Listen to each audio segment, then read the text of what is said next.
Who the heck is Pep Talks? I'm not gay, but I fantasize about Marco Rubio. Pep Talks. Pep Talks. Pep Talks. Let's eradicate the Kung Flu.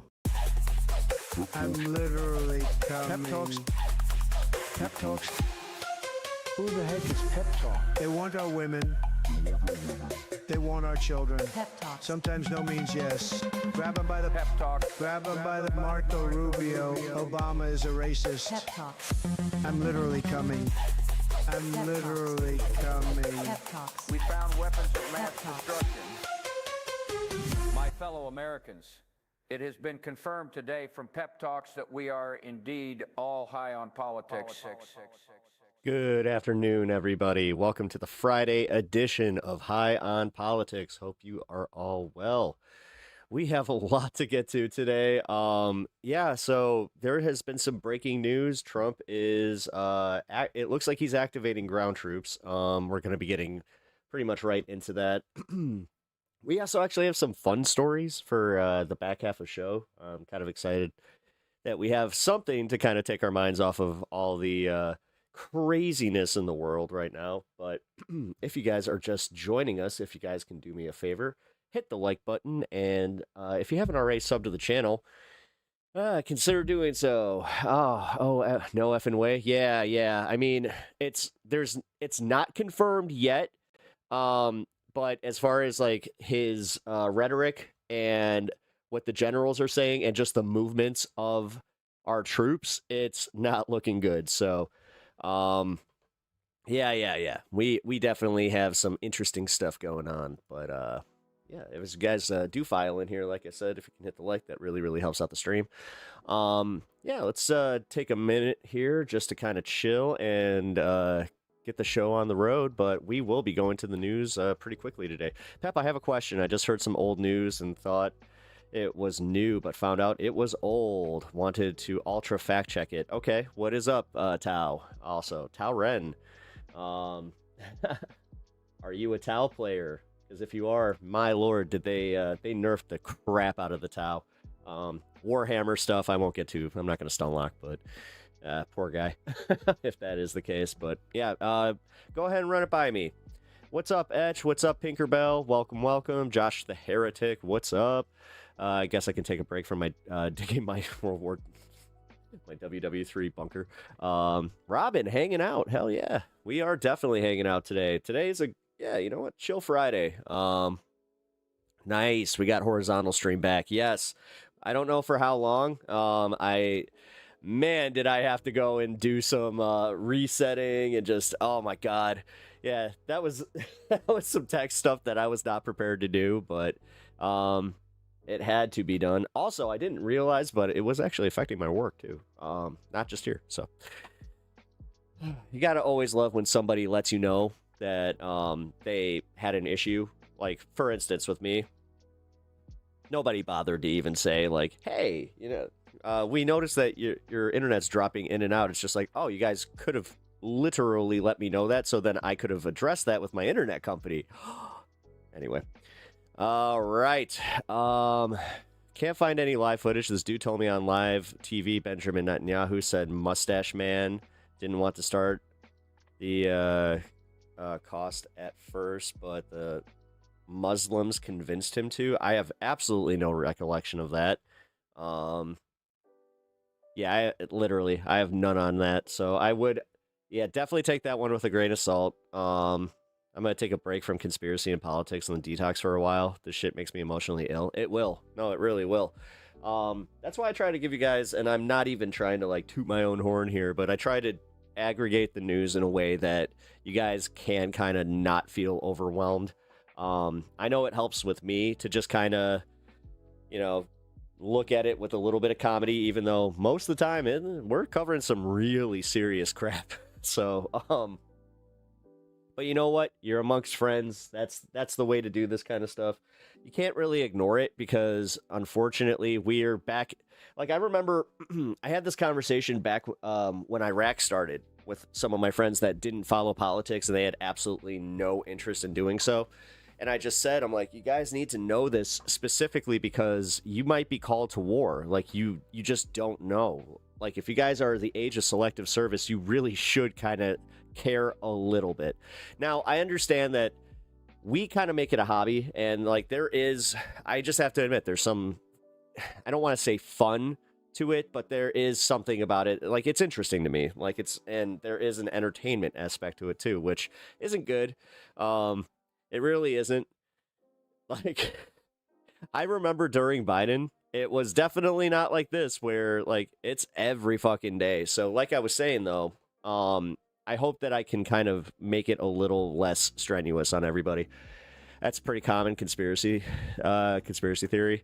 Yeah, I mean, I've heard the conspiracy theory itself, but I haven't heard anything about Netanyahu or any of that, which, you guys know I'm not going to go to bat for him. So what's up, Mitch?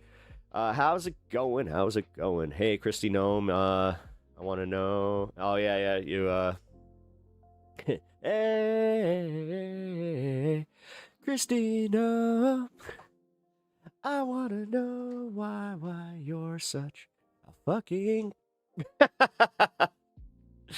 Oh, you found the video. Oh, Lord. Well, yeah, time to watch some anime and kick back. Well, Tao, I appreciate you checking in. You got me tabbed. Thanks. I really appreciate that. Yeah, come and, pop in as you need to.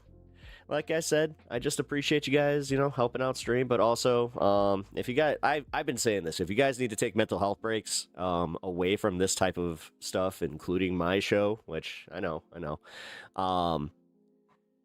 Yeah, you guys, you got my permission on that one. If that's what you need, if you needed just the push where it's just like, nah, you can take a break. I know that coming up here, I'm gonna be taking a few days off. I have to figure, like, I do have to do like a little reset coming up. I'm not gonna be able to do it consecutively though, so I'm most likely gonna just kind of like pepper it in, kind of like maybe convince myself to actually take a Thursday and and that Saturday. Oh God, as I'm saying this, I'm like, I'm not gonna be able to do that because I just have a feeling, man, like the news ain't calming down. So Pep, the front man of Pepper and the Spicy Nuggets. The Spicy Nugs. Yeah, do you guys watch any of those like little TikTok shorts from like the Tubby Nugget?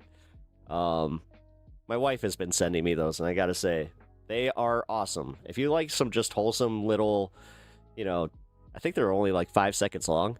But yeah, man, I like a little cartoon that's just like, hey, you deserve to have a good day. And if you don't hear it from anyone else, just know that you're loved. It's like, oh, cool. I always like a little bit of that stuff. Oh yeah, guys, by the way, last night, holy shit, algorithm definitely picked back up. I'm not sure if it's because I lost the stream the way that I did, but woof. Yeah, I gotta stop complaining. Either that or the complaint did it, but also, yeah, tomorrow I'm not sure if I'm gonna be on. Because this is why I was talking about my time off. Tomorrow is the actual anniversary of my mom's passing, so yeah, I'm gonna take a personal day. I'm not even sure. Like, so far so good. But yeah, I think I need to. So just be prepared for that. Alrighty, so let's get to some news because there is so much to freaking cover, and I prefer not to be here till midnight. I do have to eat at some point. If it starts getting to like dinner time, just remind me of that. Very worst case, I'll just run upstairs and make a sandwich or some shit. It's gonna be a tough day. Yeah. That's why I'm just kind of gonna plan it, because I'm gonna do something that my mom would have loved. My mom was really big into gardening. So I'm gonna plant something, do like an indoor plant for a little bit, because our weather is nuts. By the way, if you guys can hear, I'm like pretty stuffed up. Yeah, my allergies they are crushing me today. So yeah, bear with me on that one too. Because yeah, we went from like, I think it was 47 degrees yesterday, and today it was 70.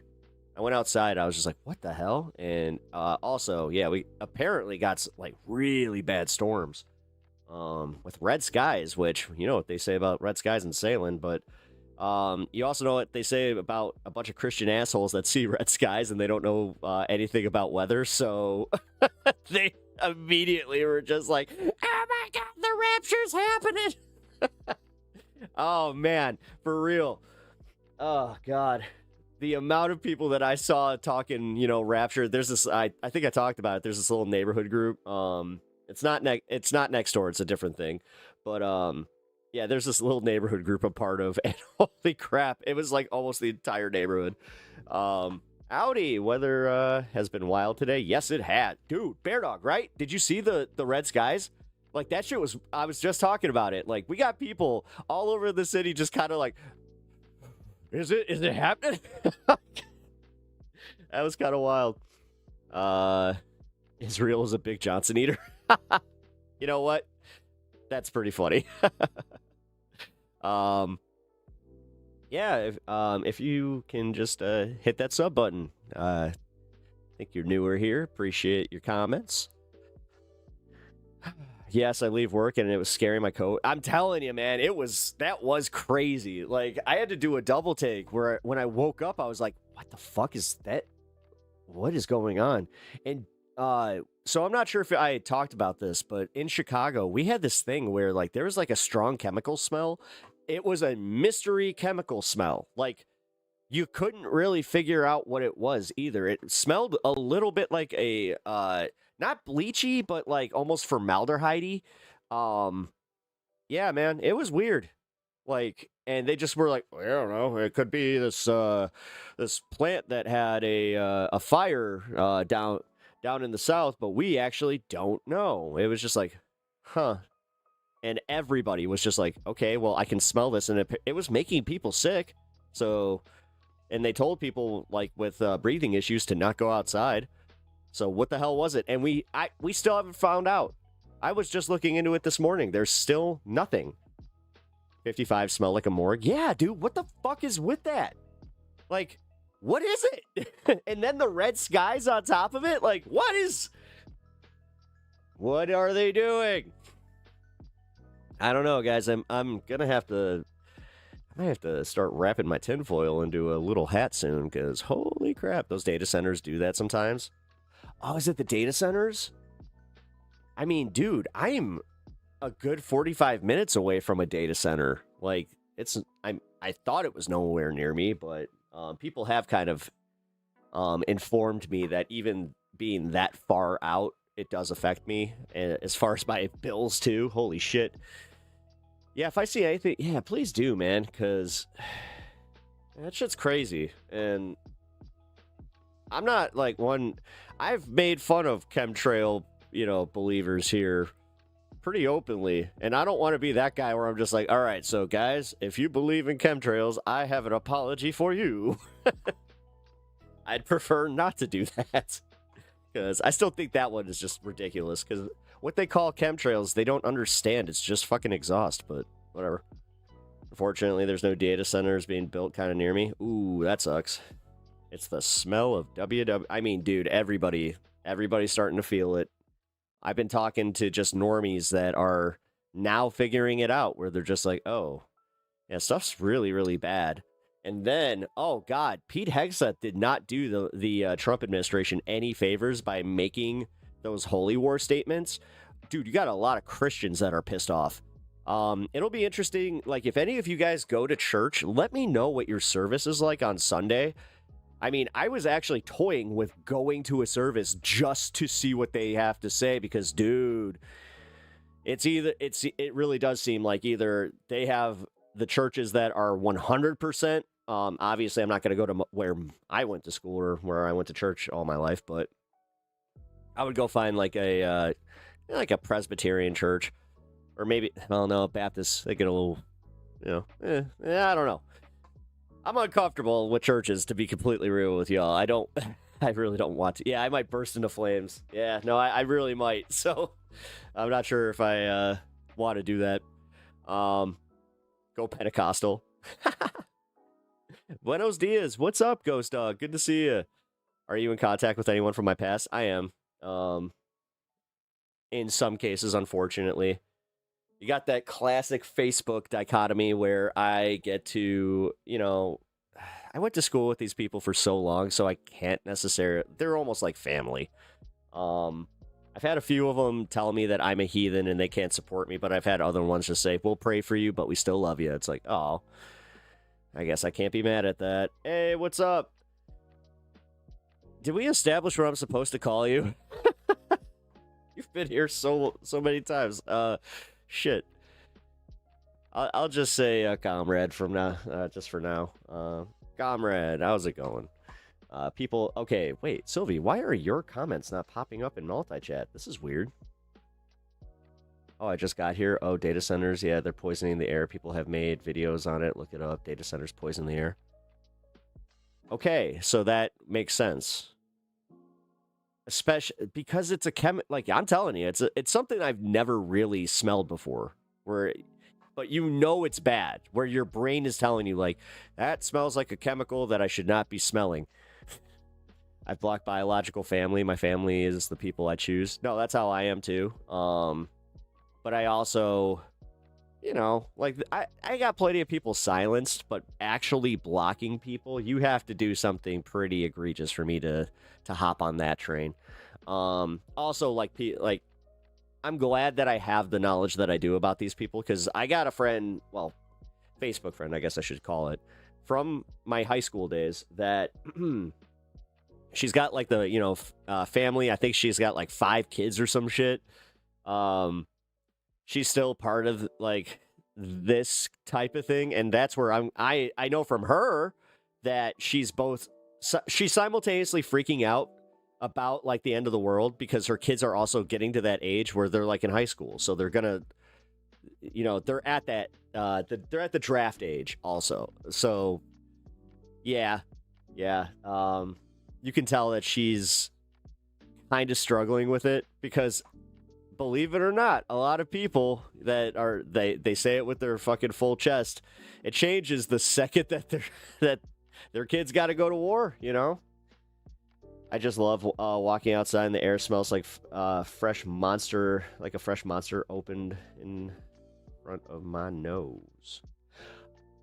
Oh, you know what? It does kind of have a little bit of, oh, wow. You know what? You kind of nailed that, because it is kind of like when you do the initial, like, you pop the tab and it's just like, You're like, that does. Maybe I shouldn't, like, sniff the energy drink. Maybe I should just, kind of, There's some teas that are like that, though. I have to be real. Like, most of the time, tea actually, like, the aroma is really, really good. But every once in a while, they got some, like the ginger tea. There's this one ginger tea that I have to drink, like, when I get sick. It's honey, ginger, and something else. Fuck. But whatever the hell the other ingredient is, it makes it smell just like medicine. It's not good. Low volume sound pollution. Oh, yeah, I've been experiencing some of that too. Yeah, like this weird hum. I know that, like, one of my neighbors thought that there was a drone, like, right above us, but because we live, O'Hare Airport and Midway Airport are essentially, like, our city airspace is, like, locked down for that kind of shit, so because it would have to be that high. There's no way. But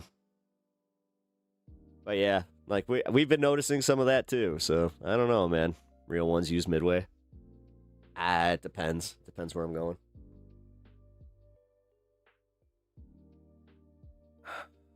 Depends where I'm going and if I can get a deal. I mean, dude, I've flown out of Rockford before. I took a flight to, it was Colorado, Grand Junction, Colorado, from Rockford, Illinois. That was wild, dude. I flew from one airport that had, it was crazy. It was the smallest airport I've ever seen. It was kind of like this. It was barely the size of a warehouse, because, like, they had the security checkpoint, right? Once you get past that, they had 2 terminals. And like those terminals were like, again, or 2 gates. I don't even mean like they had 1 terminal, 2 gates. It was like, huh. I guess not like not many planes really fly out of there. So, yeah.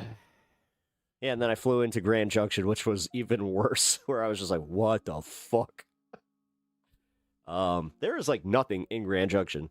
I think there was like a few fast food places, and the rest of it seemed to be industry. An American B-2 bomber just shot down by Iran. Is that breaking now? B-2.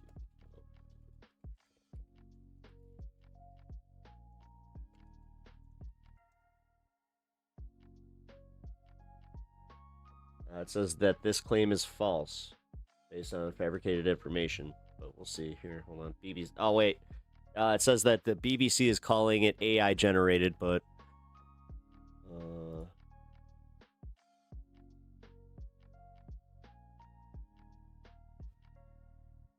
let's see. People have made videos on it.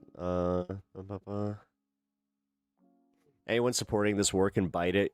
Completely dead to me. Yeah. If Pep is in comedy, he'd be in his airport joke phase right now.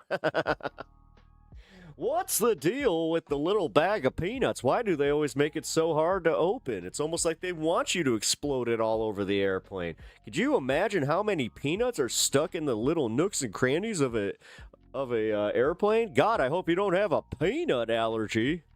Oh wait, they haven't had peanut because of that. They haven't had peanuts. I remember that. What do they give now? I forgot. I just remember the last time I was on a flight and I was like, oh yeah, no peanuts? They're like, we haven't done that in a while. I'm like, oh. Felt old as shit. Smite Night. The idea that Iran is using AI as propaganda is kind of funny, though. I don't know. I mean, the thing is, do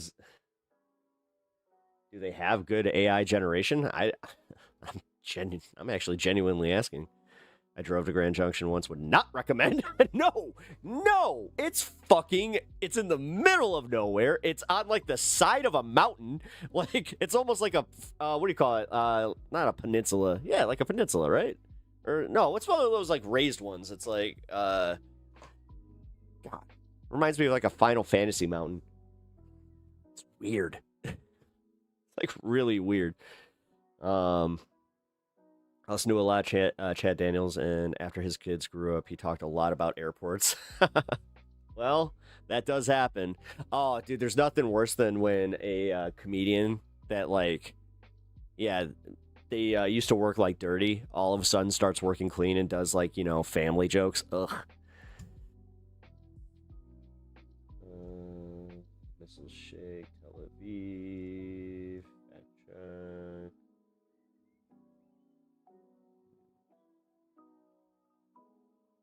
Was this 4 days ago or was this now? Because I can't find anything on this.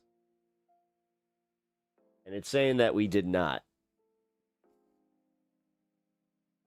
And when I say it's saying, I'm saying like every single article that I can find here says that it's not. Yeah, 4 days ago.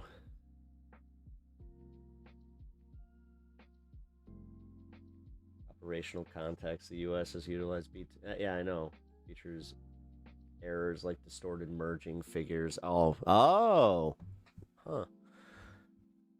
Fake news. It's fake news. Plateau. A plateau. Thank you. No, you got it. A plateau. It's like a plateau.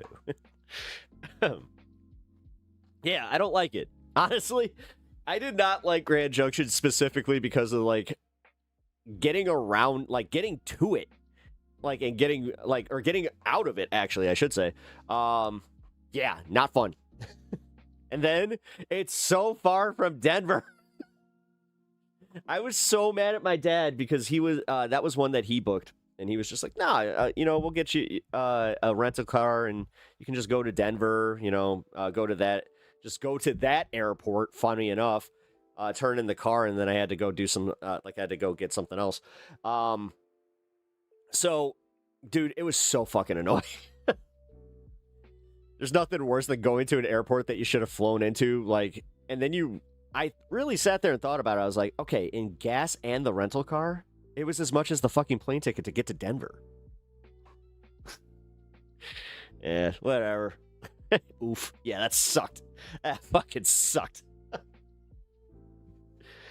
You guys brought back a memory on that one. It's just like, oh yeah, you know what? I need to talk to my dad about that one. Just be like, hey, you remember when you sent me to Grand Junction? You thought it was going to save us money. It's like, you totally cost us money, dick. Horse hockey. Horse hockey? I haven't heard that. Oh, that's a bunch of horse hockey or horse pucky. Wait. Oh my God, is that why they called it horse pucky? Because pucky is technically hockey? Because I've heard hockey called pucky before, which I was like, huh, that's weird. But I get it. It's been circulating for a couple days. It's the Western Slope. Denver is referred to as the Front Range, and Grand Junction is the Western Slope. Okay. Agreed by Blue.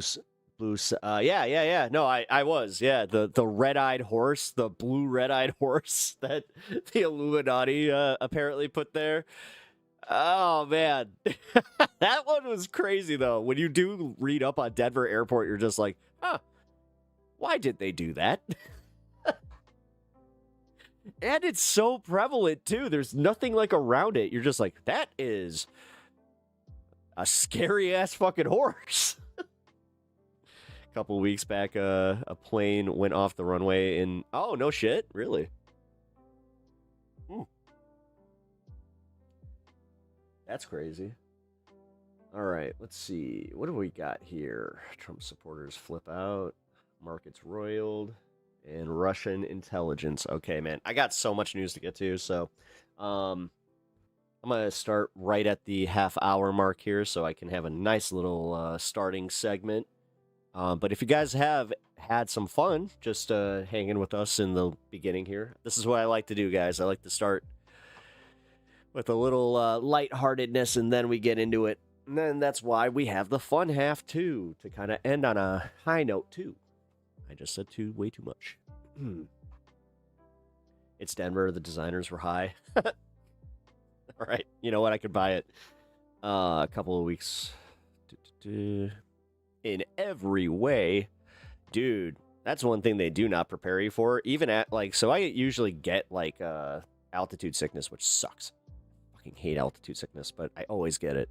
It's about 24 hours where I just feel like crap. And it's not because I'm, dehydrated or any of that. Like, dude, there was one time where I almost, like, I think I almost had my bladder burst. I was drinking that much water. I was just like, okay. Yeah, it did not work. I still got sick. Yeah, start the heavy shit 10 minutes after 420. Yeah. Oh, hey, I just realized that I totally missed the 420. So, let's do a cheers and then, hey, there we go. Also, Josh the Heretic. Glad that you noticed. Usually I do like a clean hour of just kind of hanging out and just, but like I said, I have so much to get to, and I don't think I'm going to be able to do a Saturday show, so if I have anything left over, that would just be, Dunsky. Alrighty, so let's cheers and get to the news.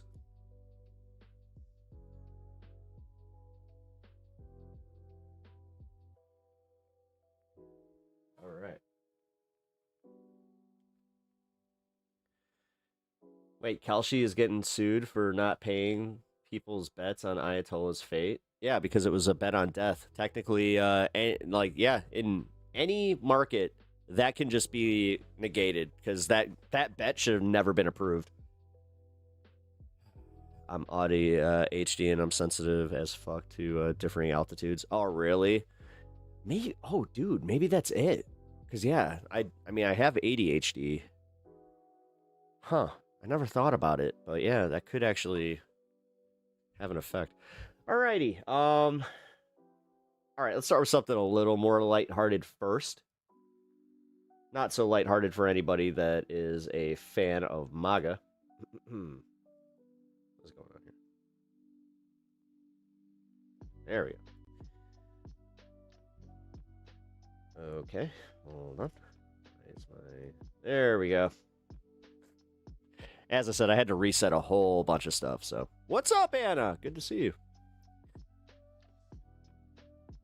Denver Airport was the greatest troll ever. It was a conspiracy theorist dream. I mean, dude, again, it is almost like they were just trolling. At Denver Airport, we're here to prove that the Earth is actually flat.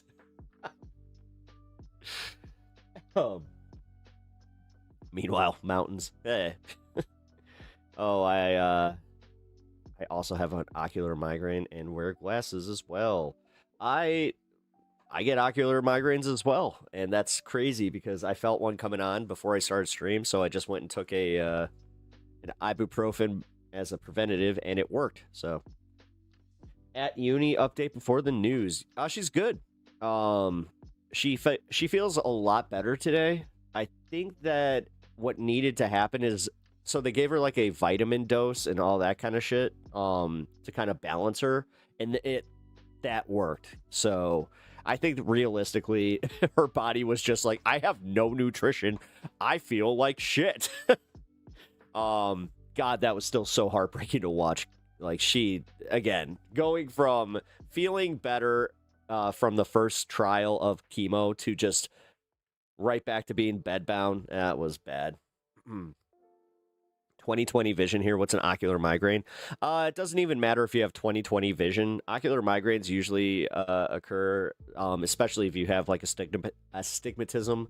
Light will catch a certain nerve in your eyes, and it'll overstimulate it to the point where you get like a cascading effect that causes a migraine. You can always feel it though.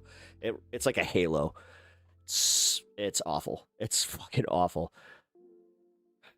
But I do have medicine for it, so like legit, I have medicine for it, and it helps. I do not have 20/20 vision. God, my eyes are getting even worse. Lucky you with that 20/20, man. I felt lightheaded and lower air when breathing when my brother took me up to the mountain to see Area 51. Really? Interesting. Well, we'll call that the tinfoil hat first bit there. But, all right, so, like I said, this is a little bit more fun. Brian Krasenstein, must watch. Trump supporter flips out after he sees the gas prices, proceeds to rip off the Trump sticker off of his vehicle, and curses out the administration. How the F can we take back America when these cocksuckers can't even support us? This isn't an anecdote. This is happening in towns large and small across America. Trump screwed his own base. And that's a real one right there.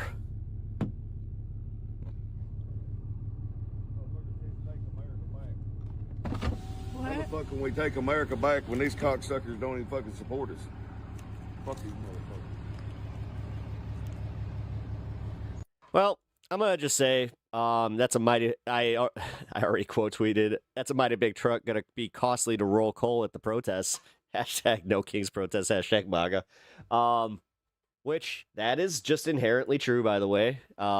Diesel took the biggest hit in oil prices. So if you guys drive a diesel truck, you're gonna feel that one. Here we go, and then we got updates on the markets. We're back with breaking news on the state of the U.S. economy. Stocks cratering this morning as President Trump says there will be no deal to end this war with Iran without unconditional surrender. Which everybody just went, that's not happening. That's sending oil prices soaring. Wall Street also rocked by the February's jobs report just in, which shows the U.S. lost 92,000 jobs last month, way off analysts' expectations. Unemployment also ticked up to 4.4%. Yeah, remember they were saying 50% or 50,000 added. Let's go right to see. It's almost like when we don't believe these reports, we're doing the right thing there. NBC senior economics reporter Steve Leisman. Steve, it was already a rough week on Wall Street. What exactly are we seeing from the markets this morning?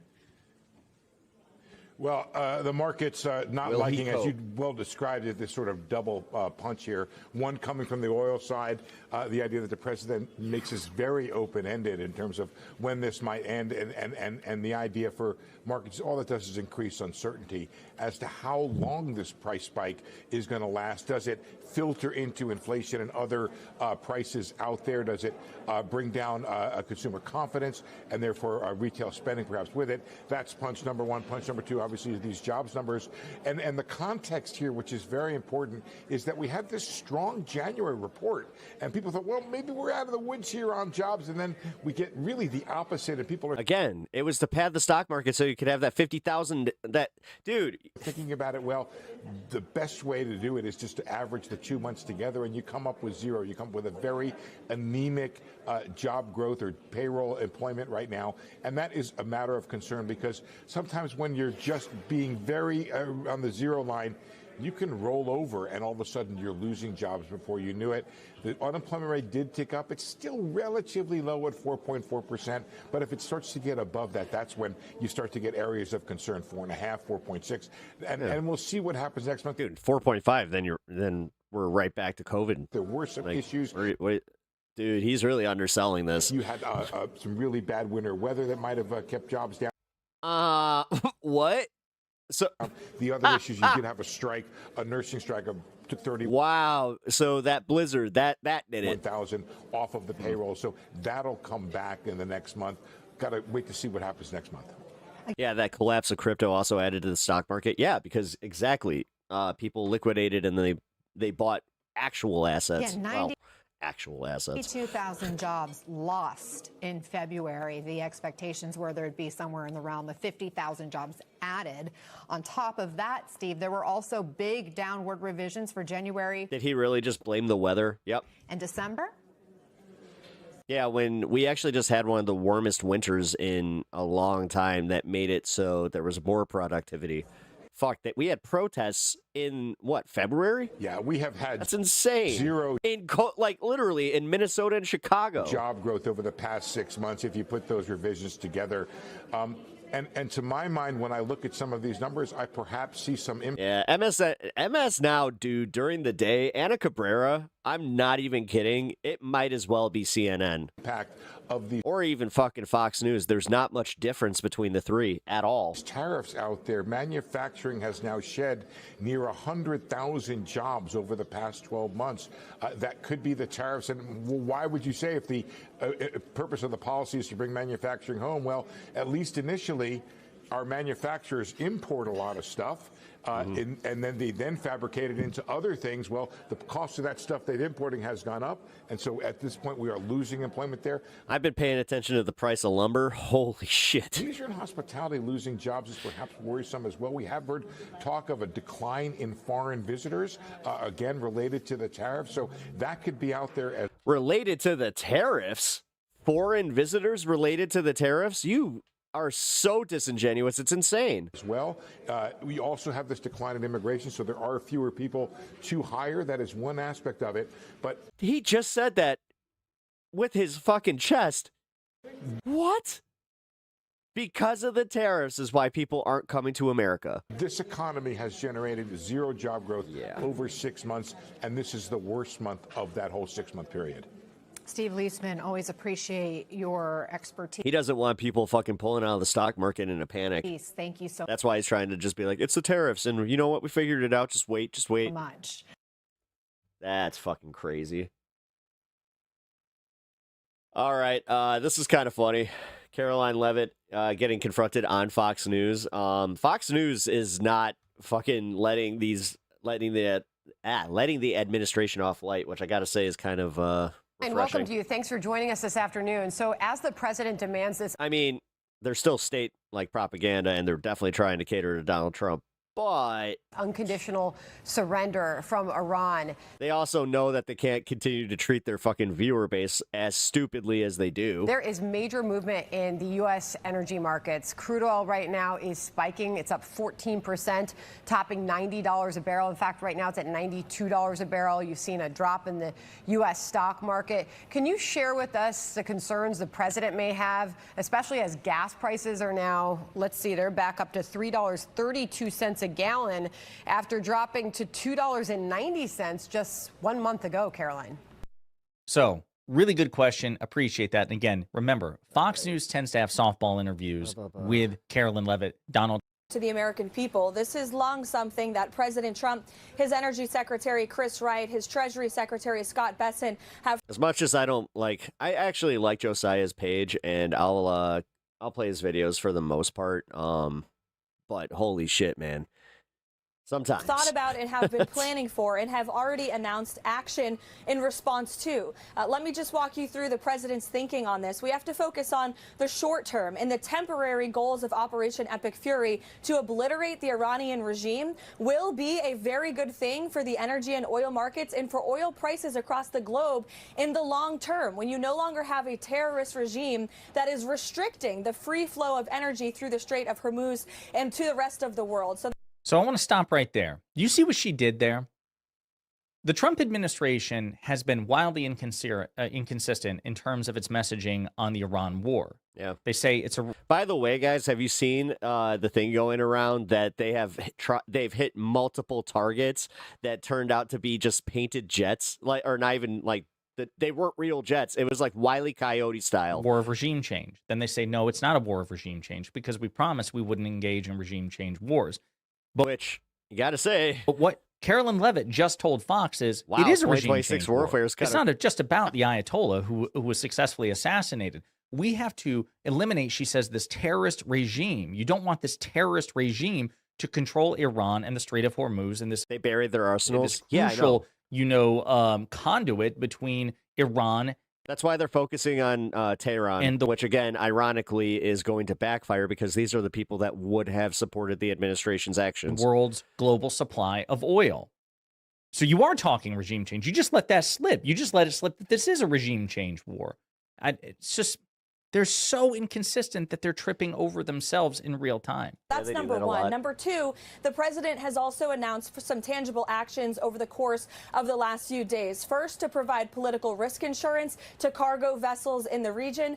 Secondly, to ensure that You heard that Israel's out of interceptors, not confirmed.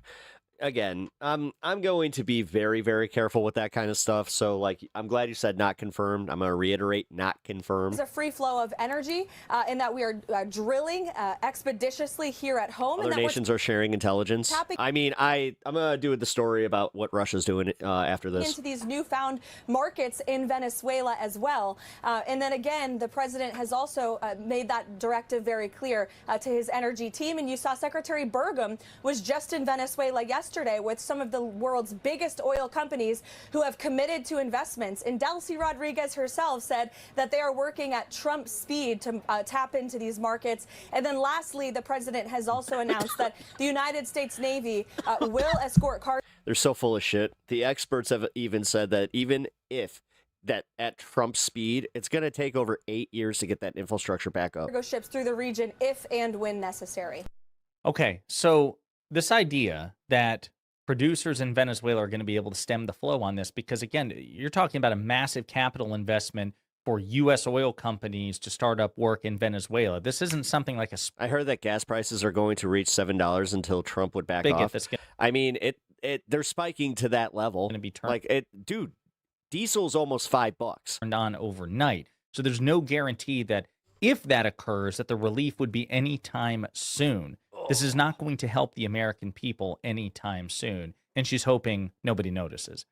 Here's another clip. Well, Caroline, it happened live just about this time yesterday when we learned the news via President Trump on Truth Social that he would be nominating Senator Markwayne Mullin, the Republican from Oklahoma, to replace Kristi Noem as the DHS Secretary effective March 31st. Can you give us any further insight on that decision and the shakeup that we are seeing and what you expect the It's the national average, George, is what they're talking about. confirmation process to look? The national average, they're saying it will likely reach around $5 if this continues to happen. $7 is where it's going to, like, they're talking California and, like, you know, cities. Like for Mullin. Sure. Yeah, I know the president was very excited about Senator Markwayne Mullin. Honda Civic owners laughing quietly at ourselves. Moving into this role and being officially part of President Trump's team. I have one car that is economic, and I have one that is not. In the cabinet, the White House will be working with my wife, I should say. The Senate to confirm him as quickly as possible. And we thank Secretary Noem for her efforts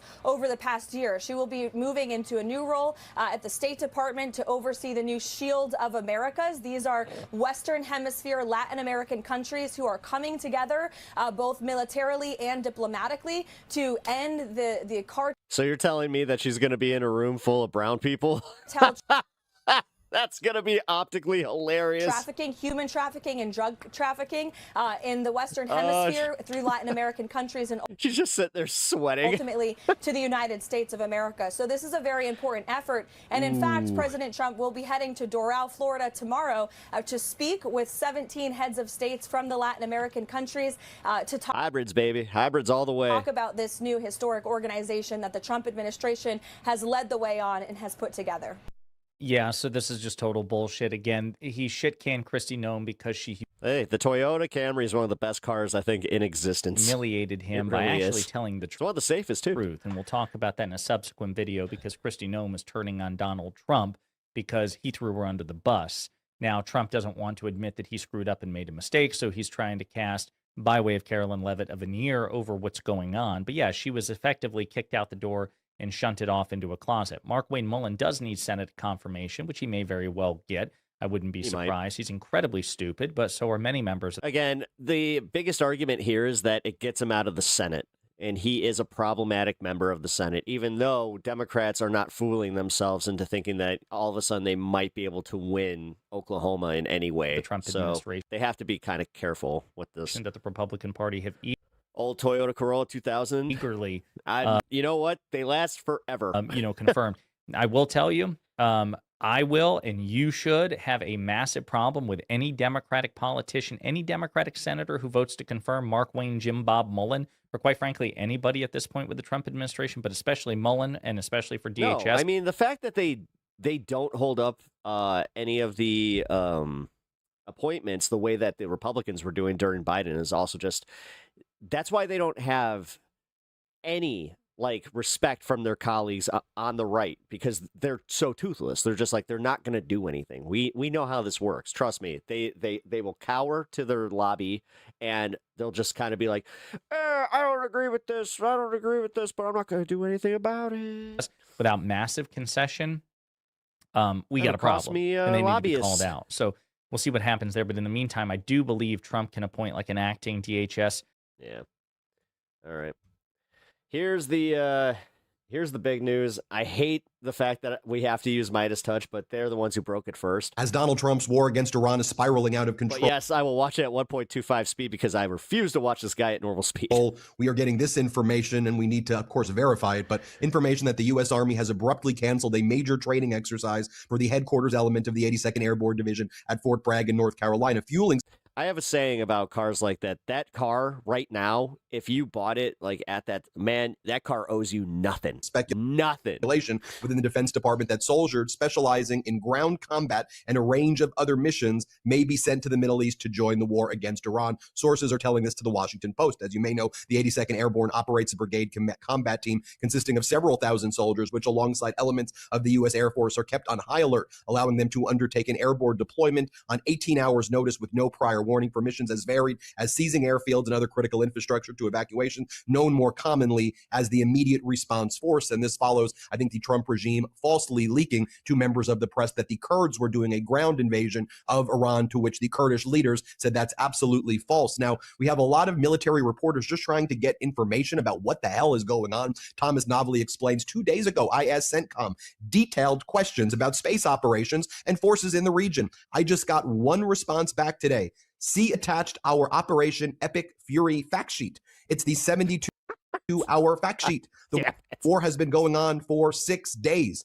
And as the war continues to go on, seems like Russia and here's a coloring book explaining Operation Epic Fury. China have already been drawn into this thing, providing details about where American military assets are located. According to 3 U.S. officials who spoke to the Washington Post, Russia has provided Iran with intelligence on locations of U.S. ships, aircraft, personnel, and assets in the Middle East in what has been described as a pretty comprehensive effort. When asked earlier this week about the influence of China or Russia in the conflict with Iran, Secretary of Defense Pete Hegseth responded, they're not really a factor here. In addition to intelligence support and targeting data provided to Iran by Russia, the United States has also received intelligence suggesting that China may be preparing to join the ongoing conflict in the Middle East, providing Iran with financial assistance, spare parts, and missile components. 3 people familiar with the matter told CNN China relies heavily on Iranian oil and has reportedly been pressuring Tehran to allow a safe passage for vessels through the Strait of Hormuz. And Donald Trump called into CNN and many other reporters today to say on a scale from 1 to 10, he believes the war in Iran is a 12 or a... You're a big advocate for buying used. 15. Then he called Jonathan Karl at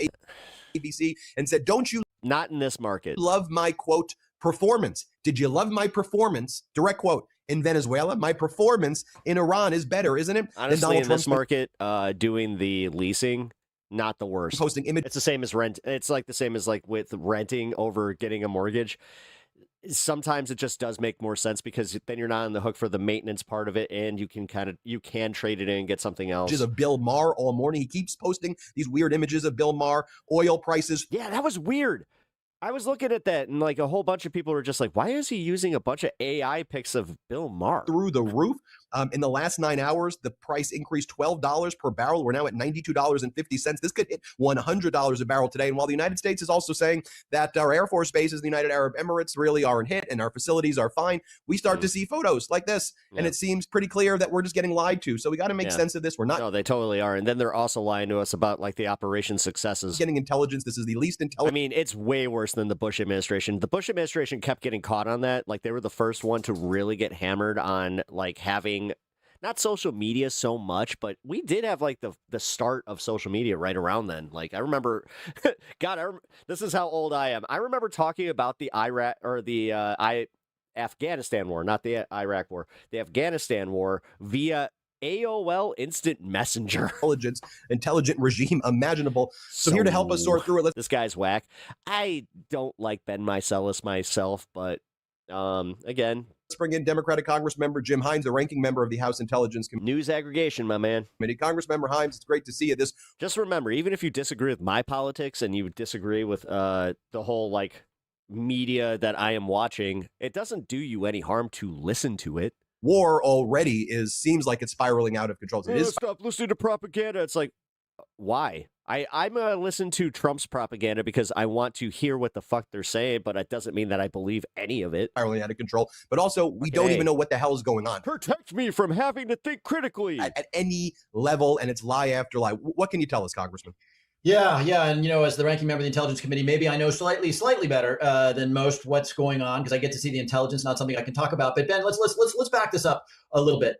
You're right. We don't really know what's going on. None of what we're seeing is good. None. You were talking about the price of a barrel of oil. You know what that's translated into? 33 cents on a gallon of gas for the American people just in the last week or so. So what's the one thing? And people are noticing. That's why I started the stream with that one guy ripping off his Trump fan sticker off of his giant truck. Which again, need to know when you decide foolishly almost always. They're going to be buying trucks. Make trucks great again. To go to war in the Middle East. The one thing you need to know is how you get out. How does this end? Now, the one thing I know for sure, we've had, a whole bunch of different explanations from the president of how this ends. None of them have made any sense, but he settled on this. You could put up his True Social. His answer to that question is it's the total and unconditional surrender of the Iranian regime. And Ben, the one thing we know for sure is that it's not going to end that way. It is absolutely not going to end that way. This is not Venezuela. This is not snatching Maduro. This is a vicious, evil, heavily armed, extremely capable regime that have been in the business of killing Americans for a very long time. And so the one way this does not end is through unconditional surrender. And sadly, all of the other alternatives, they keep saying killing Americans. They don't say killing American troops. Are pretty ugly. They really conflate that. Anyway, yeah, the one and thing honestly, we know for sure is this guy, he's part of it too. That this president really I'm not even kidding. The biggest thing that we need to do is we need to get the records. We need to do FOIA requests to find out who paid these assholes. Did they invest in any of the, what do you call them, the contractors? Has gotten himself into something that he doesn't begin to understand. Yeah. Any of them that did, they're out. I mean, that was his post this morning. Unconditional surrender. And what does he think, that he's going to get tweeted back by the Iranian extremist Islamic Republic? Oh, hey, Donald, in all caps. Oh, yeah, we're going to do that. What can we do for you? I don't even know. I don't even know what he's thinking. And then he's damaged so many relationships over the past year plus that it's like, the only thing that's really anti-American is calling other Americans anti-American. Like, hey, can you help us? That's actually, yeah. Yeah, we're not really going to do that. Can you help us? Yeah, we really can't help you. Now he sees how even I reserve like that for the deepest ones, where I'm just like, okay, like for real, if somebody's going to bat for Israel over America, I'll call that out. But you won't hear me just be like, we need a single party country, because I'm not retarded. Isolated and alone. I know how fucking democracy works, and you're going to need at least a two-party system. This is just how any country works. There's always going to be more conservative people in the country and some more liberal people in the country. That again, I always bring up Brazil. Brazil has like, what, 30 parties? And it always comes down to voting for either somebody that's a little more conservative or a little more liberal. Alone he is. He's desperate to do this meeting. The dichotomy of politics isn't that complicated. It really isn't. With China. Some people care about people. And actually, no, George Carlin said it best. That's the difference between right-wingers and left-wingers. Right-wingers tend to care about property and capital, whereas left-wingers tend to care about experiences and people. China, this state visit, and Xi Jinping knows that for Donald Trump, he just wants to go to Beijing, stand in front of the Chinese soldiers who stand at attention for Donald Trump. And so Trump's willing to take away all of the commitments to Taiwan simply to just show up in China. Xi Jinping knows that. Xi Jinping's out there likely working with Russia to help Iran target American assets. Yeah, that's why we're in a world war. And Donald Trump's out there rating this a 12 of 15. History is going to look back at that Friday to Saturday, and that they're going to pinpoint that as the start. Ben, you know what we've done to our European allies over the course of the last year by threatening to invade Greenland and all the other crazy stuff that has happened. Here's the fact that a Hollywood screenwriter would never conceive of. J.D. Vance and the President of the United States have spent a year literally beating up on President Zelensky of Ukraine. You know what's kind of funny? I had a situation happen like that where there was this guy that cut me off on a street that merged, right? And he was driving like a total asshole, fucking giant truck, Trump sticker, facts don't care about your feelings, bullshit, like all over his back window. This guy made an asshole move where he must not have been paying attention, because he slammed into the car behind, like in front of him. And we did find out later that like it didn't have a heart attack or any of that. He slams into the car in front of him, pushes him into oncoming traffic, and causes a 4-car pileup. I fucking swerve out. I was the one who witnessed everything, like as far as I was literally the car that did not get involved, just from having experience and not following too fucking close.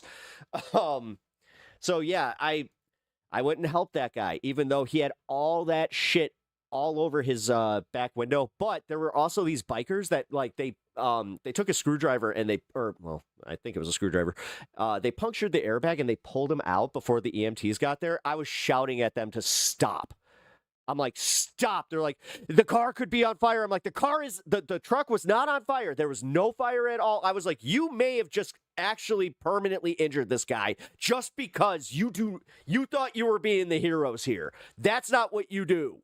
The one man on the planet who is making an unequivocal and extremely expensive defense. Sounds like the owner of our company. Of all that we hold dear against a mass murderer in Russia. And of course, our president has cozied up and voted within the United Nations. That mass murderer humiliated Zelensky. Vice President J.D. Vance saying, you should say thank you. President saying you have no cards to play. And hey, what's up, Gapper? What happened this week? Hat in hand.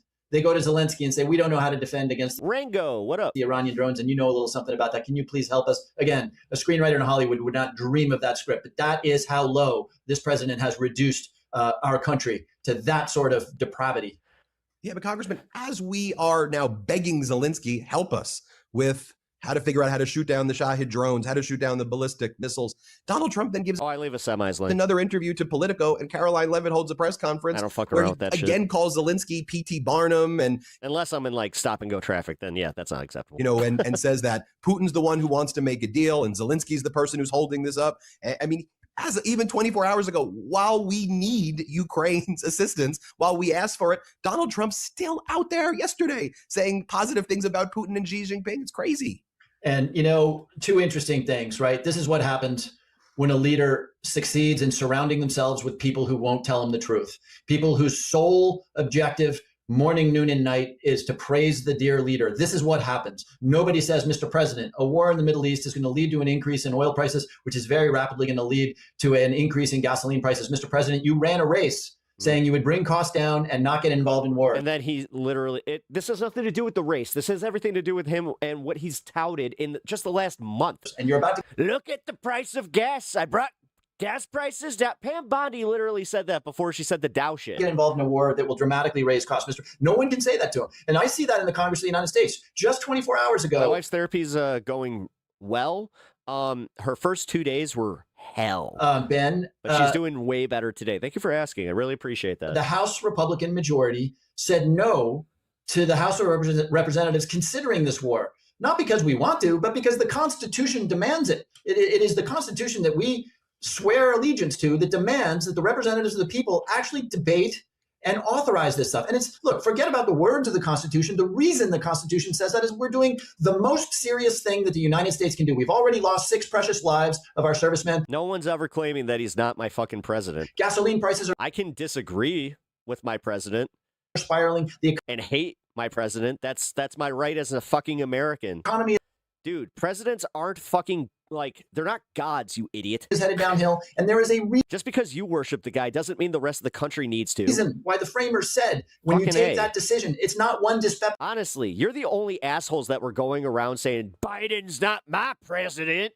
Person in it. Going around trying to contest the election. Oval Office. It's not a king. Instead of just accepting that the motherfucker lost because he was unpopular at that time. It is the representatives of the people. But no, that could bridge too far. People. And half of the representatives of the people said no thank you yesterday.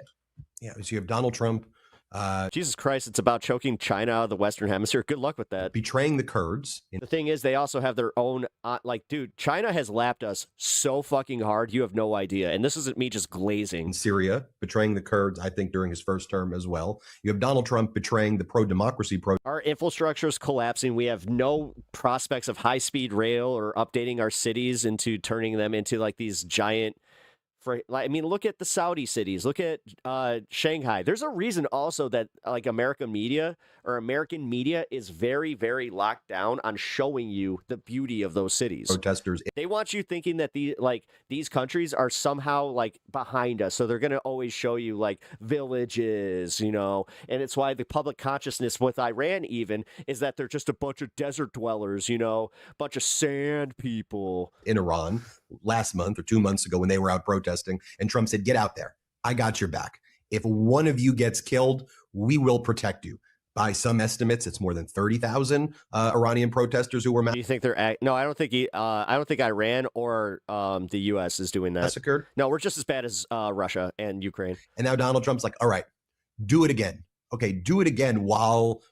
Honestly, think about this. If everybody lies about their the fatality rates, Marco Rubio and Donald Trump are saying, we wanted regime change. Now we don't want regime change. And so literally Axios over the wire while we've been doing this interview. You mean the infrastructure bill that Trump tanked? That one? You mean the one where he systematically went project by project and said, nope, not giving it to you. Fuck off, George. No, now you're an asshole. The fact that you want to do this where you're just not going to go look at, you have that question, right? Just look up what happened to the infrastructure bill. It's that easy. You have fucking Google. Rubio tells Arab foreign ministers that Washington's goal is not regime change. But no, that's where you deserve to be called out. And it just wants some different people to... You want to sit here thinking that Biden was so bad, but also simultaneously ignore the fact that he was doing good things. Run like the CHIPS Act, too. The countries, a different crew. So yeah, the UAE. Before it was, Ayatollah Khomeini. Or the UAW, sorry. Now his son, Mojaba, who's more extreme than the Ayatollah. Let's mission accomplished. And by the way, if you're listening to, of course you are, and you're listening. Yeah, you never heard that because you seem like you go towards a different bubble there, pal. To more stuff than I get to hear. I wish I got to hear the stuff that you got to hear. But what the Iranian foreign minister is saying, what their National Security Council, head is saying, they know that they actually have Trump and the other countries in the Middle East kind of cornered and scared now. And yes, we are, and if anything I'm saying wrong, check me on it. But, yes, we're bombing the shit out of Tehran. We're hitting it. We should strive to do better. Yeah, that's why a lot of us are freaking out over these fucking billionaires pilfering our government, and they're going to leave us in shambles. We're bombing it. By the way, we're also hitting targets that we need. No, Biden was objectively better than Trump. He didn't take us into a new war. The economy was on the right track. Now we're on the wrong track. We're 2 years into this fucking presidency, dude.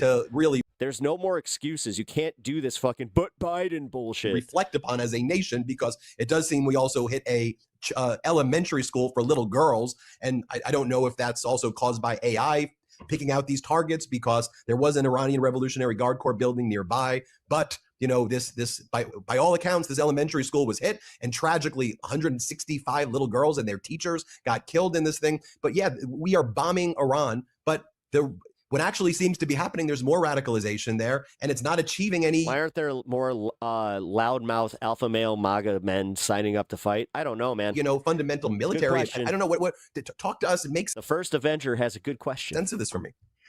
Well, back to your point about betraying the Iranian people. What's up, man? I have a theory on how this ends, and I'm willing to make a small bet on it. The next couple of weeks, you're going to see oil go across 100. In fact, it may happen today, $100 a barrel. That is going to translate into very high prices at the pump for the American consumer. By the way, MAGA was saying that this wouldn't happen. $100 a barrel is not going to happen for at least a few weeks. God forbid, but there's some chance we're going to see additional loss of life in our service members in the region.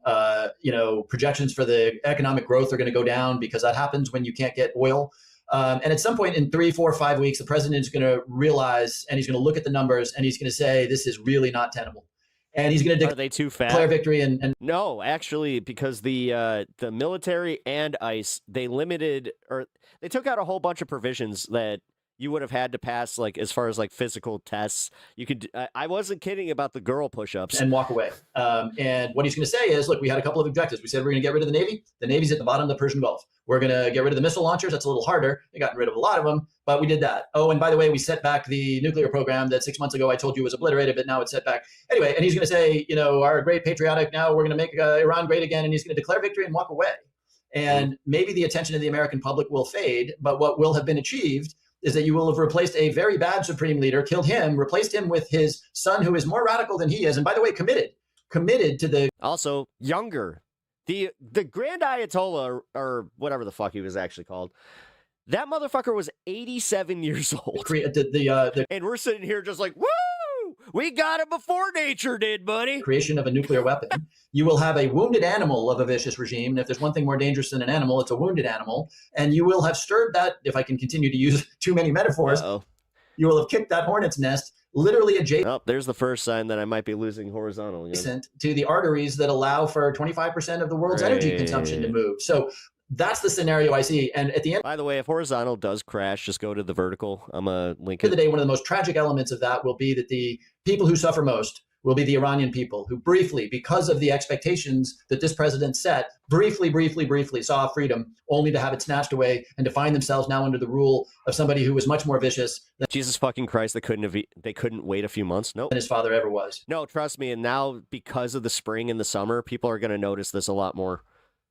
Yeah, and as those cheap gas prices didn't do dick because it was winter, continues to spiral out of control. We gotta have you back. We gotta chat more about everything that's that's going on here. So we appreciate your time. I was also going to just say, they said he had cancer. He would have died anyway. If you look at the region too, it's dude, 87. That's a good long life. It's also, if you're Doha, Qatar, if you're Abu Dhabi, if you're Dubai, and you built this, you tried to build this facade. It's almost 20 years over the average. Goddamn. Of safety and business and tourism.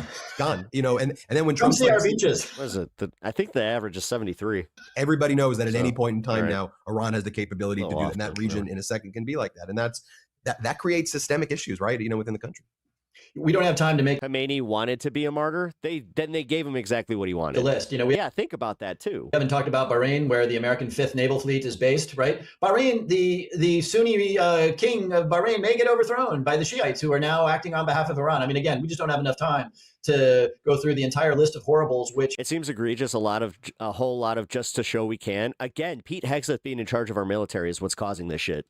If people thought that was not going to have a giant impact on us, at this point in time, are more likely than not. I know too many people that were just joking about it, where they're like, you know what? He's not going to be that consequential. Well, let me just You know how many people that dude has killed just by his orders?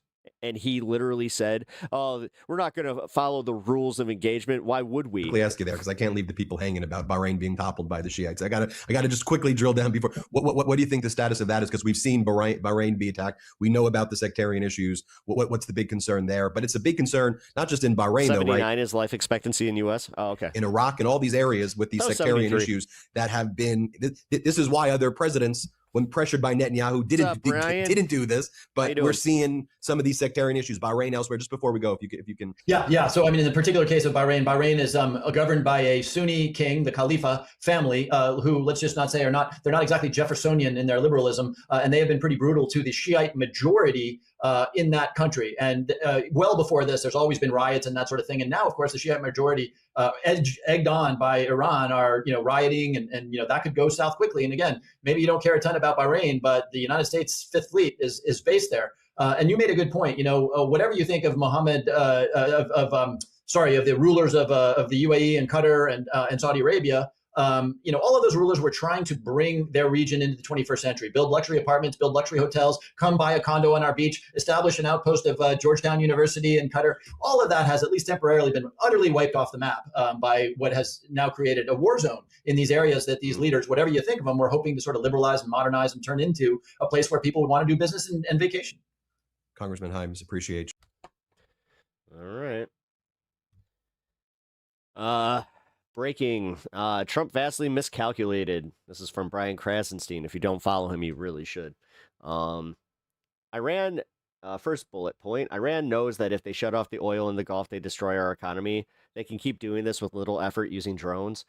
Second, China may be preparing to provide Iran with financial assistance, spare parts, and missile components, according to CNN report. I call that. Russia is sharing intelligence with Iran on where our equipment and radar are, while Trump gives them sanction relief with India. Russia now has even more incentive to help our enemies. Here's another one. U.S. Patriot missile stockpile running low. U.S. voters are against this war. Stocks plunging, oil skyrocketing, and jobs being destroyed. The Fed can't lower rates to boost jobs because oil prices are increasing inflation. So now we're just fucking stuck in this, guys. Like, yay. Here, let's do this. All right. So Russia sharing intelligence with Iran to target U.S. forces. The Washington Post cited 3 officials saying Russia provided Iran with real-time locations of U.S. warships and aircraft since the fighting began on Saturday, with sources anonymous due to sensitivity. Russia and Iran deepened ties with a January 2025 partnership treaty, which analysts cited by the Washington Post say boosted defense and intelligence cooperation benefiting Moscow and its ongoing conflicts. Analysts say the assistance likely included satellite information and intelligence data as Iran's tracking capabilities weakened since February 2028, improving precision against radars and command and control targets. The report could mark a broader escalation as officials say China does not appear to be providing military assistance, while the scope of Russia's support remains unclear. Here, we also have a report on this to give us a little bit more information on it. Okay, so it is day 7 of U.S. airstrikes in Iran, and they come with a warning from President Donald Trump. The president writing on social media, there will be no deal except unconditional surrender. He added, the U.S. and its brave allies and partners will work to bring Iran back from the brink of destruction. He also says Iran will have a great future. Now, that message comes as Israel announces a new phase in the joint war. They're heavily bombing Tehran and Lebanon. That happened overnight. Iran answering those strikes with strikes of their own. They're firing missiles and drones clear across the Persian Gulf. This is also just into us. Sources tell CBS News Russia is providing intelligence to Iran on U.S. positions. The Washington Post was the first to report that. CBS News chief correspondent Matt Gutman reports from Tel Aviv as tens of thousands are either sheltering in place or trying to get out. We are now in the 7th day of this war, and it continues to broaden. Obviously, a very major assault by the Israeli Air Force on a bunker of the regime in Tehran that was apparently used by the Ayatollah. That was going to be his command post in case of war with Israel. He did not survive long enough to be able to use it, we're told. Unclear how damaged it was, but Israel said it used 50 warplanes and about 100 munitions, many of them we understand to be... Again, every time that they talk about munitions being used, you have to remember that these are millions of dollars a piece, where these drones cost less than a fucking new Toyota. 1-ton bomb, 2,000 pounds of high explosive, so that can cause some pretty cataclysmic damage. North of where we are on the Israeli-Lebanon border, there have been significant skirmishes. Israel has expanded its war to that second front in Beirut, attacking Hezbollah there. Troops are moving into southern Lebanon. We've had drones hit Kurdish areas in Iran and also in Iraq. There's been a drone hitting Azerbaijan. Obviously, the U.S. A U.S. submarine downed. Again, American media, not necessarily. I mean, this is CBS News, so I'm going to be careful here. More broadly, they're not covering like the UAE getting hit and what's happening just outside of the other countries besides Israel. Iranian Navy warship off the coast of Sri Lanka in the Indian Ocean. So this continues to grow. We understand that Russia has been offering some sort of assistance. They've been talking to Iran. Unclear exactly what that is, but this continues to expand. We have also learned more about how integrated these air defense systems are in the region. The U.S. and Israel have this sort of interlocking system. There are radars that are operated by the U.S. and Israel. They sort of have this net. They have American missiles, Israeli missiles of different kinds. There's the Arrow, which is super high altitude. There's the David Sling, which is a little bit lower, and the Iron Dome, which is if a missile actually penetrates all of those safety nets and gets close to hitting the ground, then they fire those off. Very, very intricate, but we haven't seen it used as much over the past 24 hours. That's because we've had many fewer missile launches from Iran. Israel says that's because it has decimated Iran's stockpile of missiles, but also its launchers. They say their capacity to launch those missiles is down by 80% at this point. Unclear what the cause is. Is Iran husbanding its arsenal? Is it waiting in anticipation of a prolonged war, which we understand would favor it? Yeah. Is it trying to focus those missiles and drones particularly on the Gulf, putting pressure on the Gulf states, which are suffering economic? Again, not even bringing up what we learned yesterday, how those that mountain range is, they can fortify that for a long time. Very, very significantly, and we understand. Especially if China is producing them with food and water too. That's going to be... And are also putting more pressure on President Trump to wrap up this war as quickly as possible, because they are not able to move oil through the Persian Gulf, through the Straits of Hormuz, and that is going to cause oil prices across the world to spike. So there's a lot moving right now. Unclear how much longer this war is going to last. Secretary Hegseth has called for 8 weeks, or said it might be 8 weeks, but we understand that the original plan for this combined assault called for about a 2-week campaign. Back to you. Matt Gutman, thank you. So as we watch President Trump's push for regime change in Iran, it's worth looking back on 5 decades of CBS News coverage as Iran transformed from a monarchy to an Islamic republic. You can watch that this Sunday on 60 Minutes. Yeah, because 60 Minutes is worth anything anymore.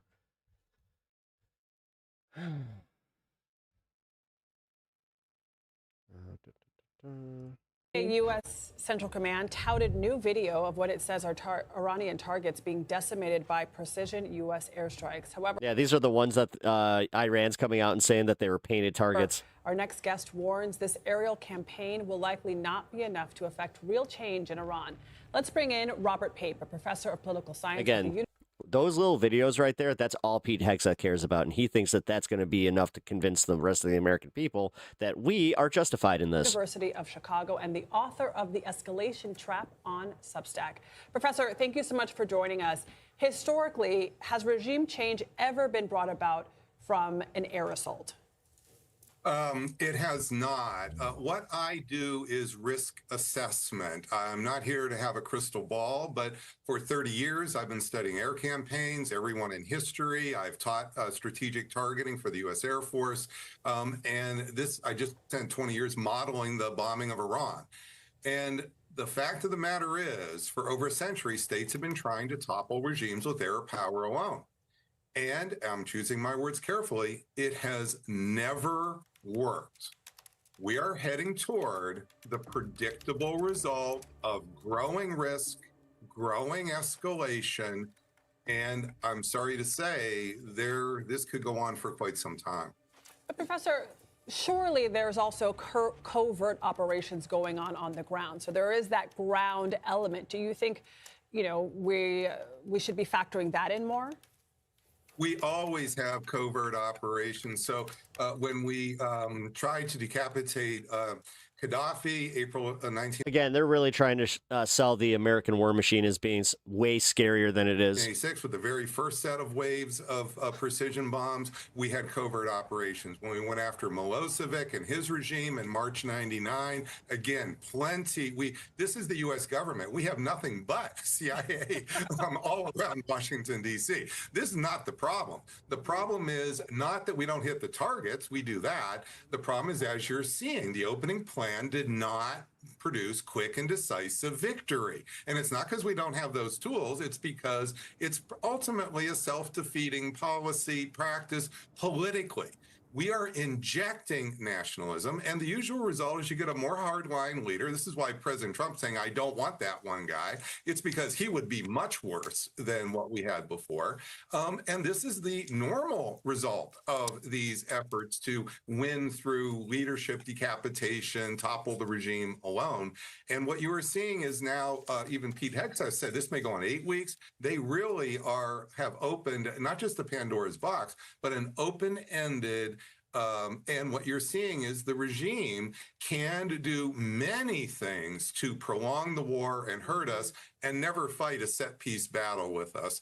That's how we lost the Vietnam War, and I'm sorry to say we're heading down a road where we don't have a strategy to win. So, Professor, I love the fact that you referenced the Vietnam War because you no doubt have seen that the President of the United States has suggested that he should have a role in picking the next leader of Iran. And of course, we know through history that one of the reasons why the war in Vietnam began in the first place is the United States supporting and installing the leader of South Vietnam, Diem, after the French withdrawal. We also know in this current environment, as we look to what is happening with Iran, that this all began in 1953 when the United States, along with other Western powers, helped to overthrow the democratically elected leader of Iran, Mohammad Mossadegh, and installed the Shah, which led directly to the Iranian Revolution in 1979. So, in other words, the hostage crisis. And the hostage crisis, and where we are. So, the question, of course, is. We don't have a great track record when it comes to picking leaders of sovereign nations. And so then what is the risk for the United States if the president gets his wish? Well, that was really quite brilliant, let me just say. And in fact, why we lost the Vietnam War is how I started studying this problem in the 1980s. I wanted to know, how could you lose with all that great wealth, power, air power? And the reason is because you can destroy targets, but it won't stop the nationalism in the long war. No, it's honestly just, it's increasing it. We learned this yesterday from that professor. Now, when I started to work for the U.S. Air Force, precision age, all of a sudden you talked about intel. This was the whole idea. The idea is, well, we have precision targeting. We'll do this with precision intel. We really can now take down governments. And notice, we just can't simply do that. We've tried over and over and over in the precision age. There's a record of 0 success in the last 30 years. And the reason is because the targeting is so mesmerizing, you don't see the long war coming. And that's the big thing. You say, what is the risk? The risk is this will not just stop at escalation in the Middle East. This will start to escalate more globally as the weeks and time goes on. Iran, big Yeah, and as it continues to spread, too. supporter of terrorism. I mean, again, we're a week in and we're talking about how Russia is already sending intel to Iran. China is backing them with provisions. This is a world war, guys. No doubt. I'm sorry. Like, About that. I don't know why I'm apologizing for just breaking it as it is. Like, we just have to recognize We this. seem to be The people that are ignoring that and just keep saying, "Oh, it's just a conflict. It's not even a war." It's like, wow. saying they're a supporter of terrorism. Bury and your face in the sand, ignoring guys. They can do terrorism. so this is really making no sense. That's what I'm trying to say. There's not really a strategy here. Doubling down, talking tough and smack in front of your publics. That is the way democracies often get into these long wars. And then those leaders basically have look like embarrassments years later because it turns out it just doesn't work. So where is the strategy is my question. Professor Robert Page. Notice how the Republicans don't talk about Bush in a very good light. With so many questions, so much important context. Thank you so much. Hello, I'm Anna Foster, live from the Qatari capital, Doha. For the next 30 minutes, we're bringing you a special programme looking at the key developments from the first 7 days of the US, Israel, Iran conflict, which has dragged in countries across the Middle East and beyond. We'll be live with our correspondents across the region and around the world. And we'll have analysis from our specialists in our London newsroom as we take a look at the defining moments of a week of war and the impact that it's having on the world. All right. I might A week bail on ago, this. We'll see. Israel and the United States launched a large-scale offensive against Iran. And a week on, there is no end in sight. Donald Trump says there'll be no deal with Iran except for their unconditional surrender. Israel has launched a fresh wave of strikes, and those inside Iran, whose voices we've been hearing from through the week, have told us that last night was the worst so far. The IDF has continued He's going to freak out in a month, likely. targeting the Iranian-backed militant group and political I'd party actually give it 2 Hezbollah more in weeks. Beirut. And in the He's south going to freak out if gas does go above like $4 a gallon again.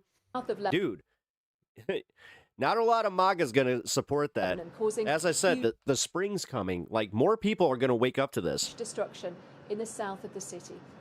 Meanwhile, Iran has launched further strikes on Israel. Saudi Arabia, Bahrain and Qatar all say that they also intercepted drones and missiles overnight. We'll hear from our teams across the region on a war that started a week ago with this from President Trump. The United States military is undertaking a massive and ongoing operation to prevent this very wicked, radical dictatorship from threatening America and our core national security interests. Well, let's look back at some of the key moments from the war so far. On Saturday, the initial strikes from Israel and the US were decisive. By the end of the first day, Iran's supreme leader, Ayatollah Ali Khamenei, was dead. Tehran retaliated by firing missiles at Israel and US military bases across the Middle East. On Sunday, Israel and the US Again, I like how there's surprise there. launched another wave of strikes at Iran. Planes were grounded across the Gulf as Iranian drones wrought havoc, even striking a British RAF base in Cyprus. Later that day, Prime Minister Sir Keir Starmer gave permission for America to use RAF bases, but only for what he called defensive strikes on Iran. On Monday, a new front opened up in Lebanon. The Iran-backed militant group Hezbollah fired rockets at Israel, and the IDF struck back hard, hitting Beirut and large parts of southern Lebanon. As strikes continued on Tuesday, President Trump criticised some of his closest allies, calling the UK very uncooperative and describing Sir Keir Starmer as no Winston Churchill. On Wednesday, an American submarine Yet Keir Starmer was fucking glazing him. sank an Iranian warship in the Indian Ocean. It marked the first time that a US torpedo had taken down an enemy ship since World War II. By the way, they're missing the part where that ship was invited by India to take place in like war exercises. That ship specifically didn't have any live ammunition. On Thursday, because it was literally like they were going to do, no live munition exercises specifically. So UK ramped up its assets in the region, sending 4 just repeated myself. Typhoon fighter jets here to Redundant. Qatar as part of the Prime Minister's promise to strengthen defences across the Middle East. Which brings us to Friday. Strikes continuing here across the region, and people living in Iran telling BBC Persian that the bombardment overnight was the worst so far. Well, there's plenty to come from our teams across the region, but first let's take a look at the big picture. Joining me now is our chief international correspondent, Lise Doucette. Lise, has this week fundamentally changed both Iran and the Middle East? Iran is a different country. The region is a different region. This is a momentous time in the region, which has seen all too many momentous times. There is a before and after moment. Iran has now been pushed into what it sees as an existential battle. After 1 week of war, its military assets, its security forces have been degraded, but the Islamic Republic of Iran isn't defeated. Dozens of its top clerics and top commanders have been assassinated, but Iran still it was a sea trial maneuvers. Yeah, shows no sign of surrender. And as you just alluded to, the people of Iran, 92 million people, including those who have been calling for change and who had dared to hope that the start of this war signaled the imminent end of the Islamic Republic, now find themselves trapped in a vicious war, leading them and their country into an uncertain future. And the region, Anna, the old rapprochements between Iran and its Arab neighbors, which had changed decades of being a dagger drawn, are now wrecked. One senior official in the Gulf told me it would take many years, possibly generations, to repair the damage of the last week. Well, yeah, I mean, America literally brought up stuff from the 70s as far as grievances. You don't think that they're going to do the same? And there was always a risk when this war was unleashed that it would widen, but it has escalated and intensified at a speed never seen before. So much so that today there is talk of the economies of the world being brought down. For so many years, and especially since the Gaza war triggered this confrontation we are now seeing spilling right across the region, people talked about whether this was a third world war. I think we shouldn't get caught up in defining it in this way. But without a doubt, this is a war which is drawing in much of the world, and it's only 1 week on. Lise Doucette, our chief international correspondent, thank you for your analysis, as always. Well, I want to take you now to the two countries which launched this operation, to the US and to Israel. Our North America editor, Sarah Smith, is in Washington, D.C., and our Middle East correspondent, Hugo Beshega, is in Tel Aviv. Sarah, to you first, Donald Trump was warning of military action for weeks, 7 days in. What is the view from Washington?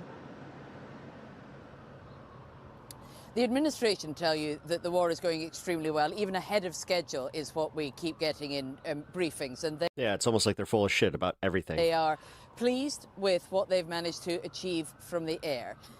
They have changed their minds, or certainly changed what they're saying several times about what the reasons for going to war now are and what the aims are. Donald Trump started off telling us that this war was to stop Iran ever developing a nuclear weapon, to get rid of their ballistic missiles, their conventional weapons that could threaten US targets in the region, and to make sure they could never acquire a nuclear weapon. Today, he's posted on social media saying that this conflict will not end until there is unconditional surrender from the Iranian government. He is demanding total capitulation, basically, from Tehran, and even saying he wants to be personally involved in choosing who the next supreme leader is. Now, he wants somebody who would work with the US and give in to his demands, including the country abandoning its nuclear program. But he's also said that while the US had drawn up a list of several possible contenders, they've now all been killed in US and Israeli airstrikes. So they are talking now about ramping up the scale of this war, saying that over the next few days they will multiply the combat power that they're using against Iran, and talking now about a conflict that may last for 4 to 5 weeks, but of course it's not entirely within their control when they can finish this. And Hugo, how is the first week of this war being viewed in Israel? Well, Anna, the view here is that this is a just war, and for decades Iran has been framed in this country as an existential threat, including by the Prime Minister Benjamin Netanyahu. He's written a book where he talks about it. I'm sure a lot of people remember when in 2012 he went to the United Nations with the illustration of a bomb to say that in his view Iran was close to developing a nuclear weapon. Now, for a very long time, he's been telling the world that Iran must be stopped. So I think this is reflected on how many people in Israel... Makes me wonder if you hear the sirens by now. ...view this war. There has been a poll this week suggesting that 93% of the population of Israeli Jews are in favor of taking military action against Iran. And I thought it was very interesting that most of those people said the bombing in Iran should continue until the regime there, as they say it, collapses. Now, as Sarah said, the statements coming from American officials have been vague, contradictory about what they're trying to achieve in this war. But here in Israel, officials have been very open about what they're trying to achieve. They hope to create conditions for the regime in Iran to be toppled. They've been talking about weeks of a bombing campaign. They seem to be against any kind of diplomatic de-escalation, diplomatic off-ramp in this conflict. And finally, domestically, there's been very little criticism of the Prime Minister's decision to go to war, even from his opponents, and very little debate about what might come next. Hugo Bashega in Tel Aviv and Sarah Smith in Washington, D.C. Thank you both. Well, let's take a look at how other countries... I love how she kind of, like that lady in the pink coat, really broke that news. Just like talking about a child. ...across the region have been drawn into this war over the last 7 days. Wira Davis is in the Lebanese capital, Beirut, and our senior international correspondent, Ola Gerin, is in Erbil in Iraqi Kurdistan. Wira, you've seen heavy attacks by Israel today. There have been large-scale evacuation orders. What's the latest where you are? Yeah, Anna, there's been around-the-clock attacks by Israeli missile strikes, mainly on the southern area of Beirut known as Dahia, where Hezbollah has one of its strongholds. But it's pretty clear that the scope and scale of Israel's bombing campaign here in Lebanon has been expanding in the last couple of days. The whole of southern Beirut now has been issued with an evacuation warning by the Israelis.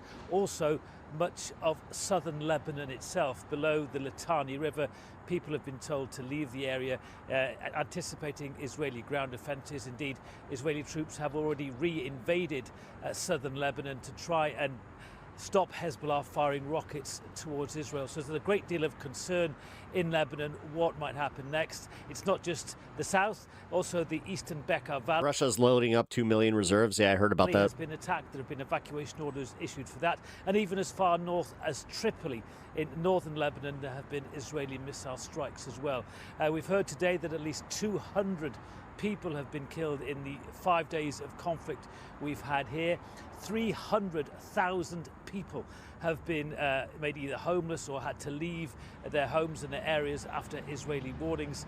And Hezbollah's decision to join in the conflict on behalf of Iran, if you like, after the killing of the supreme leader, has been criticized throughout Lebanese society, because the last thing that most other Lebanese people who aren't Hezbollah supporters want is another long and costly conflict. But I think things are only going to get worse here before they get better. I think Israel sees this as a chance now to defeat Hezbollah militarily once and for all. But who knows what will happen and how long those Israeli troops will remain in southern Lebanon, and how much of the capital will be bombed before Israel decides it has achieved its aims. Hannah. It's a good question. Are the Russian reserves going to Ukraine or Iran? I mean, I'm taking this with a grain of salt, too, because I don't think that Russia has that many reservists. And all of... They wouldn't have been using outside, sources if they did. What's the situation where you are in Erbil? North Korean troops and all that. Well, we've had daily strikes since the war began, missiles, ballistic Speed this missiles up and just a little. drones targeting bases of the Iranian Kurdish opposition. We've also had attacks on facilities linked to the U.S., particularly Bandit, happy Friday. Erbil International Welcome, Airport. welcome. And we're broadcasting tonight, Anna, from inside our Are hotel you happy we got the horizontal back? room because local authorities have told Hopefully- us for security reasons hopefully for good, we we'll cannot see. use our balcony and we cannot film out the window. Now, the airport was Russia's home always bullshitting. Dude, we're bullshitting too. Stop it. Stop acting like we're somehow better. to, or is home to a U.S. military Literally every single military is lying about their fucking, like, the number of dead, so... base, which we believe is now empty, but it continues to be targeted. And in the last hour or so, we have had reports of strikes beyond this region of northern Iraq, this autonomous Kurdish region. The latest reports we're getting are of strikes on oil facilities in Mosul that are linked to both the US and the UK. Now, I think that there's every chance the situation here Horizontal's the chat safe space. is going to get a lot I more mean, honestly, it's complicated been and really quiet a today, lot so worse. it's okay. President Trump is now openly encouraging these Iranian Kurdish factions, the opposition groups, which are based here and have been here for decades. He would like to see them go across the border and begin an operation inside Iran. He has said that would be a wonderful idea, and I would be all for it. We know these groups, some of them at least, are planning to do that. They want to do that. One spokeswoman this week told us we have had these plans Yes, horizontal is for the back. 47 years of the Islamic Republic.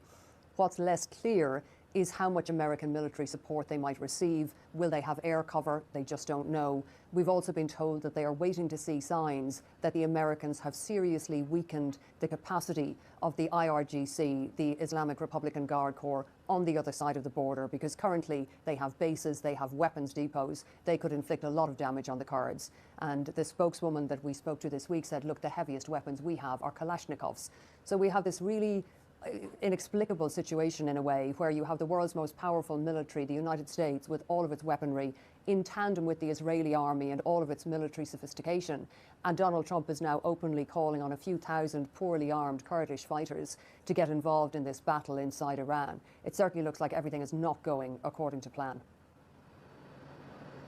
Orla Guerin in Erbil and Moira Davis in Beirut. Thank you both. Well, one of the big questions right now, of course, is how long this could all go on for. So let's take a look at the military All state right. of play with our I was about to bail, but this is a good question. defence correspondent, Jonathan Beale. Jonathan, how do things stand on the ground right now? Well, Anna, there's no doubt that it is Israel and the US that have the upper hand. A high tempo of strikes they've been carrying out over the past week, which we are told by the US Defense Secretary Pete Hegseth will increase in the coming days. Just to give you a sense of scale, Israel has already used 5,000 bombs and missiles. That's as much as they used in the entire 12-day war when they targeted Iran's nuclear program last June. The US has conducted more than 2,000 strikes, and each of those strikes would include multiple munitions. And it's clear that they are going through munitions probably faster than they can be produced. That said, they clearly also have stockpiles. And the important thing for both the US and Israel at the moment is they have air superiority. They can pretty much fly anywhere they want in Iran, looking for high-value targets, which they've been doing, but also hunting down those weapons, those launch sites. Now, that said, Iran is still showing resistance, but the resistance is less than it was at the start of the war. So at the beginning of this war, Iran was firing more than 300 missiles on the first day. Pentagon says that's gone down 90%. The number of drones, remember they had tens of thousands of drones, it was thought, before this war started. That's gone down 80%. Now, that does not mean that Iran is down and out. They still can hide. Dude. Remember, it's a country 3 times the size. This ain't gonna help. I'll tell you what, man. Making up fucking bullshit like that, that's just gonna cause even more issues. France. I'll say, like, we did this during Iraq, where we constantly would underplay how much munitions they had. Those weapon stocks can be hidden. They also we just keep making the same fucking mistakes. Still have proxies, namely Hezbollah, which you mentioned, but also the Houthis in Yemen, who they supported in the If you've never thought that it sucked to be an American, then you might not actually. past, and they can strangle. This No, that's insane. could affect all of You've never thought that it sucks to be an American? Like, come on. us because they can strangle trade through the Strait of Hormuz, where about 20% Sometimes you have to be like, dude, you have to be embarrassed by your family. Like, of the world's oil comes. You can love it, but that doesn't mean that you should always just be like, no matter what, I stand by it. True. Now, Donald Trump has set himself a very high bar indeed, saying that he wants to end this war with the unconditional nationalism is stupid surrender of Iran's government. But if you look at what's happened in the region recently, Israel bombing Gaza for more than 2 years, that did not lead to the unconditional surrender of Hamas. The US pretty much bombed the Houthis in Yemen for the best part of the year. That did not lead to their unconditional surrender either. So I think it's still very difficult to see a quick end to this war. Jonathan Beale, our defence correspondent, thank you. Well, the US and Israel are continuing to strike Iran, and a state-imposed internet shutdown there means that there is very little information that actually makes its way out of the country. Right. But we have managed And that's by design. to hear from some voices in the capital, Tehran. Our team from BBC Persian have put voices to their words. There's plenty of countries that are better than America at certain things. This is this is that mentality that keeps you from traveling the world and actually recognizing that there's many, many issues with our country. The house was You sit there judging every other country thinking that, oh, America's number one. As I said, our infrastructure sucks. Have you ever ridden a bullet train? Have you actually been on high-speed rail? That alone would make you realize that America kind of sucks. shaking for 5 minutes straight. Last night was the worst night. Canada's fine. No, I'm not okay. I barely slept last night because of the It's like America with actual health care. constant explosions. People have developed a kind of illness of constantly checking the news. For a week now, my blood Again, this rah-rah America bullshit is ridiculous. pressure hasn't come down. The situation really isn't good for me. Honestly, No, you haven't? That's what I thought. I might. That's what I thought, George. Until you actually go to a country that has updated infrastructure and you see the progress that they made, and specifically focusing on their citizenry, you might have a different take on America. Survive the bombing, but not the stress. And joining us now. Our propaganda teaches us that America is the best, while we're kids, and yeah, people carry that into their adult lives, and then they have that mentality right there, where I've never criticized my country enough to say that I don't like it. Our BBC Persian services, Bahman Kalbasi, who's in New York.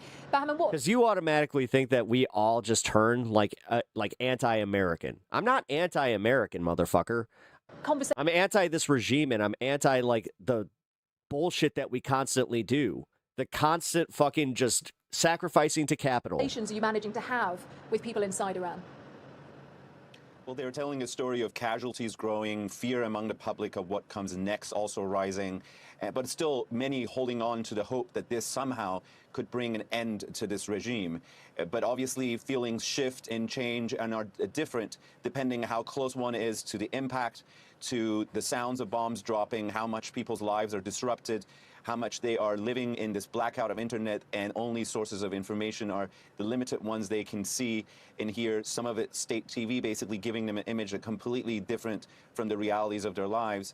So it's a shifting situation, and as we see targets like hospitals being severely damaged, schools hit, as well as Red Crescent centers, a feeling that this will widen more than just the regime posts and military sites, that this could very much disrupt a city of 9-10 million. Sometimes feels like being carpet bombed when you look at the images. But a lot of people still, when I talk to them, are worried, calm, still thinking something good will come of it, but also fearful of how long this might go, and what would happen to this country's basic necessities being delivered: food, water, electricity. How long will that last? And all of that is a compounding feeling, and for millions of people who are completely out of the rooms of decision making. Bombs are being dropped on them by decision makers in Washington and Tel Aviv, and the leaders of Iran are going on state TV and threatening them with absolutely punishing iron fist. We saw images of officials on state TV telling mothers and fathers that your kids will be shot and killed if they so much as think about protesting. So they are basically stuck in a very difficult situation, but some millions who were out in the streets 2 months ago wanting an end to this regime are still holding on to hope. Bahman Kalbasi from BBC Persian in New York, thank you. Well, Bahman was talking... Okay. Let's move on from that. The war with Iran is now a week old. Today on the Security Brief, we'll show you how it's evolving, what the United States and Israel are striking, and how the Iranians are fighting back. Over 1,000 drones were fired at the UAE in just one 24-hour period. The Shahed drones are cheap, they're abundant, and they keep coming. The US has now asked Ukraine to help defend its Gulf allies from this specific drone threat. And we've been talking exclusively to a Ukrainian Special Forces drone commander. And we'll reveal what the world can learn. The map, the drones, the defense, and what comes next. This is the Security Brief. Stay with us. First Saturday on the Ayatollah's compound to where we are today. It's been an overwhelming show of conventional air power, Mikey, but there is a strategy to it. And first things first is to take out and test the air defences. Yeah, a lot to get through today, Christian. In air power doctrine, and I hate using the word doctrine because it's boring, but in air power doctrine we call this offensive counter-air. So what does that mean? It means that there are a number of targets that will come out from this doctrinal term. First one is destroying enemy aircraft on the ground before they get airborne. So, I mean, the Iranians don't have a sophisticated air defense aircraft. They're getting there with the Su-35s, but targeting those aircraft so they can't get airborne and pose a threat to US or IDF aircraft. Destroying enemy air bases and runways so the jets can't get airborne. So if they don't get the jets, then the jets can't get airborne. Eliminating air defense networks, that's called IADS, Integrated Air Defense. That basically means surface-to-air missile systems and communication nodes that all talk to each other across the country. And then disrupting enemy C2. C2 is a word in the military we use for command and control. And all of these objectives under offensive counter-air are geared to progress towards air superiority, which in simple terms is the US and the IDF being able to conduct air operations without a major hindrance. OK, well, let's look at the map to get a picture of where it is spread across the country. What do you see? Well, there's obviously lots of targets, but if we can just take a look at the map now, we'll bring up what I think some of the key target sets are.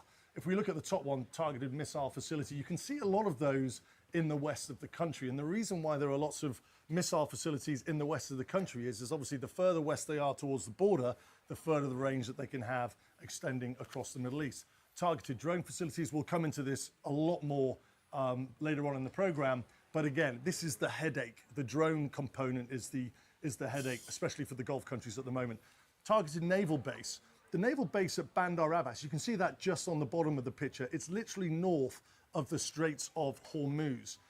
This is strategic and it's critical because it enables the Iranians to be able to naval power project in one of the most critical pieces of water in the world. Yeah, if anybody thinks that the Strait is just going to open anytime soon, they're delusional. We've spoken about this a lot.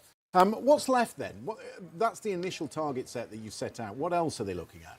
It's again, the drone facilities and air bases. These are likely to still be on the target list, and there's a lot of them. There's a lot of them in the north, there's a lot of them in the south. But as I said earlier on, the Iranians don't really have a sophisticated air defense fast jet capability and the missiles to go along with that. But nevertheless, they still pose a threat. The big one is the drone facilities. So how are they doing that? What are they hitting this infrastructure with? There'll be, I mean, the TLAM, the Tomahawk Land Attack Missile. I think we've got some footage of that. That is the weapon of choice at the moment. This is a Tomahawk Land Attack Missile. It's a cruise missile being launched from a warship, and these warships are likely part of the carrier strike groups that we see in the Mediterranean with the Gerald Ford, and that we see off the Gulf of Oman with the Abraham Lincoln. What's really unique about this Tomahawk There's a reason that they're declassifying all this shit real fast. Land attack missile is that it's got a 1,000-mile range. It travels at very low level, so it's hard to detect. And you can actually put steel penetrators on these things, which allows them to be bunker busters and take out those command and control nodes. Right, and also the bombers were involved, the B-2 Spirit, the B-1 Lancer that we talked about previously on the security brief. Round trips from continental United States? Yeah, it goes back to the home basing problem. So the Trump administration weren't getting approval from the UK to use Diego Garcia, for example, by the Chagos Islands, which whilst far away, isn't as far away as Whitman Air Base in Missouri. That's a 37-hour round trip. But they've not been using the GBU-57s, which we saw in Operation Midnight Hammer. They're the big 30,000-pound penetrators, massive ordnance penetrators, exactly, the MOPS. They've not been using those, along with the B-1, which is I think we've got some footage of the B-1 here. It's a supersonic aircraft. It can travel at 1.25 Mach at high level. It can carry 75,000-pound payload. It can travel at 0.92 Mach at low level. With the B-2, the combined B-2 and B-1 assaults or airstrikes using 2,000-pound bombs, they've been able to do a significant amount of damage. Can you show me the threat level from the ballistic missiles? Right, so in the build-up, we heard that ballistic missiles were on the priority list, and rightly so. Iran has the most volume and the most diverse ballistic missile threat in the Middle East. Let's take a look at we've got a graphic here, actually, which shows some of the capability in terms of range rings. So right in that inner circle around Iran, the red ring, Shahab-1, that's a short-range ballistic missile. Shahab-2 is out to 500 kilometers. That's the orange ring that you can see outside. You've got the light blue ring. That's the Qiyam-1. It's called a ballistic missile. It's like a short to medium range, 750 kilometers. And then the Shahab-3, which can go out to 2,000 kilometers. And what's interesting about that is when you look at RAF Akrotiri, which is in the southern part of Cyprus, obviously that's within range of the Shahab-3. But it's not just those missiles. Information suggests there's missiles called the Karam-Shah ballistic missiles. This is an interesting ballistic missile that the Iranians have because it's actually got the highest payload in terms of a warhead at about 15 to 1,800 kilograms. And then the Shezil ballistic missiles, their estimated ranges are actually 2,000 to 2,500. So when This you really look at does, like that graphic in the dark ring on the outside, it's more and more clear that this is not going to be a quick conflict in the slightest. you can extend that. If anybody potentially keeps extend saying that, range a little I bit mean, further. I feel like even Trump has kind of abandoned that because, like, him saying this could go forever. But the biggest headache, obviously, I mean, the ballistic missiles, an enormous threat, but the biggest headache day to day is the Shahed drone. Yeah, the Shahed 136. I mean, we've seen this in Ukraine. You know, in 2025, the Russians launched over 60,000 of these on Ukraine. This year, they've launched over 12,000 in just 2 months. So they are pervasive and they can cause a lot of havoc. Over 2,000 drones in the first week were launched by Iran. And if you just think about that, every dollar that Iran is spending on a Shahed drone, the UAE are spending $20 in shooting them down. And that cost-benefit ratio, we'll talk about this a lot, we have spoken about this a lot, it's unsustainable. That's the strategy of the Iranians. Just going back to your ring graphic, I don't know if we can... Again, I mean, the simplest way to say this is like all of our ordnance costs so much more than what they're using. Bring that back up. And the drones, specifically with the Iron Dome, dude, Israel really, you egg on their face on that one because they were just like, oh, shit. We designed this Iron Dome to intercept missiles, not drones that can just swerve out of the way. Oh, fuck. But what would the range of the Shahed be?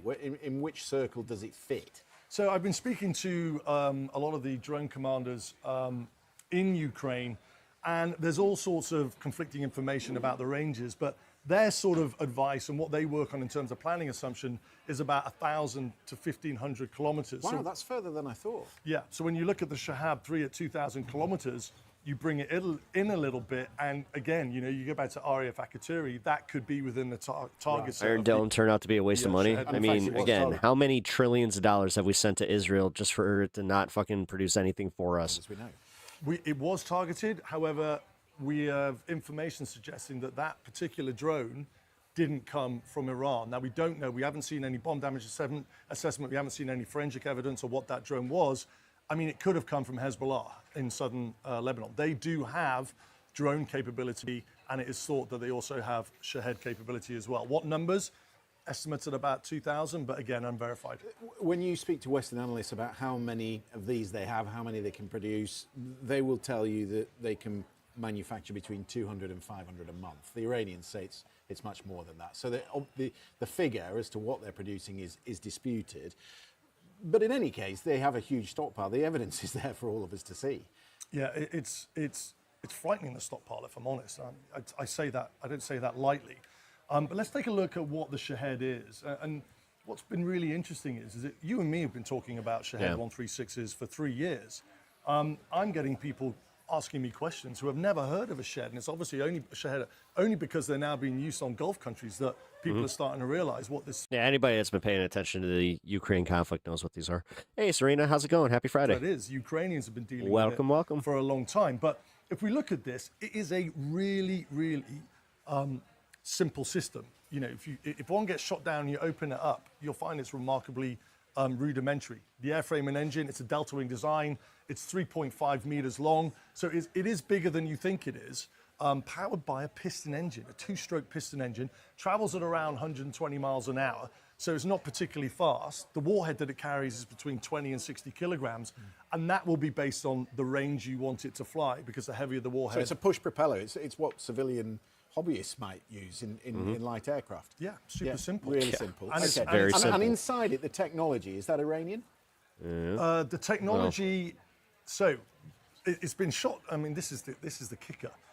When one was shot It's down American? and they opened it up, out of the 52 components Is it one of the ones we removed from sold? the Shahed that was captured, 40 were manufactured by 13 different American companies. Called it. Commercial, off-the-shelf products called dual-use components. It's a flying dirt US bike. parts. Yeah, essentially. Not just US parts. There are components that have been traced back to companies that are headquartered in Canada, Japan, Germany, Poland, Netherlands, China, and Switzerland. And I think what's really important to know is that these companies are not directly selling these parts to Iran, but they get around the sanctions through shell companies and middlemen. So Iran is building a weapon of war here out of commercial dual-use parts that are actually difficult to control by sanctions. You often talk on the security brief about cost-benefit ratios. Yeah, we'll let this one go. What's the most effective way to shoot these down?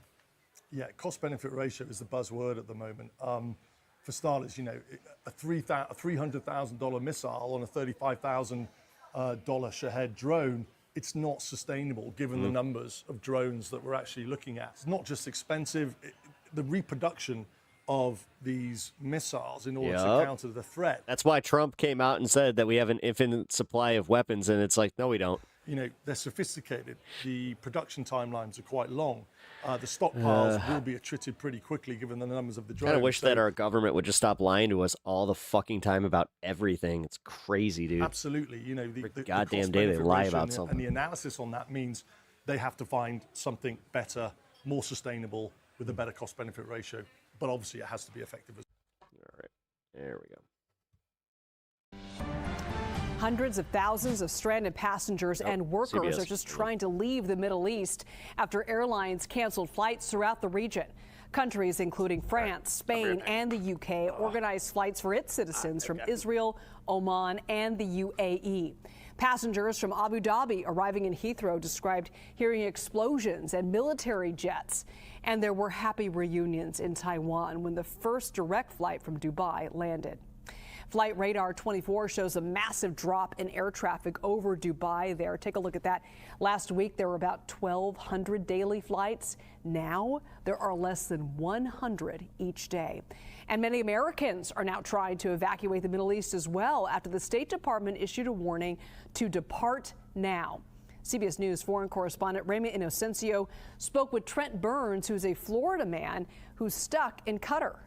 Not only can I not go home, but safety is, nowhere near guaranteed. Can you walk me through what's been happening? The majority of it's been happening at night.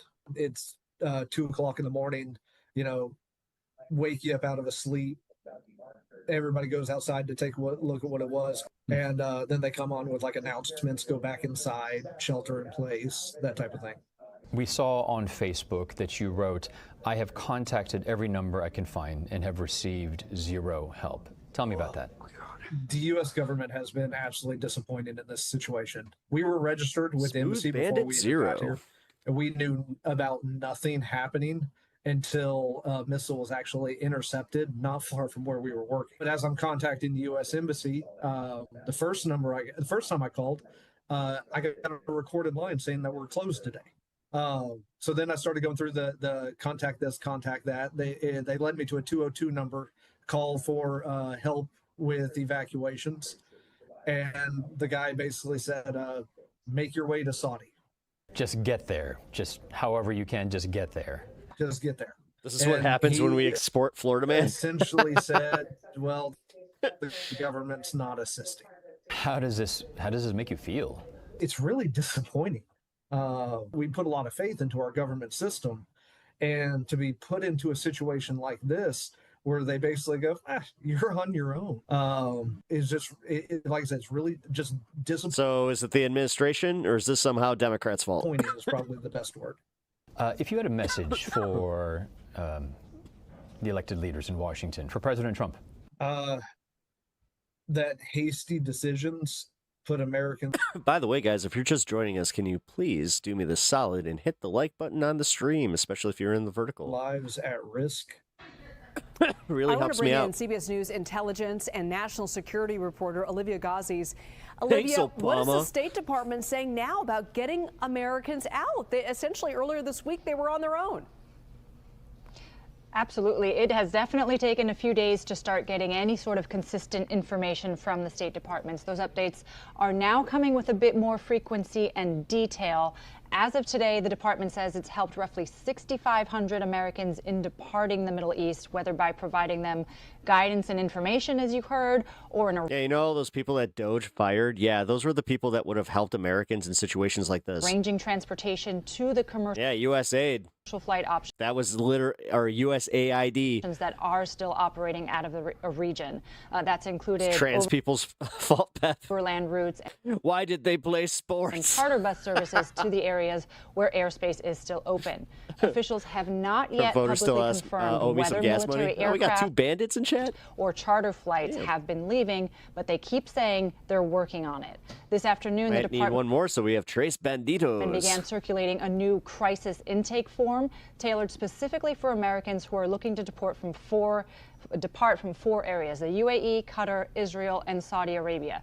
It is separate from the phone hotline and the enrollment in the STEP program. Lady, you need your cough button. Which officials continue to urge citizens to use, but it's a separate form. What the hell? And it's important to note that for now, It's literally the easiest button to find on her pack. assisted Just, departures may silent. only be limited to U.S. citizens. State officials have Those banditos, not acknowledged bad. Yeah, scenarios, true, including non-American family members and dependents, are complex, and they're still working through those scenarios in terms of eligibility. And Olivia, President Trump was asked why there wasn't an evacuation plan in place. What did he have to say? That's right. And this question has arisen, Liz, because of how foreseeable the effects of a conflict, given the vast military buildup in the region, the more recent messaging on diplomatic talk stalling, would have on Americans in the Middle East. Here's what the president said when he was asked about it. Well, because it happened all very quickly. We thought, and I thought maybe more so than most, I could ask Marco, but I thought we were going to have a situation where we were going to be attacked. Right, and so we've been pressing State Department officials on this very same point. If there was a clear possibility, even a likelihood of regional conflict that was going to shut down airspace and trigger major travel disruptions, why weren't more visible steps being taken to prepare for this scenario that we now see playing out? Those officials have pushed back on the notion that they weren't prepared or preparing.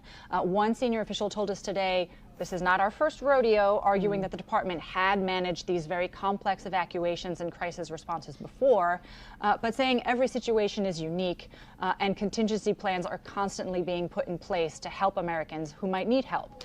They have also denied, because we've asked them, that They've been prior planning this for months. downsizing at the State And if they truly cared, they wouldn't attack until Americans were all Department out. has had a negative effect on these efforts, Liz. But for a lot of Americans still stuck there, it's hard to see.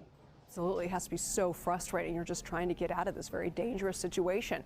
Olivia Gazis, thank you so much.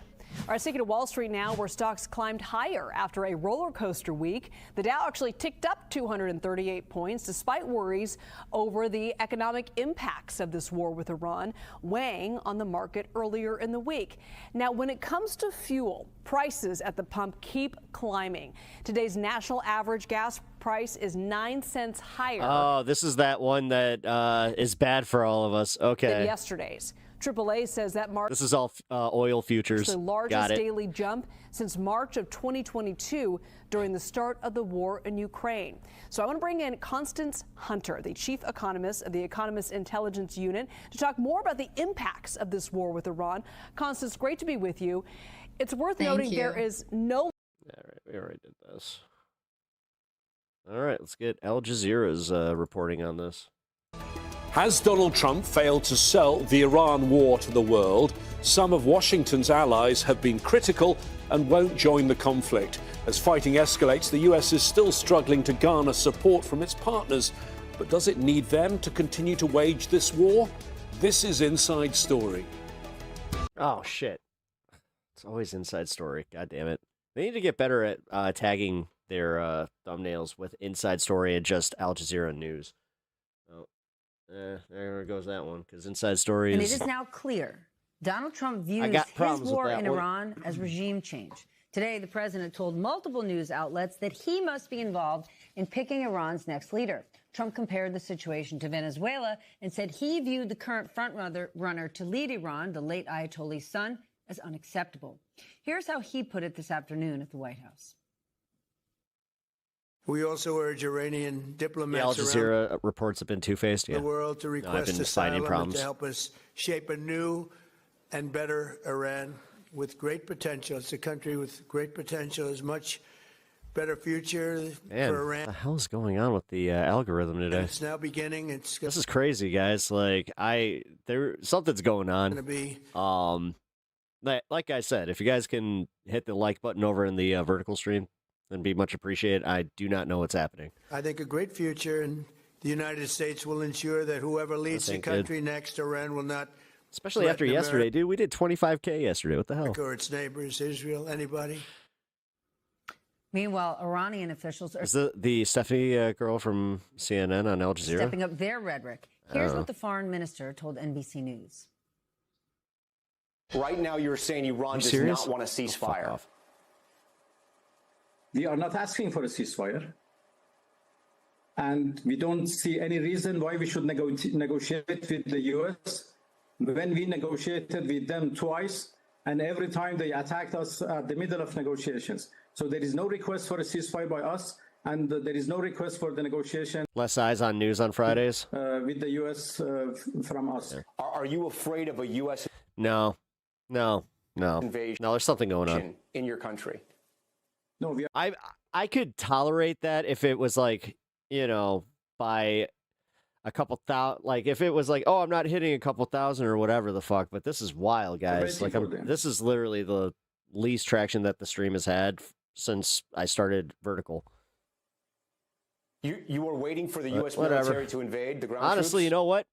Just means more of a fun stream after this, because, don't have to fucking focus on that. Yes, because Oh, we cool. are confident that we can confront them, Don't need this and full that would be overview. a big disaster for them. When it comes to the war itself, it seems that Lebanon is quickly becoming a major front, with Israel targeting Hezbollah fighters there. The U.S. and Israel continue striking Iran, and Iran is attacking several countries in the Gulf. Some European nations are now deploying I their thought it was late tonight. It is. No, this is insane. planes and ships to the area, but they insist it is only to protect their I just saw the tally. I was like, holy, what? people and their interests, It's like I'm not even there. and not to join the attack on Iran.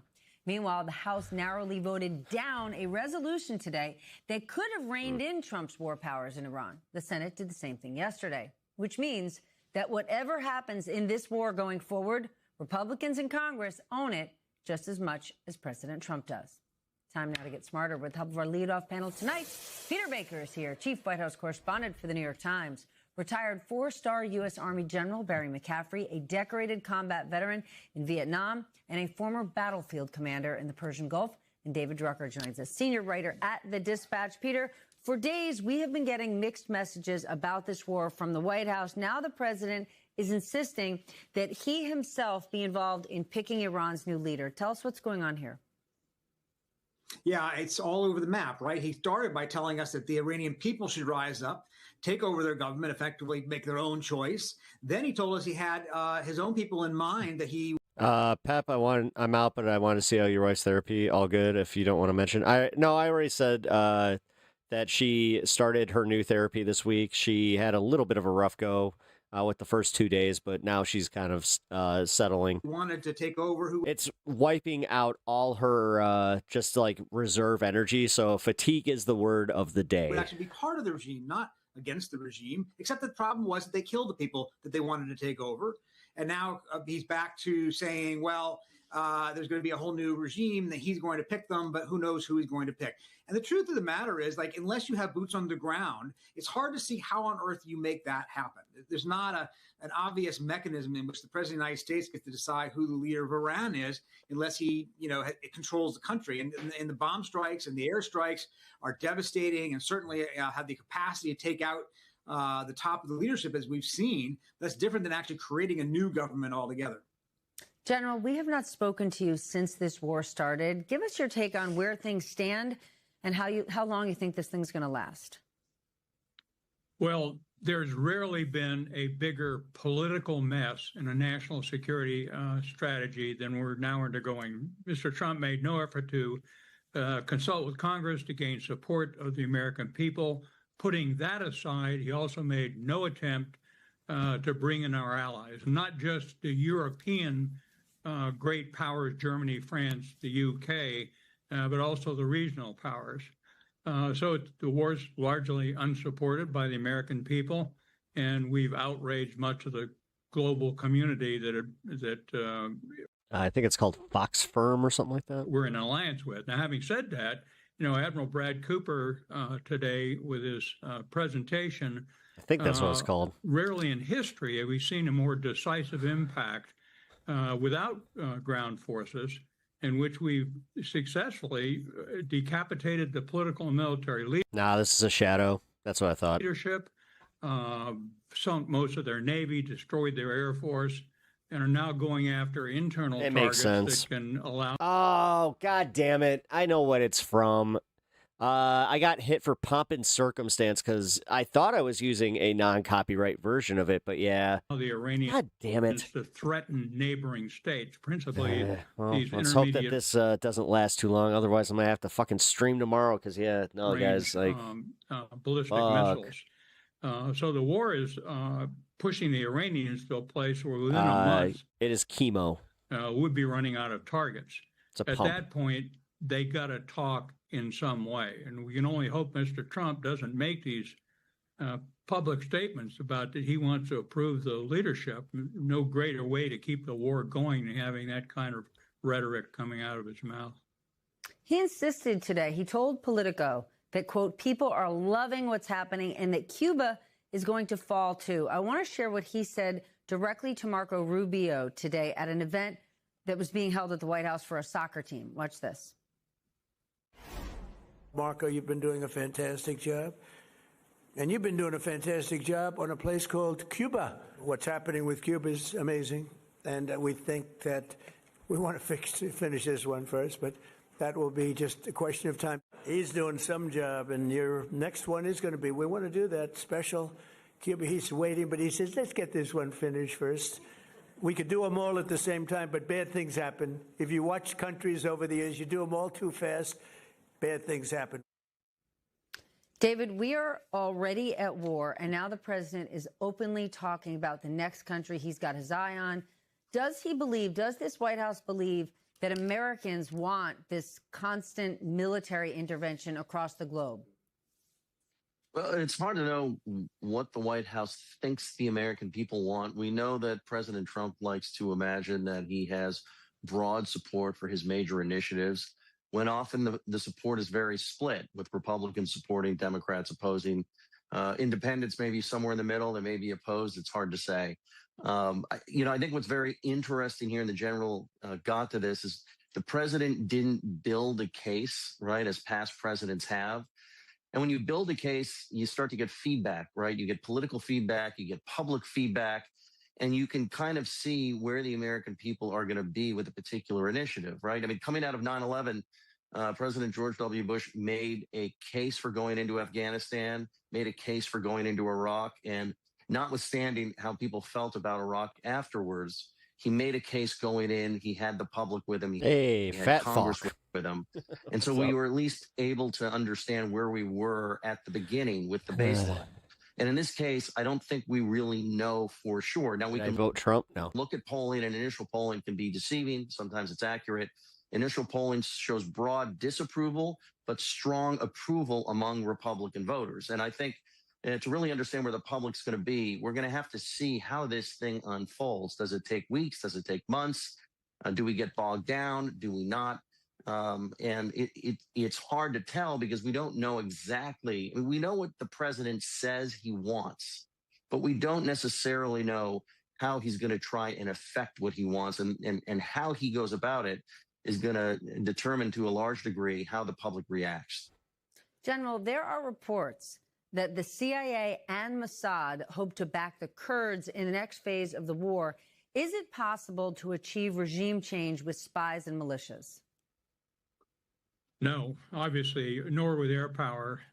So look, we're in a situation right now where the most likely outcome, in my view, remember General Petraeus' famous saying, "Tell me how this war ends."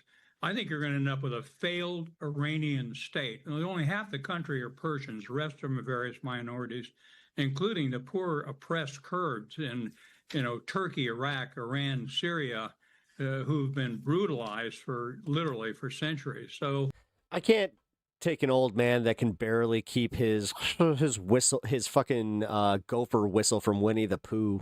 I think can we just, I don't know, man. Can we stop deferring to these guys? Like sometimes there is wisdom, obviously, but guys like this, he's going by the playbook from World War II. I mean, look at him. You're going to end up with the IRGC will never give up, but we may well see a split in the 400,000 man Iranian armed forces with some attempt to interfere with the death grip that the ideologues have on this sophisticated, giant country of 90 million people. So the likely outcome, in my view, is chaos, incoherent. What the fuck is this? I don't know, some guy from MS Now. The only option the Iranians got left, in my view, are terrorism, international terrorism, and going after the oil supply and try and economically put pressure on the United States. But they're on their knees right now. David, I want to go back to the point you made that what the administration didn't do was sell this beforehand. And so let's talk about where public opinion is now. Karl Rove wrote in the Wall Street Journal, where he basically said the war itself is great, but it's polling badly, and the president is not selling it well. He's a very good salesman, but he hasn't sold it. Yeah, well, Carl's right. He hasn't sold it at all. Yeah, it's because the economy sucks. Continues not to sell it.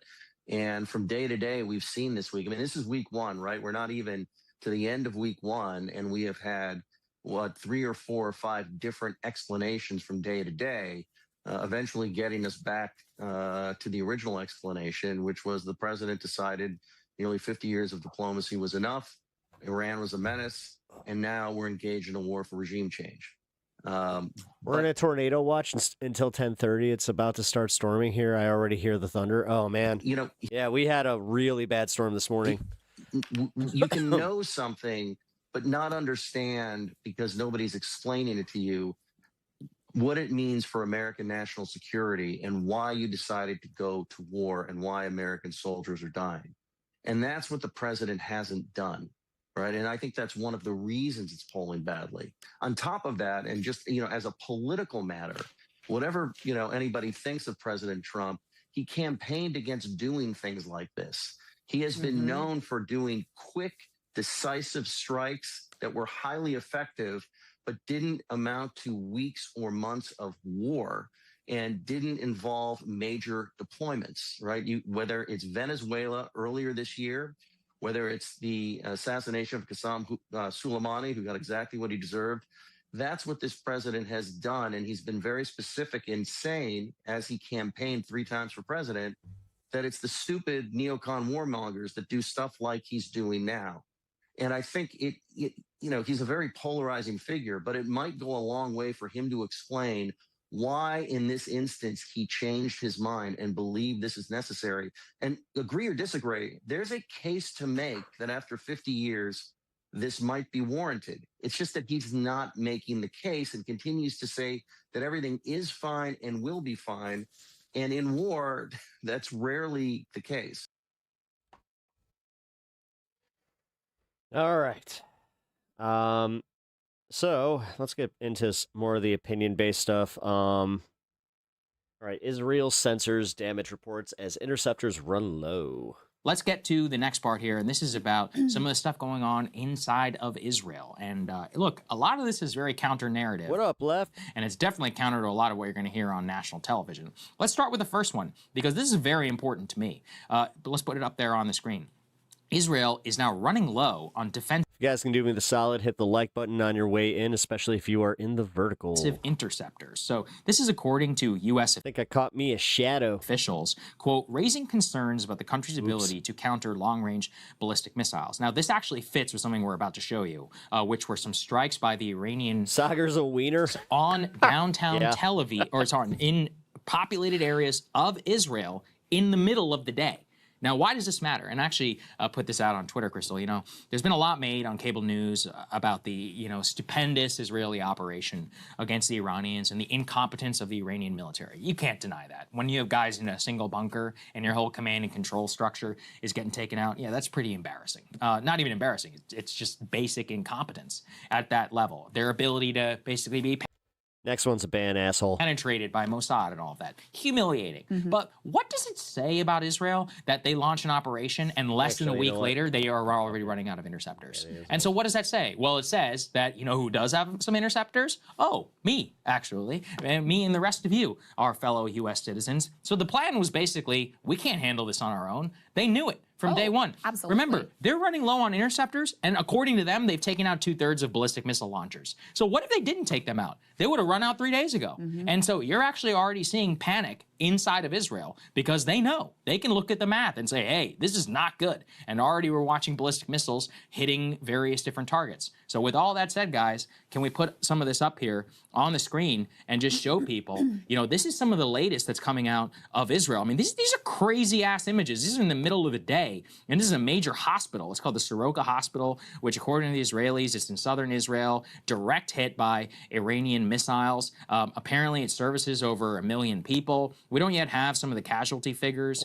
and all that has come out. But, I mean, look at this. In the middle of a city, you have a ballistic missile that's come down in the middle and is basically leveling this entire thing.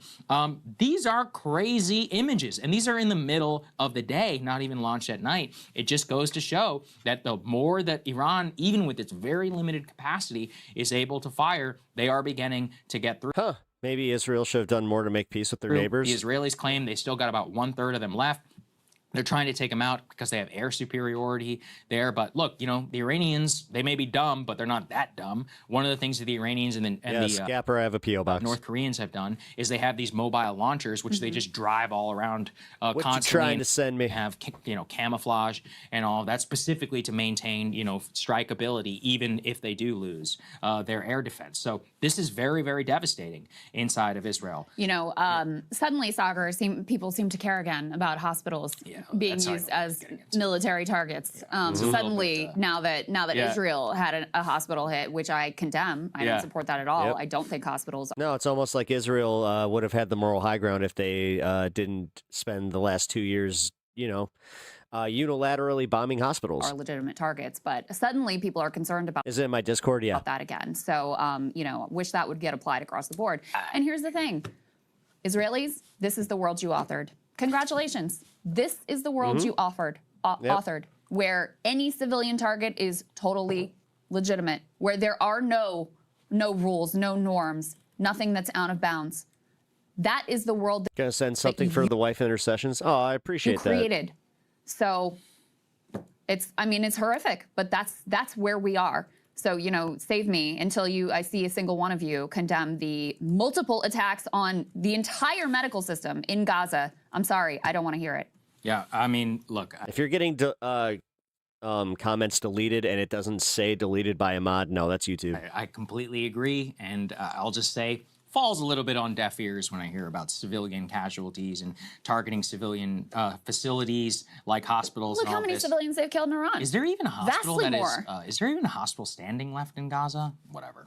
Somebody can go and can Probably check None that are undamaged. for me. No. What I do know is that they're, of course, though, using this as a propaganda campaign. The Something from Israeli Tennessee. foreign minister came out today and said that they're going to begin, you know, ramping up even more targets on. Hey, if you want to make a quick trip to Bucky Buc-ee's and get some Buc-ee nuggets to add to that. Iranian facilities. I would say no. Retaliation for this attack on the hospital. And, you do see some of that going on. But at the very least, I mean, the fact that they can't keep one of their largest hospitals safe from an Iranian ballistic missile is crazy. That is just not what was offered up. And keep in mind that a lot of what we're able to show you All right, Gapper, I'll catch you later, is man. very limited because of some censorship. Now, let's also get, though, to some of the other things that are going on inside of Israel. Oh, are you not taking off? This is always, very whitewashed by the United States and the Western press, but let's put beef. Wait, what? I said Buc-ee's, the Buc-ee nuggets. 4, please, up on the from Buc-ee's. screen. The Israeli is that what they're called? Beaver nuggets? No, I thought they were called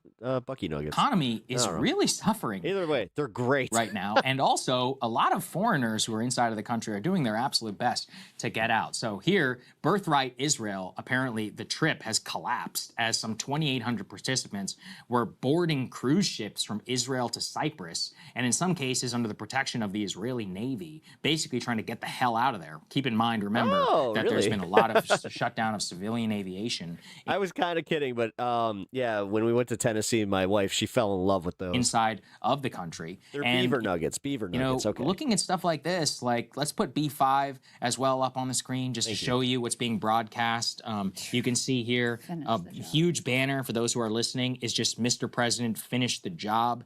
A massive banner across one of, I think it's a train station, which has Donald Trump's face and a major appeal here to Americans, but also to him in particular. Yeah, to Trump in particular. Let's keep this in mind as well. Israeli society and life right now is pretty crazy. I mean, let's think about this. Basically every single night and sometimes during the day, their phones are going off about ballistic incoming missiles. They're basically living in bomb shelters and coming up and out, variously. Society is completely and totally disrupted. Just imagine, you can't run an economy like that or run a society only for a very, very short period of time. It also has revealed some pretty, some social schisms, is that a polite way of saying it, about some of the things that are going on. Let's go ahead and put this up there on the screen.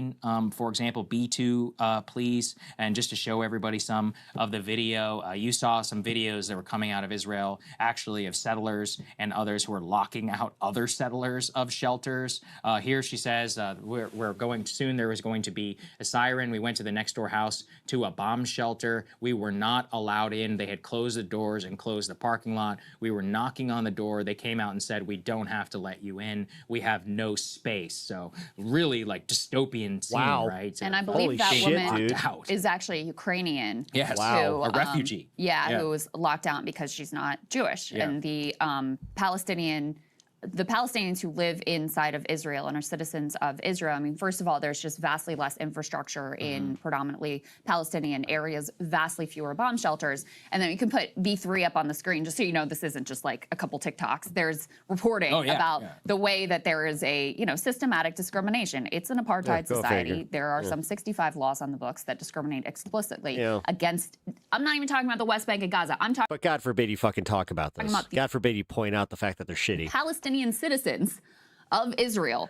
There are 65 laws on the books that discriminate explicitly against them. And then you have the endemic social discrimination of not for you. Israeli shelters exclude Palestinians as bombs rain That's fucking down. crazy. So, the ugly underbelly of Israeli society really being exposed in this moment of crisis. Yeah.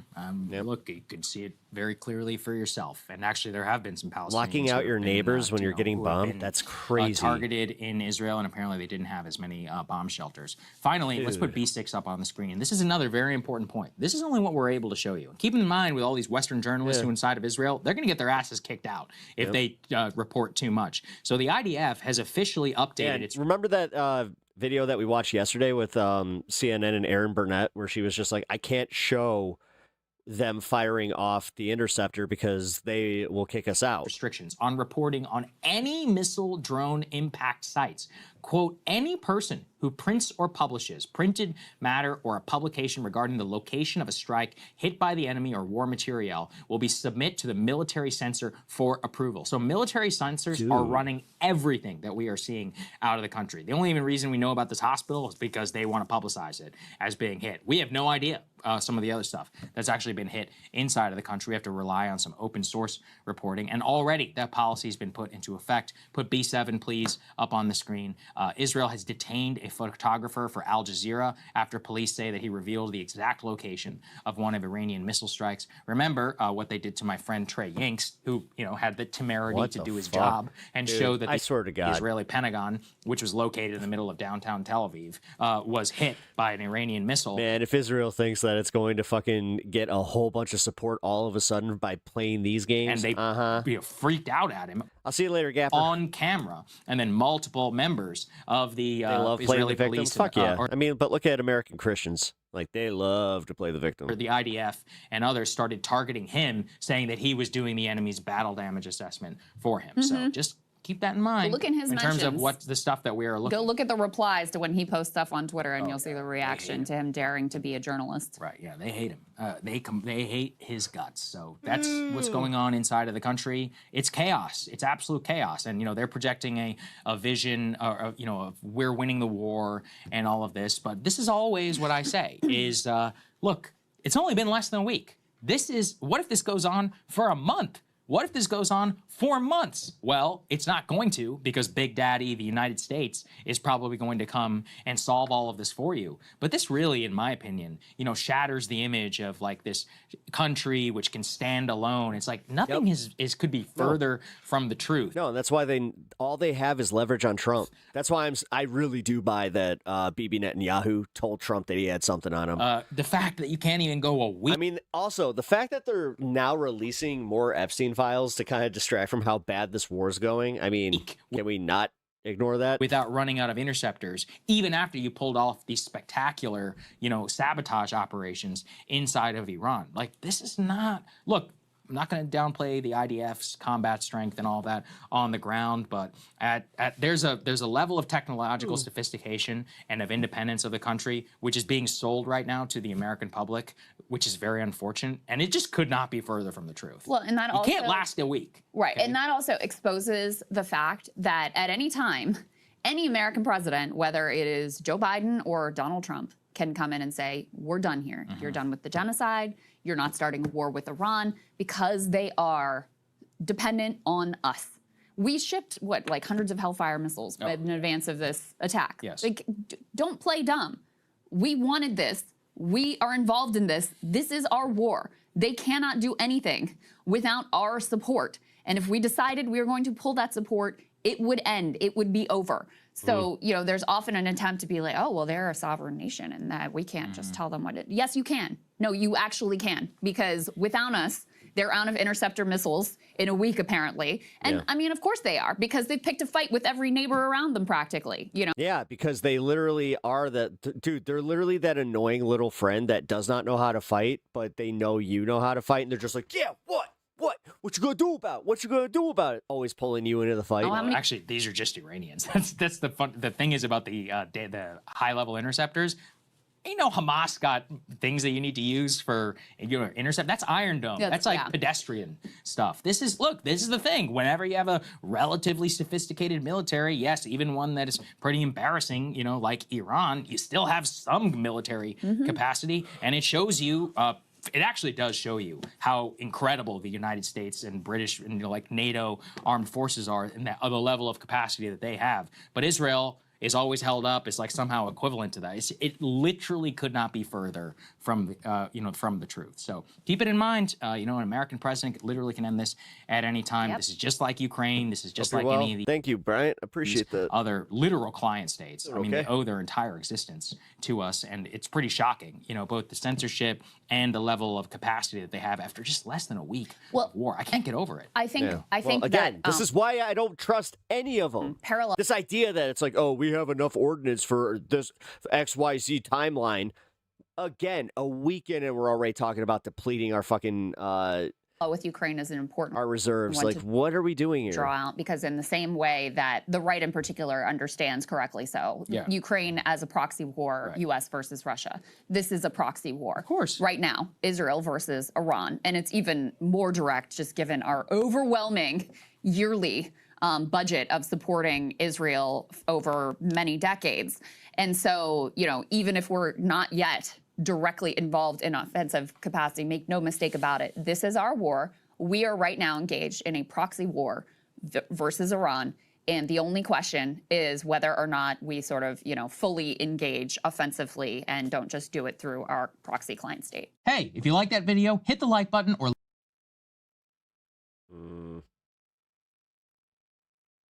Israel is hammering Tehran. They want to annihilate Hezbollah in Lebanon. What exactly are they targeting?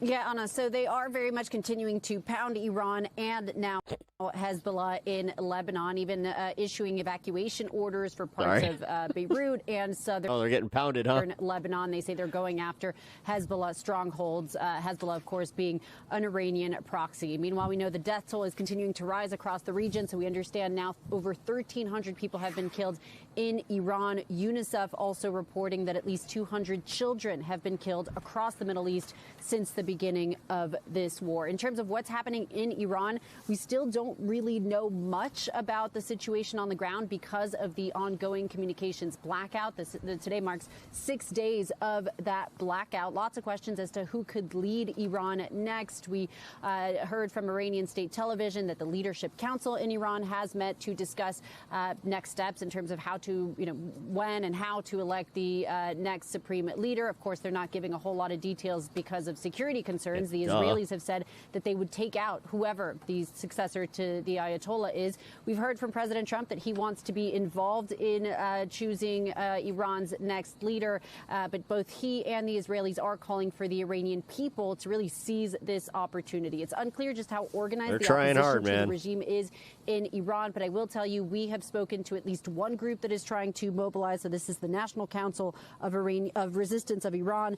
They tell us that in recent days the activities of resistance units inside Iran have been spreading throughout the country. The spokesperson for this group telling us that they've been targeting centers, what they call centers of repression. So, for example, IRGC district command centers, setting them on fire.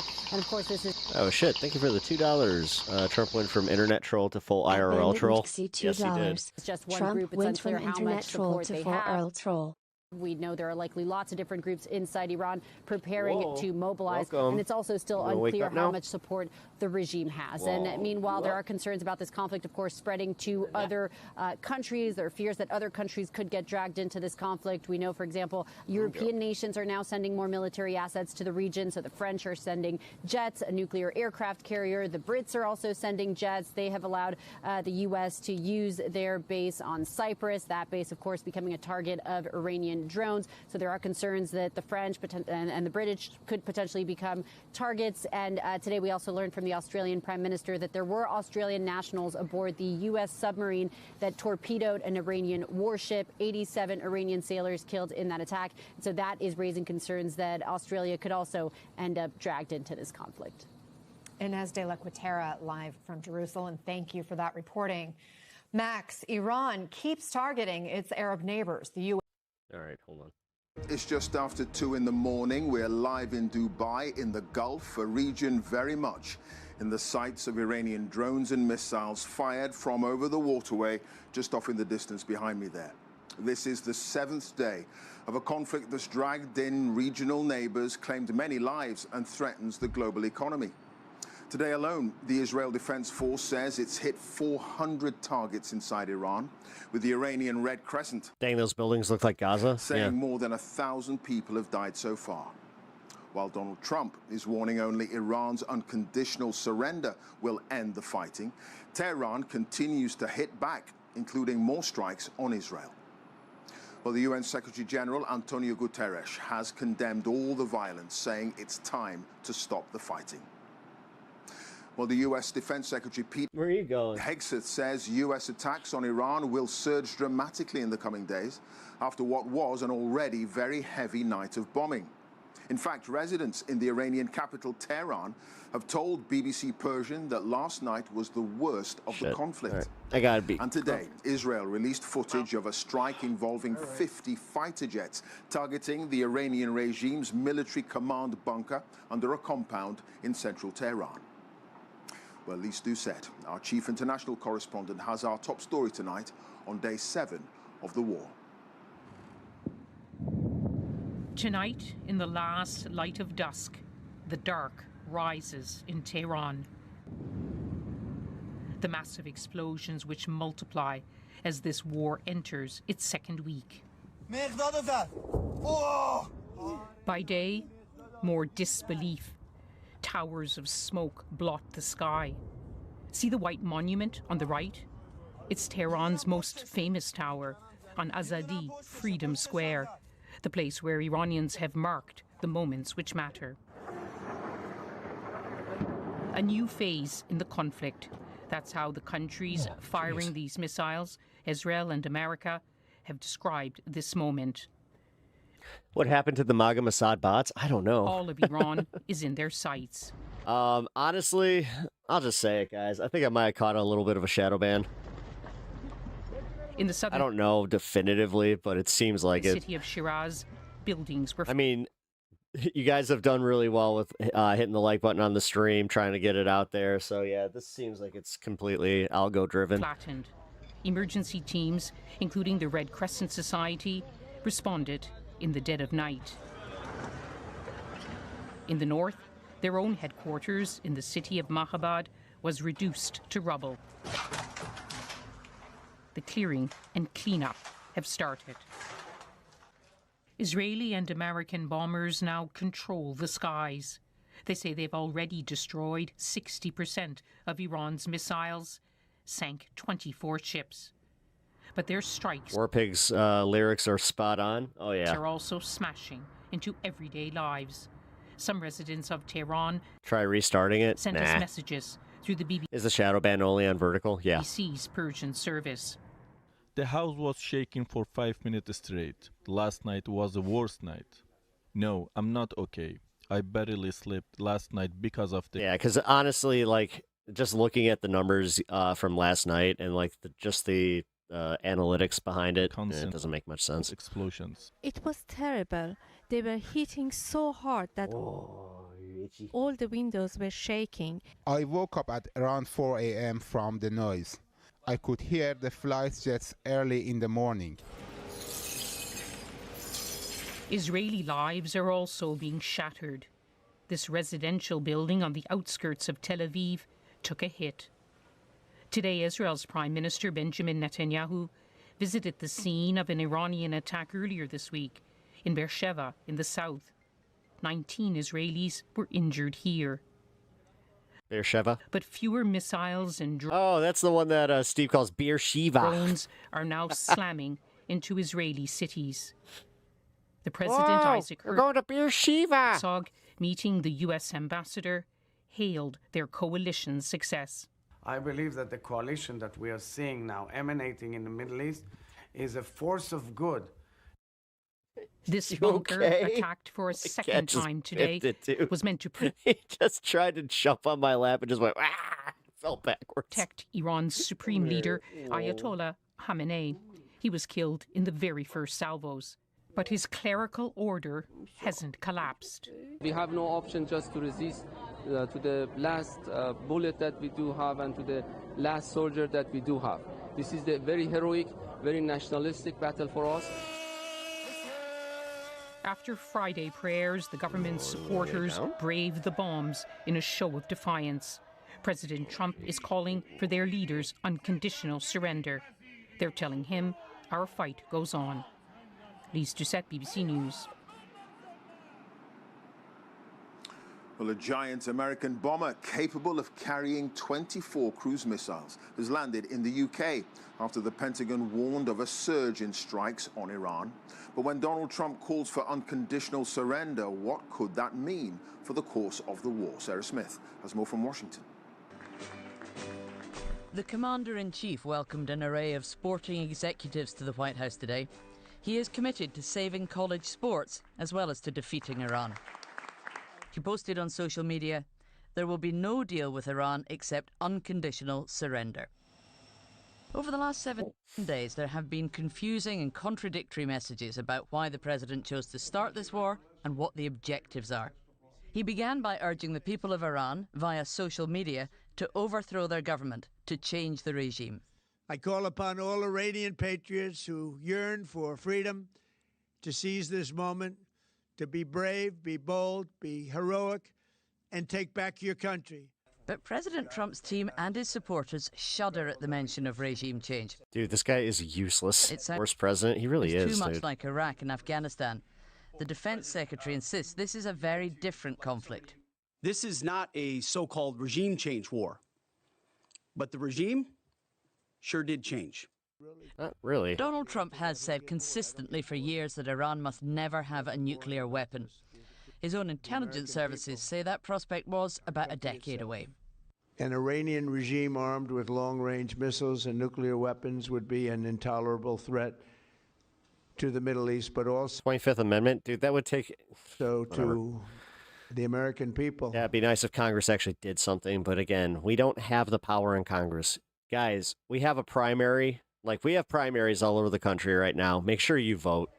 His secretary... I already told you guys, and I'm not sure if you were here yesterday, I'm going to just suck it up, and I'm going to vote for Kat Abu-Ghazaleh because I do not want any more of these centrist assholes and these people that just have kept us where we're at. So, State was sent to Congress to brief you lawmakers know what? on At this point, it's time. what the administration wants to achieve in Iran. If she sucks, then I'll deal with that later.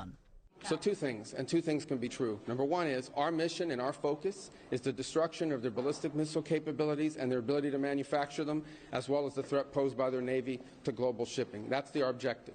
That said, we would not mind, we would not be heartbroken, and we hope that the Iranian people can overthrow this government. An American B-1 bomber on its way to the Middle East, landing at RAF Fairford in Gloucestershire today, Yeah, if she sucks, I can flame her on YouTube. Yep. illustrates how the No, I UK can. changed its stance on No, the I war thought this about week, it. reversing the original decision not to allow the US access to British bases. The US says You're the it cat is after all. about to Well, we'll see. move into a new... If she wins the primary, I mean, listen, I know that this also sucks, but if a Democrat that, you know, like Laura Fine or fucking Daniel Biss wins, I'm probably going to end up voting for them because the alternative is literally putting somebody red in this district. We can't have that. phase of this That's insanity. conflict, and that they will significantly escalate their attacks on Iran in the coming days. While at the same time, President Trump is insisting that he should have a personal say in who becomes the next supreme leader in Iran. He wants somebody who would do business with America, who would accede to his demands, basically, including giving up the country's nuclear This woman smokes like at least 2 packs a day. program. The US did have several people in mind who they thought could take over in Tehran, but they say they have now all been killed in the Israeli and American airstrikes. Sarah, thank you. As much as it'd be nice to have Simmons get a chance to, I feel bad too because his campaign was actually really good. If they just didn't get buried, they would have had a solid ass chance. Thank you, Sarah Smith, our North America editor there at the White House. Back here in the Middle East, in the past 24 hours, there have been more Iranian strikes on Gulf states. Here, the UAE says its air defenses have intercepted 9 ballistic missiles and 109 drones today alone. In Bahrain, more drones were shot down. And in Kuwait, a fire could be seen near a military base hosting U.S. forces. Kuwait's defense ministry says 60 Got a motor, Pep. Much love. Talk to you soon. Yep, I'll catch you later. Army personnel have been injured since the war began. Who am I talking about? Kat Abu-Ghazaleh. Well, Anna Foster is live in the Qatari capital, Doha, for us tonight. Anna. I live in the district that she's running for. Well, Clive, in the last hour, the military here says it shot down 9 drones today and another struck in an uninhabited area. And this morning, the Al Udeid Air Base, the biggest US military base in this whole region, was also targeted by Iran. And what that means is more national security alerts to mobile phones warning people to take cover. and also a different warning of the global impact that the fighting is having. Today, Qatar's energy minister has said that oil and gas producers here in the Gulf region could shut down their exports within weeks, sending prices soaring.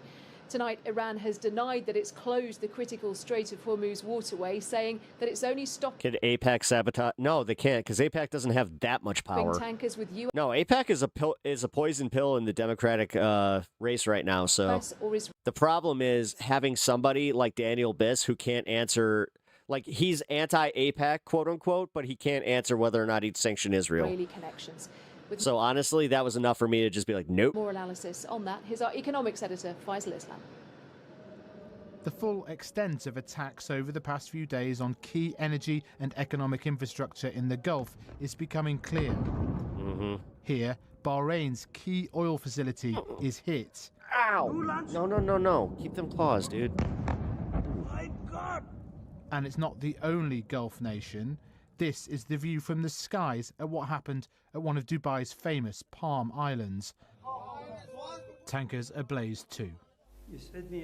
And today, Qatar... Notice how they said tankers ablaze too. That should have been what they led with, and that should have been the crux of the story, that oil tankers are getting hit. Qatar's energy minister But they don't want to cause panic in the fucking markets. that all Gulf energy exporters will have to cease exports in days. Crockett being pro-Israel did it for me. Just as Qatar has done with its gas. The oil price shot up after he predicted it would surge to $150 Glad Tallarico won. Yeah, me too. a barrel, risking bringing down the economies of the world. If the war continues, then we will see production shut-ins, and that would mean a higher oil price, and that would essentially mean for the rest of the world weaker macroeconomic outlook and potentially higher inflation. So this is very serious. Yeah. Okay, we're going to move on to the next one. We got one more Professor Jang video before we run out, essentially, of Professor Jang videos on this specific topic. But, all right, let's catch this one, and then we got a few more fun bits. Yeah, we're going to start chilling at the, at the end here, because what I'm going to do is I'm probably going to go 5 hours tonight.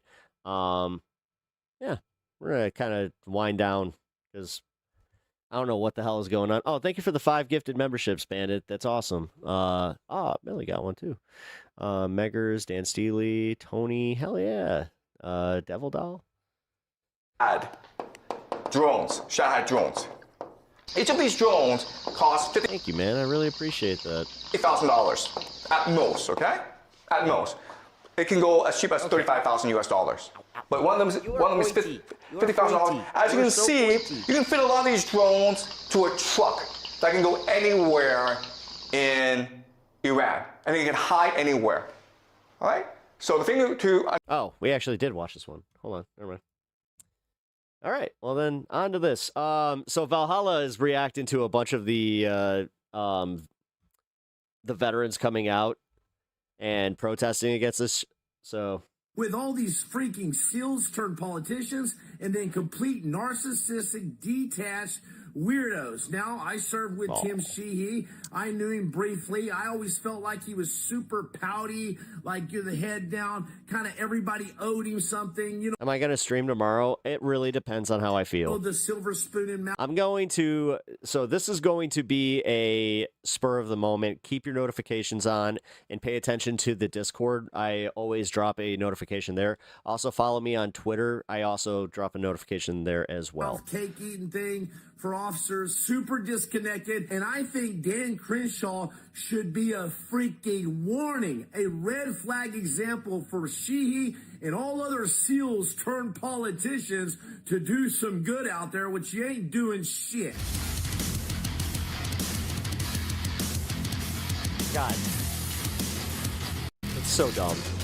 I'll just say that much. Nobody cares how much you fucking work out, dude. Welcome back to the channel, everybody, and we're actually getting to the video Nobody we meant cares. to do first this morning, but we weren't expecting old Christy Noam to get replaced, and that is the absolutely insane. Is Sapphire your notification bot, Pep? Viral. I literally don't have a notification bot. Story. Oh, yeah. On Discord it is. From yesterday, I'm sure you guys are already tracking. Yes, that former Marine combat veteran who was thrown out of a congressional hearing extremely violently, having his arm arm broken in the process because he had the audacity to protest the war in Iran that nobody wants. And what's the most amazing part of the story? Yes, we finally yesterday got rid of that piece of shit Dan Crenshaw, getting those scumbag Navy SEALs out of office, and another one shows up to take his place. Because Sovereign Citizen videos? No. I got one of those lined up for later. I got some fun actually. You know what? After this, we're gonna wrap up the bit of news of what we've been covering all week, and we're gonna cover some stuff that just went unnoticed. And there's some fun in there. Former Navy SEAL congressman is in hot. One of the top. I'll just go for this one. Headphones on planes. We're going to talk about that one. That might even become an hour. Water now. Because I got some fucking opinions, man. We're jumping into the altercation to help Capitol Police and ended up breaking this Marine's arm. And the best part about this story is I actually have friends that worked with old Sheehy when he was a SEAL, and they've provided us some clips of what a piece of shit this guy actually is. Shocker. So, let's jump into it. Don't forget to like, comment, subscribe. Helps the channel. Follow us on all our new social media platforms. And yeah, let's talk about this. Now, I'm probably not going to be able to show the actual altercation videos because YouTube loves to shut down anything that's got violence in it, especially if it's protesting against this current conflict. But I'm sure you guys have seen it. We'll use some still frames. We'll talk about it a little bit. So this is the main clip that went viral. I'm not going to play it with sound because that'll automatically flag the algorithm. As you can see right here, this is a Senator Sheehy who decides to step in. And here, that's what happened. Is the moment you can see his arm is caught in this door, and his arm is snapped in half, literally. And second clip here, you can see as he's being drug out. This whole thing was crazy. Okay, let's talk about this. First thing I want to make very, very, very clear to everyone. Anyone, especially global war on terror combat veterans, have the right to protest against another regime change war in the Middle East. And on top of that, any veteran who fought in any war and conflict has the ultimate authority and right to protest yet another war. If you went out and fought the wars previously, you 1000% are the subject matter expert on what war is, and thus you probably should be listened to by the general populace about it.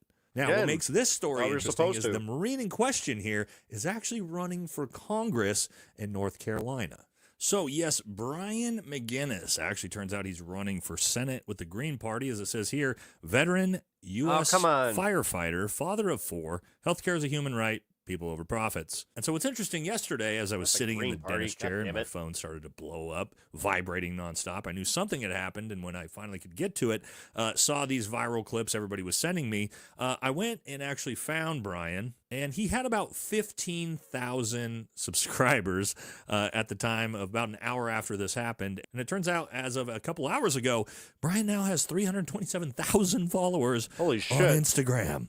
So, yes, I don't know everything he believes in, but from what I can see, seems like a pretty good man. Firefighter, father of 4, healthcare is a human right, all the things. He seems like a very empathetic type of man. Obviously very anti against this war, just like the vast majority of global war on terror veterans are. Now, let's talk about old Navy SEAL Senator Tim Sheehy. Now, why might he have wanted to shut down and shut up another global war on terror veteran from protesting this conflict? It's so hard to... Oh, this is why. Oh, that's right, another Navy SEAL congressman who loves that APAC money, baby. Nice. Now, again, the best part about this whole story is that, well, why don't we listen to our friend Jimmy Watson, who also a former Navy SEAL, and see what he had to say. U.S. Senator just broke the hand of a Marine. U.S. Senator just broke the hand of a Marine. You're a coward. Oh, and then we got Anthony Aguilar here, who just called him a coward punk bitch to his face. And, of course, that old chubby boy... Tim have anything to say back? Nah, because he's a coward. We'll see more of that. Thank you. And as Anthony said there, that's why you got kicked out of the military, fat ass. Don't know if that's true, but maybe it is. Let's listen to Jimmy.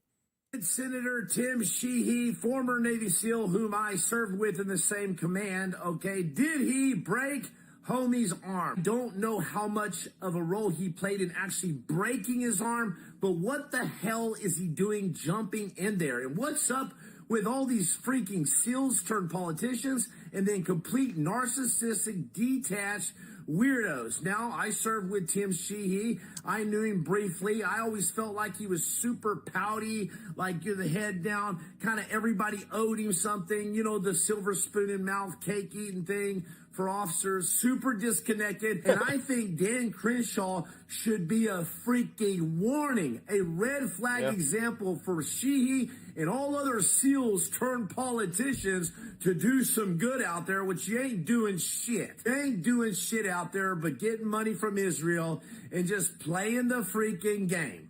You're playing the game. And let Dan Crenshaw be a huge warning for you, Sheehy, if you keep on going down this road. God, I hope you do a big turnaround, because you guys are freaking disconnected narcissists. I'm telling you. I'm just telling you how it is. So, yes, turns out he's not just a piece of shit politician. He was a piece of shit on the SEAL teams as well. What a surprise, isn't it? And there actually has been word from Anthony Aguilar on the status of Brian. And, yeah, it sounds like he's going to have to go into surgery because his arm was literally snapped in half.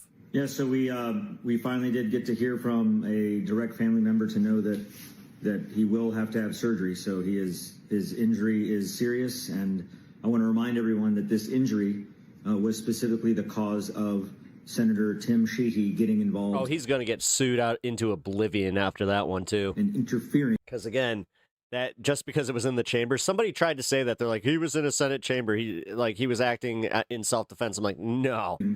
No, that's a private citizen who is going to be sued as a private citizen. And driving his body in a pile driver move into Brian, which is the cause of his broken arm. And he's hurt bad. And as a firefighter who relies on his physical capability, he's going to be out of work for a while. The surgery to repair his arm is not going to be a fast recovery. So let me give you guys my take on this, my opinions about this entire debacle. All right. First things first, Brian obviously is very anti against the war in Iran. I don't know everything that he believes in, just obviously came across him like we all did. But I'm 100% on board with that sentiment, just like the vast majority of Americans are as well. Second thing, you're going to see a lot of people talking about this. This is usually a very controversial issue, and that is veterans making the decision to do things like this politically, wearing their uniforms. Now, I've been somebody pretty much all the time in the past where I'm very, very against this. You will never see me wearing dress blues. You will never see me wearing honestly, I'll never wear my military uniform probably ever again in general because I'm a veteran now. And so I don't like this typically. However, I started thinking about it this morning and I came to the realization of, unfortunately, times have changed. And what I mean by that is, well, traditional protesting is not working. This administration does not give a No, and the optics, that helped his optics. About what any Americans think. I mean, it's the most politically unpopular thing that's pretty much happened in the recent American politics, and yet they don't care. They're going to continue doing this regardless. And so when I think of it that way, I started to think about this. Well, what if Brian had been wearing a traditional pair of slacks and a polo? No way to tell who he was or if he was a Marine. Would this clip have gone viral like it did? And absolutely the answer is not. No. It would have hit the media for a couple hours, and then it would have washed away and nobody would have ever talked about it again. But what we saw was a Marine, a combat veteran Marine in full Marine military dress uniform, and that image becomes very visceral to everyone. It becomes extremely emotional for most people who are watching that. Watching a combat veteran Marine scream, "No more dead soldiers in the Middle East," well, we wouldn't have got that otherwise. And so in this case, it actually became very important that he did this in his dress. But they're saying, oh, that was against the law, so therefore it makes it so it's typically we need to arrest I wouldn't normally him. think that this is the, smart traditional thing to do. We're not in normal times anymore.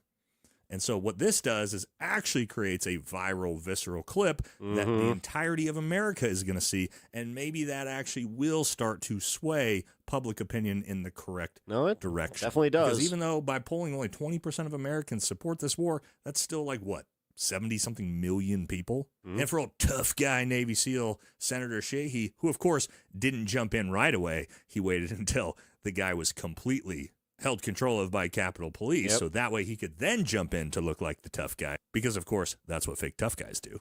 He also is responsible for his arm being broken, and he should most likely be charged with assault, because guess what? You're not a fucking police officer, and that's not your job. But, again, we needed a new fake tough guy Navy SEAL to step in the breach to take Dan Crenshaw's place. And so I hope this goes viral and all of America sees this so that you can get a better understanding of how most global war combat veterans actually feel about this fucking atrocity bullshit. So. All right. Whew. Let's do a little bit of a pivot here. We're going to go to... Wait. All right, yeah. Good pivot, too. We're going to talk about the Epstein stuff that just came out, because we do need to get updated on that. And we're also going to watch this story after this about how Chinese whistleblower exposes how China spies on people. I kind of am interested in that. I just saw it, so... Trump firing Noam was a politically popular move. Whatever, man. Oh my God. Harry Anton needs something to cover, I guess. It's not like we're in wartime or anything. Trump asked everyone to leave the room. Trump mentioned something to the effect of, quote, "Let me teach you how little girls are supposed to be," unquote. Trump unzipped his pants. The accuser, quote, "bit the shit out of it." Trump struck the accuser and said words to the effect of, "Get this little bitch the hell out of here." The accuser's mother was also threatened on numerous occasions prior to her death. This really, I don't know, man. So this is all, this sounds like Trump. All new details that we did not have because the Department of Justice was hiding these documents. Oh, cool. You could help build the only independent news outlet. I did promise we were going to talk about this today, too. Always on the ground with the people for as low as 16 cents a day. Corporate media, they've been lying to us for years, and you're going straight to the people. Flint, Michigan, Washington, D.C. Hell yeah, status quo. You to the residents of Chicago. We need as many independent voices as possible, and that's why what you guys do is so fucking important. Covering what the corporate media covers up. Hey, it's JT Siskowski with Status Coup. New documents have just dropped from the Department of Justice in the Epstein files, specifically documents related to a credible accusation of sexual assault against a minor that was made against President Donald Trump. Now, the release of these documents are also coming alongside a blatant cover-up from the Department of Justice, but we'll get into that cover-up a little bit later. First, I want to just dive into these documents and show you the accusations that are contained in them against the president, against Jeffrey Epstein, and what we... Again, guys, hit that like button and sub to the channel, and if you guys can, donate or get a membership, because this is... I can't monetize the stream. Know about this accuser so far. This is what I get for covering the fucking news, and honestly, man, they're going after channels hard that are covering this stuff. So this is the first Not just of these Epstein, 3 interview summaries that were released. The FBI did 4 interviews. So for real, and I know that we hear this a lot, but if you do value independent journalism and commentary, this is what you guys, you could definitely contribute that way. With this accuser, she initially came forward to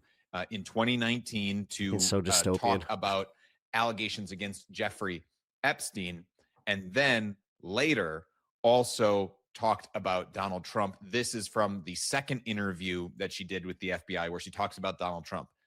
The accuser recalled at least one incident in which Epstein took her off of the island when she was between 13 to 15 years old. Jesus By the way, Christ. that reference to the island. There's no, and the way that they've been trying to do that too, where they're just like, you know, they liked young girls, not teenage girls. It's like, no, they like, stop. These are children. Stop. Not a reference to Little St. Fucking James A. to Epstein's Island. That's actually... Anytime that I hear that from somebody, immediately I'm just like, God damn, like, you're one of those guys that we really need to, like, report for your hard drives. Jesus. Reference to where this girl is from, which, according to reporting in The Guardian, is Hilton Head Island in South Carolina. So when they refer to the island, that's what they're talking about in this context. So in which Epstein took her off of the island when she was between 13 to 15 years old. He drove her and or flew her to either New York or New Jersey. Thank you for the 5. I actually really appreciate that. At HBX $5. Pep, your mission is righteous. They will be back and we will be here to welcome them. Oh, I know. Was introduced to you. someone with money. It was Donald Trump. That's a direct quote from the accuser. The accuser and Epstein were with others. Hopefully this clears up by Monday. To include Trump in a very tall building with huge rooms. Trump did not like the accuser. Quote, from the get-go, he didn't like that I was a boy girl, unquote, referencing her being a tomboy. The accuser could not recall the identities of the other individuals present. However, they all exited when Trump asked everyone to leave the room. Trump mentioned something to the effect of, quote, let me teach you how little girls are supposed to be, unquote. Trump unzipped his pants and put the accuser's head down to his penis. And I just want to warn you, this is graphic depiction of sexual assault here. Quote, the accuser, quote, bit the shit out of it, meaning Trump's penis. Trump struck the accuser and said words to the effect of, get this little bitch the hell out of here, unquote. The fact that his own base won't even listen to this or they won't read this stuff, the accuser, just because they automatically believe, like, oh, this is just a smear against him. Like, what the fuck? The accuser advised that she bit Trump's penis because he disgusted her. Quote, he had money. It reeked off of him, unquote. At that point, people re-entered the room. No further information provided.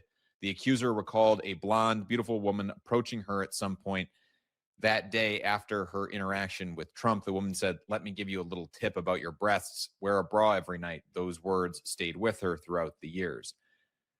And it goes on here. The accuser got the feeling the relationship between Epstein and Trump included a certain amount of jealousy. She thought Trump appeared jealous of Epstein, but at some point, they ended up on level playing fields. Trump and Epstein sometimes used the terms fresh meat, untainted, and not jaded while referring to girls. Jesus. At the time she heard it, the accuser did not understand the term not jaded. Again, right back to it, just being reminded, like, oh yeah, subsequently, god damn, that war almost did fucking distract from this. Well, glad it didn't. Looked up the word jaded, and the accuser stated she had 2 additional interactions with Trump, but she asked that the interview move on to a different subject for the time being. So this is all new details that we did not have because the Department of Justice was hiding these documents. The only reason we know that we knew that these documents existed and had not been released was because of some very good reporting by the independent journalist Roger Sollenberger, and we're going to talk about Roger and what he's gleaning from these documents here in just a little bit.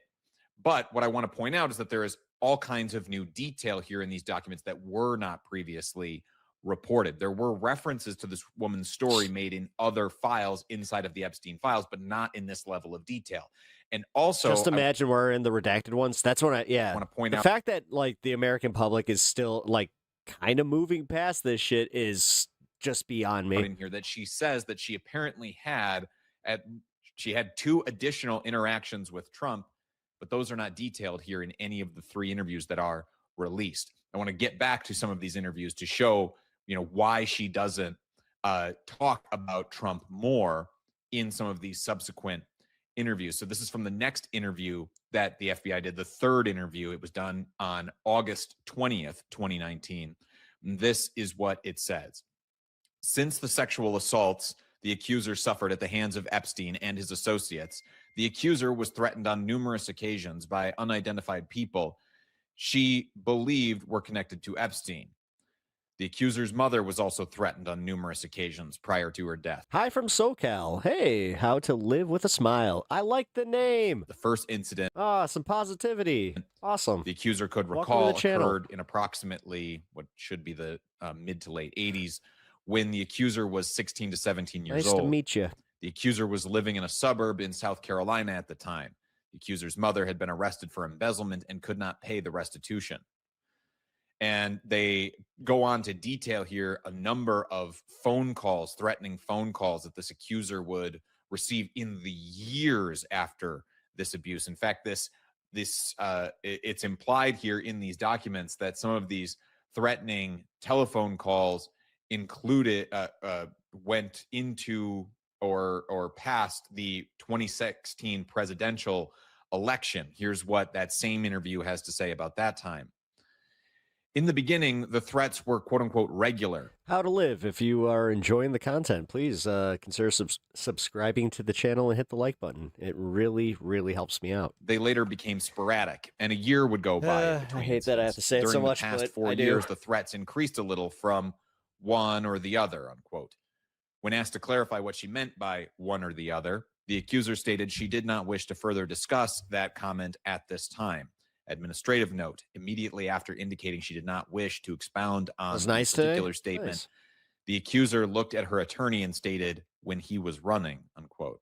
At that point, her attorney stated, quote, more tracks to cover. And the accuser repeated the statement back to her attorney. So an apparent reference there to Donald Trump running for president in 2016. When Trump was running for president, she reports these threatening phone calls that she was receiving, where a lot of times it would just be silence, or she could hear noises on the other end of the line, or people who would make threatening statements about her mother's health, or talk about that they knew where her mother was. Apparently her mother was also receiving these threatening calls, but these threatening calls increased around the time of the 2016 election campaign. And one thing I want to point out is that we know that Stormy Daniels was also approached by people associated with Donald Trump in the lead up to the 2016 I'm wondering if this was Michael Cohen. presidential campaign. I want to stress here, we don't know that this woman's story, this accuser's story, is true. But I do want to say that in this time, since these documents have come out for the last several hours, I have been trying to just easily debunk them,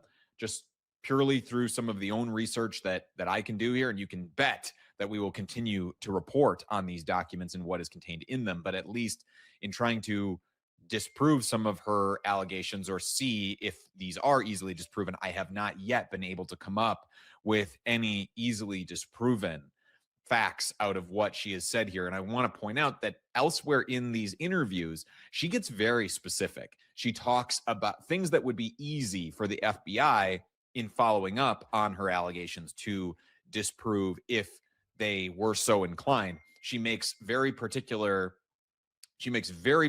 claims about Epstein, about what his taste in music is, what kind of cologne he wears. She talks about how he listens to classical music, or he blares Neil Diamond out at very loud volumes.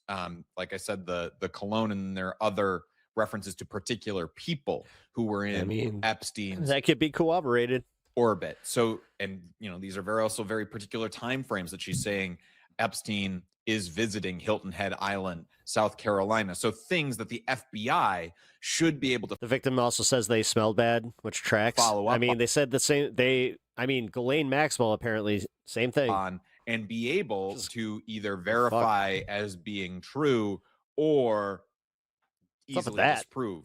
And what I want to point out here is that over the course of several months, the FBI saw fit to interview this woman 4 times, meaning that she was a credible witness. She was credible does not mean that her accusations here are in any way verifiable, right? Doesn't mean that they are proven correct. It just means that smells the like FBI sulfur. deemed that she was someone to be taken seriously. And Roger Sullenberger, the journalist who broke this story, I did an interview with him just a few days ago. He stressed that point as well. And again, the thing to remember, if you're worried about being delicate or whatever, it's what the FBI thought, right? That's the shocking thing, is that the FBI seems to have believed that this woman, there was something to her claim. Mm-hmm. And again, the bar for that has got to be extraordinarily high for the sitting president of the United States, who by the way, at the time could not be charged, right? They would be building this case theoretically, for when he was out of office. They couldn't even charge him, but they wanted the woman to cooperate. And apparently they must have offered her a couple of times, because ultimately refused to cooperate. So they were working on this. That to me is shocking. The FBI wanted to cooperate with her on this investigation. And just to illustrate how the FBI wanted to cooperate with her on this investigation, I'm going to return here to these interviews that have now just been released by the Justice Department. This is from the third interview that was done with her, or excuse me, the fourth interview that was done with her in October. So a couple of months after her initial interviews with the FBI in late July and August, they followed back up with her in October. And they say she indicated she was aware that because she was victimized several years prior, the statutes of limitations of any viable federal violation may have run, meaning that beyond the statute of limitations. She asked agents, quote, "What's the point?" unquote. The agents explained that all victims of crime should have the opportunity to tell their story. They wanted to provide her with that opportunity should she choose to accept. The agents also explained why they wished to keep the fourth interview focused on abuse she endured at the hands of individuals associated with Jeffrey Epstein. The accuser previously mentioned she had sexual contact with current U.S. President Donald Trump while she was a minor. She previously explained the contact was facilitated through her association with Epstein. She was asked whether she felt comfortable detailing her contacts with Trump. She again asked what the point would be of providing the information at this point in her life when there was a strong possibility nothing could be done about it. The agents asked her to go home, take as much time as she needed to think about speaking with the agents further. She agreed, and the interview ended. And what we know from these documents or from elsewhere in the Epstein files is she ultimately refuses to cooperate with the FBI, but the FBI wants to go forward with an investigation against a sitting president of the United States based on what she has been able to tell them. It's big. Kind of crazy. It's big. It's a lot to take in. But as I can stress, we don't know any of this to be fact, what she is saying. We just know the FBI wanted to move forward to What's up, Starman? Good to see you, man. The sitting president of the United States. And something else that I want to point out is that information about what was in these documents and in other documents the Department of Justice is withholding have been leaking out because Roger Sullenberger was able to get a source who confirmed some information for him while he was doing some of this reporting. And most recently, The Atlantic was able to get several sources from inside the Department of Justice and the FBI to tell them that the Trump administration was withholding records that should have been released as part of the Epstein files, but weren't because they referenced Trump and allegations against him. We've seen him attempt to change the subject routinely, from the Epstein files to the brutality in Minnesota created by ICE to now his foreign entanglements in Venezuela, Nigeria, and most recently now Iran. We are not going to get distracted in that same way. We will report on the war, on the effects that it is having here domestically, on the way that billions of dollars are being spent that could otherwise what up, Diego? go to actually Good to see benefit working people here in this country. But we won't get distracted from the Epstein story. If you are appreciative of that work, please go to statuscoup.com/join. For as low as $5 a month, you go to Keep Us Editorial. All right. So that was heavy. China, that's fine. 我叫马瑞林，我是2月4号入境的。 Why did you leave China? 离开中国我是准备了很久，因为在那个体制里面待的时间。Something to the effect. Too stoned for that. All right. Let's cover something a little bit fun. First off, random story. This outfit represents the freedom of speech. Ooh. Da, da, da, da, da, da. New tonight, rapper Afroman is speaking out ahead of his trial this month. This suit just made me smile. He is being sued by Antrim County Sheriff's deputies for using a video of them raiding his home in 2022 in one of his music. Dude, it was his own. I think it was his footage, wasn't it? Videos. Afroman filed his own counterclaim. Yeah. Now, if you guys don't know what's going on, this is Afroman of Because I Got High fame. He apparently is being sued for using, again, footage from a arrest in his home in a music video. Claims against the officers, but a judge... And yes, That was him in all-American garb going, I'm just trying to be Recently dismissed those patriotic. claims without a hearing. In an interview you'll only see right here on Fox 19 now, Alexis Martin sat down with the Afroman Oh, man. to talk about the raid, the lawsuit, why it was thrown out, and what happens next. This all started in August of 2022 when Adams County deputies raided the rapper's home, causing significant damage. Afroman says he turned that experience into music, using his own security footage from the raid in a music video to help pay for the repairs. Yeah, it was his own footage. Now he says the lawsuit against him isn't just about the money. He believes it's a violation of his freedom of speech. Should have freedom of speech. I should be allowed to sing about my life, and police officers that violate my home, steal my money, should not be allowed to sue me. In August of I have a feeling I'm going to see him this summer. 2022, Adams County deputies raided the home of Joseph Foreman. I've seen him twice. He's a fun time. The rapper I mean, Afroman. They had a search warrant tied to an investigation into There's only possible drugs. There's only a few songs. He's one of those guys, man, where he really does only have like 4 or 5 songs that you're just like into. When I saw him though, he did some covers that was pretty fire. And kidnapping victims. They didn't charge me for any crimes. They didn't find no large amounts of marijuana or whatever narcotic they were saying. They didn't find any kidnapping victims. Afroman was never charged with a crime after the raid. Deputies seized thousands of dollars in cash that was later returned, but Afroman says about $400 was never recovered. The raid also left damage throughout his home. Go figure. And that's that's a skim off the top situation right there. It's almost like we know they do The this. department told him it was Stay safe, y'all. All right, thank you. How to live with a smile. not responsible for paying for the repairs. The guy, Like I said, sub to the channel if you were you enjoyed yourself. started laughing and waddling his head. He goes, "We're not required to do that," and they were unapologetic. Afroman used his own security footage from the raids in a music video to make money to pay for the damages sustained to his home. I got freedom of speech, and then I used my personal life to write my music. I was going to clean my room, but then I got out. Will you help me repair my gate? Will you help me repair my door? I'm singing about what actually happened to me.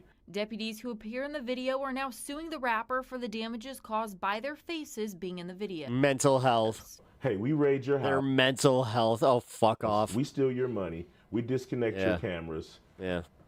Now we need to sue you for saying something about it. Afroman filed a countersuit for the damages to his Damn. home, and Judge Jonathan Hines dismissed those charges in February. They dismissed all of my claims with the click of a mouse in some little office somewhere without a hearing. Afroman believes this This is so lawsuit good. violates his free speech rights as an American and as a working artist in the United States. As a working rapper that raps for a living and pays taxes to America with rap money, I need raw materials. Raw materials is my life experience. Fucking dude. I reached out to the judge about the dismissal. I love how he did that with a smile, too. As well as the attorney for the deputies and the Adams County Sheriff's Office. So far, we have not received a response to Afroman's claims.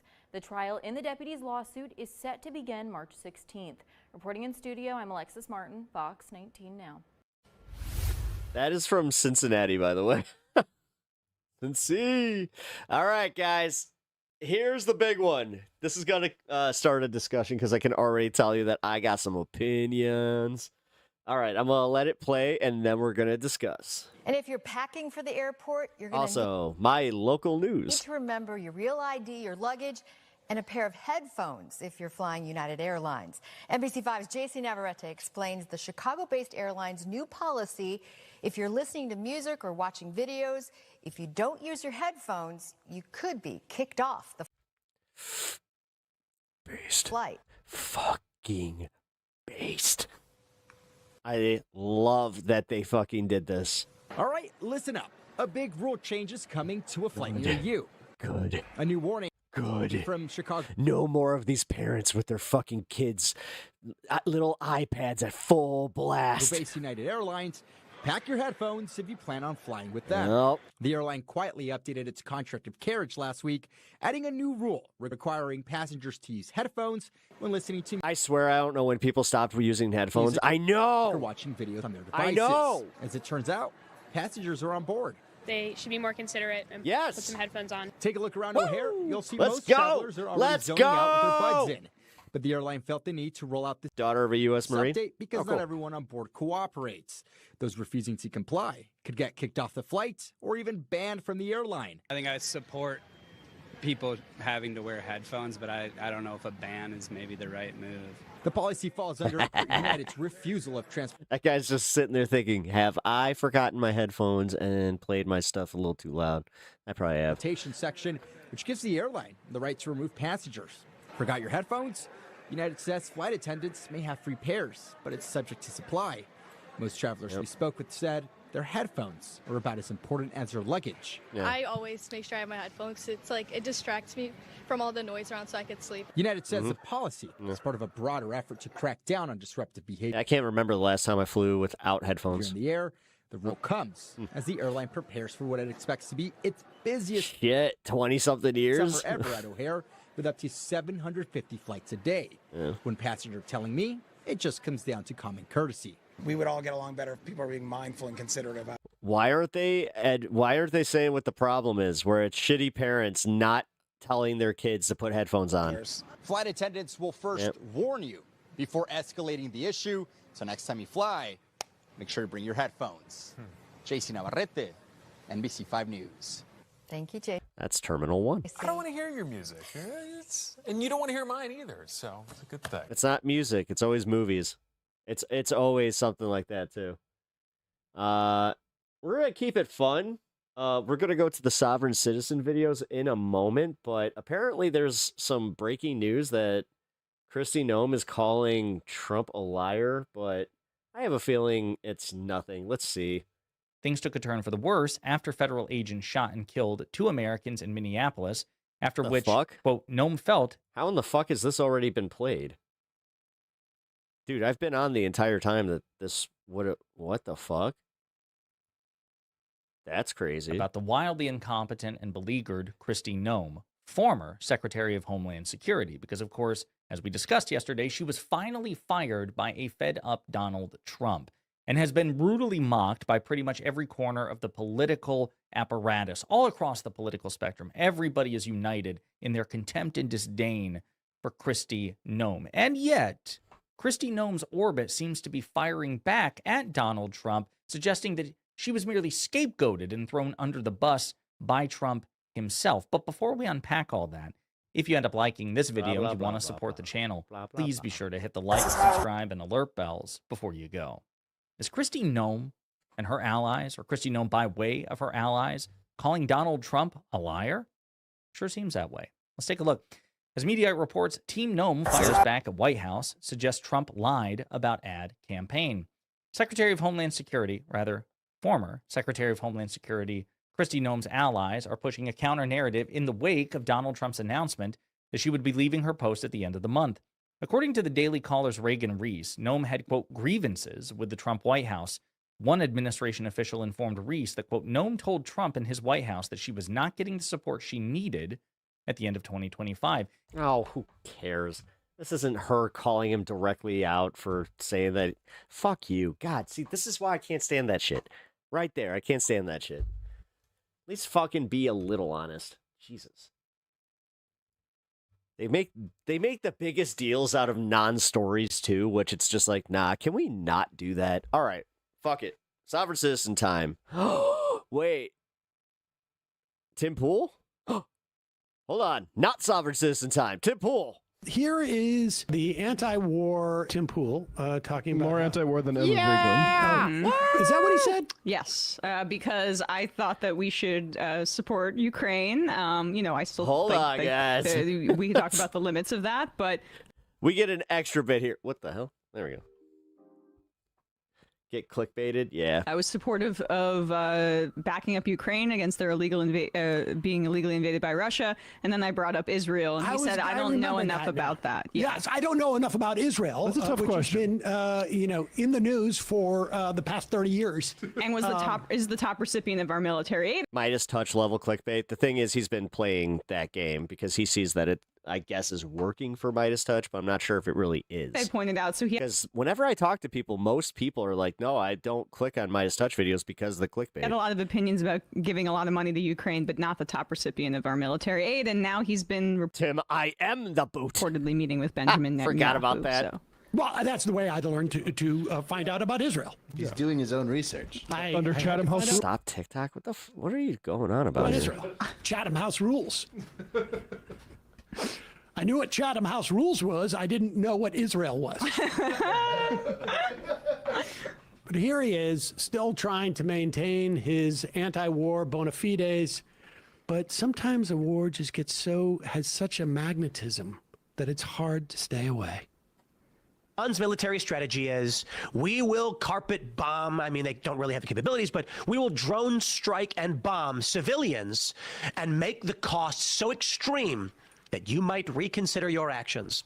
Well, this is why Donald Trump said I'm going to flatten them. And to be completely honest, I just really respect the masculinity of it all. Oh, my. Oh, yeah, he would. You know what? He's the pinnacle of masculinity. Everybody, look at that beautiful beanie. Beanie Bros for life. Tim Pool knows exactly what he's talking about. I love Tim Pool. God, I really... Yeah. Well, there's another line to this, but if you want He's so masculine. Oh, man. to respond to that. He exudes too much testosterone from his bald head. That's why he has to wear the beanie to keep the testosterone in. At least that's what I think, because he's my hero. Kickflip. Part first. Is it masculine to bomb 165 girls out of school and kill them? Yeah. I guess in the right wing's mind, These dudes are so gay for Trump. Oh my God, I know. being violent towards women is masculinity, crazy. so it's quite consistent. It's masculine to flatten them. I mean, one has to wonder what his issue with war is. Like, I mean, let's just go through. I mean, he used to be anti-war. He used to show up to the anti-war protests, the anti-Iraq protests, and the it was the same thing with Occupy. Like, because it was kind of like a mixed message at that point. Like, just a list of possible issues that one could have with war. It's immoral, but. No, I don't think that applies to him. Well, I mean, it's unclear. Maybe it's overcome by the masculinity. If it's really masculine, your immorality is wrong. But it kills innocent civilians. I mean, he's attracted to he likes how masculine flattening it is. It's expensive. I mean, to flatten, if you're going to spend that much more on bombs, funny. it seems also masculine. What's also sort of fascinating is to kill from afar just with bombs is masculine to him. As opposed to what? Like, there's really only like two ways that you wage war.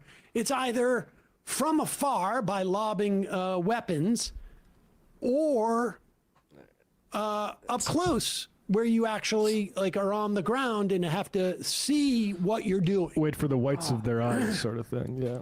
What up, I'm just curious as to what his problem could be with war if he finds that maybe he has a problem with masculinity. And he finds it. Go back. Or the other one could be costly, right? If he wants to say, the cost of it. But we know that we're spending what, $1 to $2 billion a day on this. $1 to $2 billion. It's very masculine. Yeah. We will carpet bomb. I mean, they don't really have the capabilities, but we will drone strike and bomb civilians and make the cost so extreme that you might reconsider your actions. Well, this is why Donald Trump said I'm going to flatten them. And to be completely honest, I just really respect the masculinity of it all. Oh, he respects it. I do. I really do.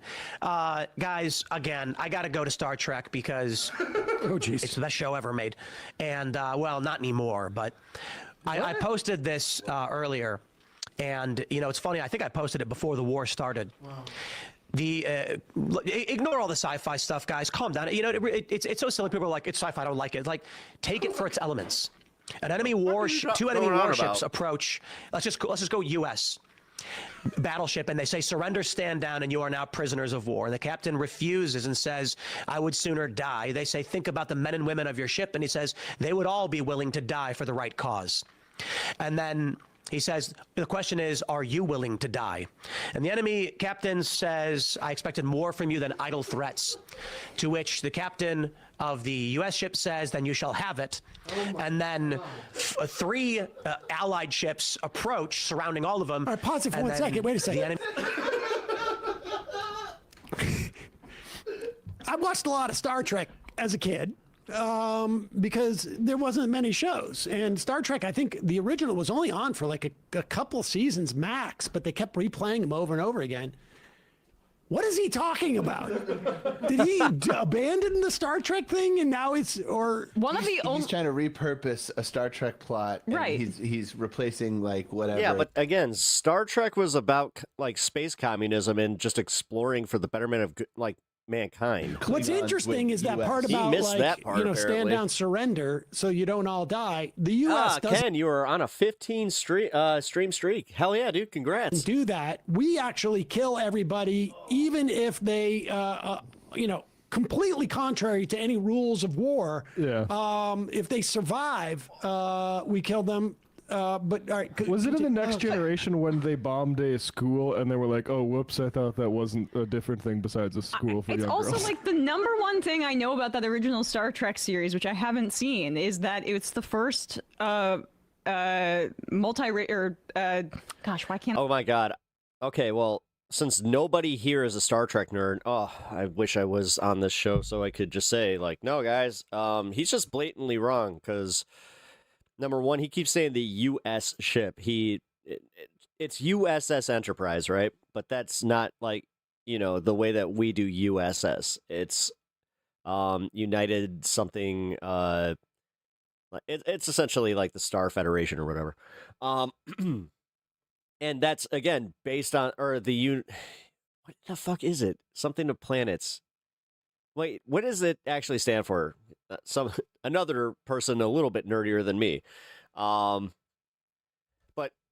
what he's doing here, like with this whole war, he's kind of negating the fact, like I said, that the other captain, like, they're sworn to peace kind of thing, right? And I don't even know what he's talking about here as far as, like, is this a Romulans? Like, it'd be nice if he had even just like a modicum of a hint of what episode this was, because it sounds like he's making it up. Can I say the word? Interracial, geez. Interracial kiss on television. Oh, it was it was progressive. show. Go ahead. Enemy commander, upset now, realizing he is outgunned, says, you will not survive. Yeah, United Federation of Planets. Our assault, to which the captain says, and you will not survive ours. Shall we die now I do together? have a question. It's just brilliant writing. And I know a lot of people are going to be like, yeah, I don't care. But listen, understand, I love the masculinity of it all. With all due respect to my anti-interventionist and libertarian friends who are concerned about this war and think it's the wrong thing, you're not masculine. Fret not. I would have advised against this, as well as Venezuela. I would have said, it's literally United Starship. Fear instability, and I don't believe that escalating these wars... That's what it stands for, United Starship Enterprise. It's going to be the right move, but I don't, at the same time, have access to classified information. Pause it for 1 second. Okay, oh my God, he's so dumb. He's no longer anti-war. He's just worried that, like... Yeah, guys, if I ever try to posit like I'm smarter than everybody in my audience and continue to act like that... the instability... Please call me on it. Or what? But he has to admit, he doesn't have inside classified information that might suggest that the daddies have. Yeah, that the okay, the thing is, it's nice because Tim Pool dances around what he supports so often. He really seemed adamant when he said to you that he was more anti-war than you, which I guess means that, like, he's more masculine than me. Oh, wait, no. Actually, it would be the reverse in that instance, I guess. If I was the more pro-war person, it's very convoluted. But I'll just note for folks, because he is talking. Pep, did you went to some sort of coding Talking school. to these unmasculine libertarians, which I agree about that. But the clip here is titled "The War Iran Just Got Worse," which I mean isn't grammatically correct, but it's for that anti-war audience, and most of the commenters are those types of folks, and the actual content of this video is supportive of the war. Well, the reality is that, like, when you look also at, support for Israel, the two greatest indicators are if you are a Republican or if you are somebody who's over the age of 55 or 60 years old. Like, even young conservatives that are watching Tim Pool aren't necessarily drawn and going rah, rah, rah, war with Iran. So he has to grab them with that title, but then say things that are actually quite convenient to his new friend Benjamin Netanyahu. And by the way, his son is a mega fan who's in some Miami high-rise instead of conscripting in the IDF. His son, military-age son, big fan of Tim Pool, so he's auditioning for that. Do you really think that Tim would temper his anti-war sentiment just because of friendship? No, I would say just because of money. What? Yeah. Okay. I mean, like quick on the money drop there.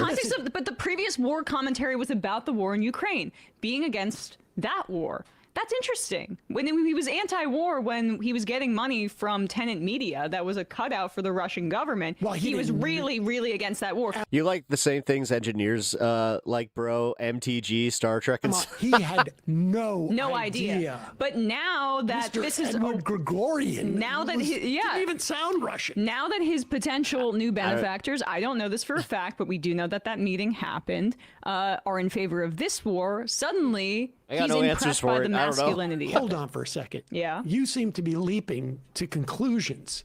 Okay, we know, it's been reported that there's the Israelis have been giving up to $7,000, at least this is what we know, per post for influencers like Tim Pool, for instance. And we know that he met with Benjamin Netanyahu, but it's Chatham House rules. You can't talk about it. We know that Tim was feeling pressed for money. It's expensive. He spends a lot of money on security.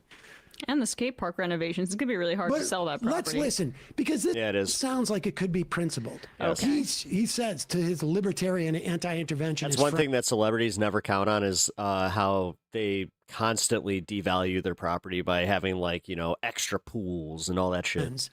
That you need to appreciate the masculinity of this war to really get past wars have been so feminine or woke as the administration. And the hobbies on your wall. Very nice. Of our assault, to which the captain says, "And you will not survive ours. Shall we die together?"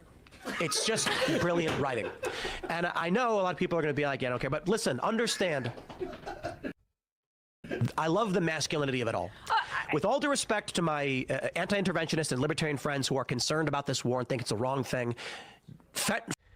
The fact that he just said it's his favorite show, but he couldn't give a summary with any names, the captain, who they're against, any of it. Fret not. And he's just like, I don't need to get too involved in the sci-fi aspects of it. It's like, I would have advised against this, as well as Venezuela. I would have said, I fear instability, and I don't believe that escalating these wars is going to be the right move, but I don't, at the same time, have access to classified information. And I believe... Which I trust. There comes a time when you're between a rock and a hard place. And the reason why I say I love the masculinity of it all, Iran has threatened us, attacked civilians, and gotten to the point where eventually you get a person like Trump saying, crush them. And Iran says to us, we will make you regret it when we attack civilians and threaten your oil supply. And Trump's response is, I'm going to kill you first. I'm sorry. You know, it's funny. I made a tweet and I was like, okay, can you people pause are stupid. I'm sorry. People are stupid. No, you are. Does he not realize that headline is in response to... I mean, it sounds like the Wrath of Khan. To the bombing that the Israelis and the That's Americans what I was thinking it was. engaged in first? He has the sequencing completely. Yeah, who's carpet bombing and who's killing civilians? Yeah, I mean, he's made up that civilian part. And then I guess he's bringing this up to say that this justifies further action by the United Or which generation of Star Trek was his fave? Either he lies so and it badly. states the Strait of Hormuz closure was in response I'm still to American sort of bombs. fascinated by his anti-war stance. Yeah. He doesn't like war unless one of the parties gets really aggressive in the war. The thing that I'm he gonna didn't kill like you. war is like, it's too much back and forth. Yeah, don't help them up when they fall down. Too consensual, One maybe. party needs to slaughter the other. Now, he's concerned about civilian casualties. Oh, for sure. When we look at civilian casualties in this war, who has killed more civilians? That is not the issue. It's just like Iran killing civilians, apparently. He should really look into how many civilians the U.S. and Israel have killed. He might find that very disturbing. Can we just unpack for Or 1 second, supermasculine. or super masculine, the repeated claims about this being a display of masculinity? So, you bring up the fact that this is lobbing bombs and dropping bombs from the air on schools with little girls in them. That is cowardice.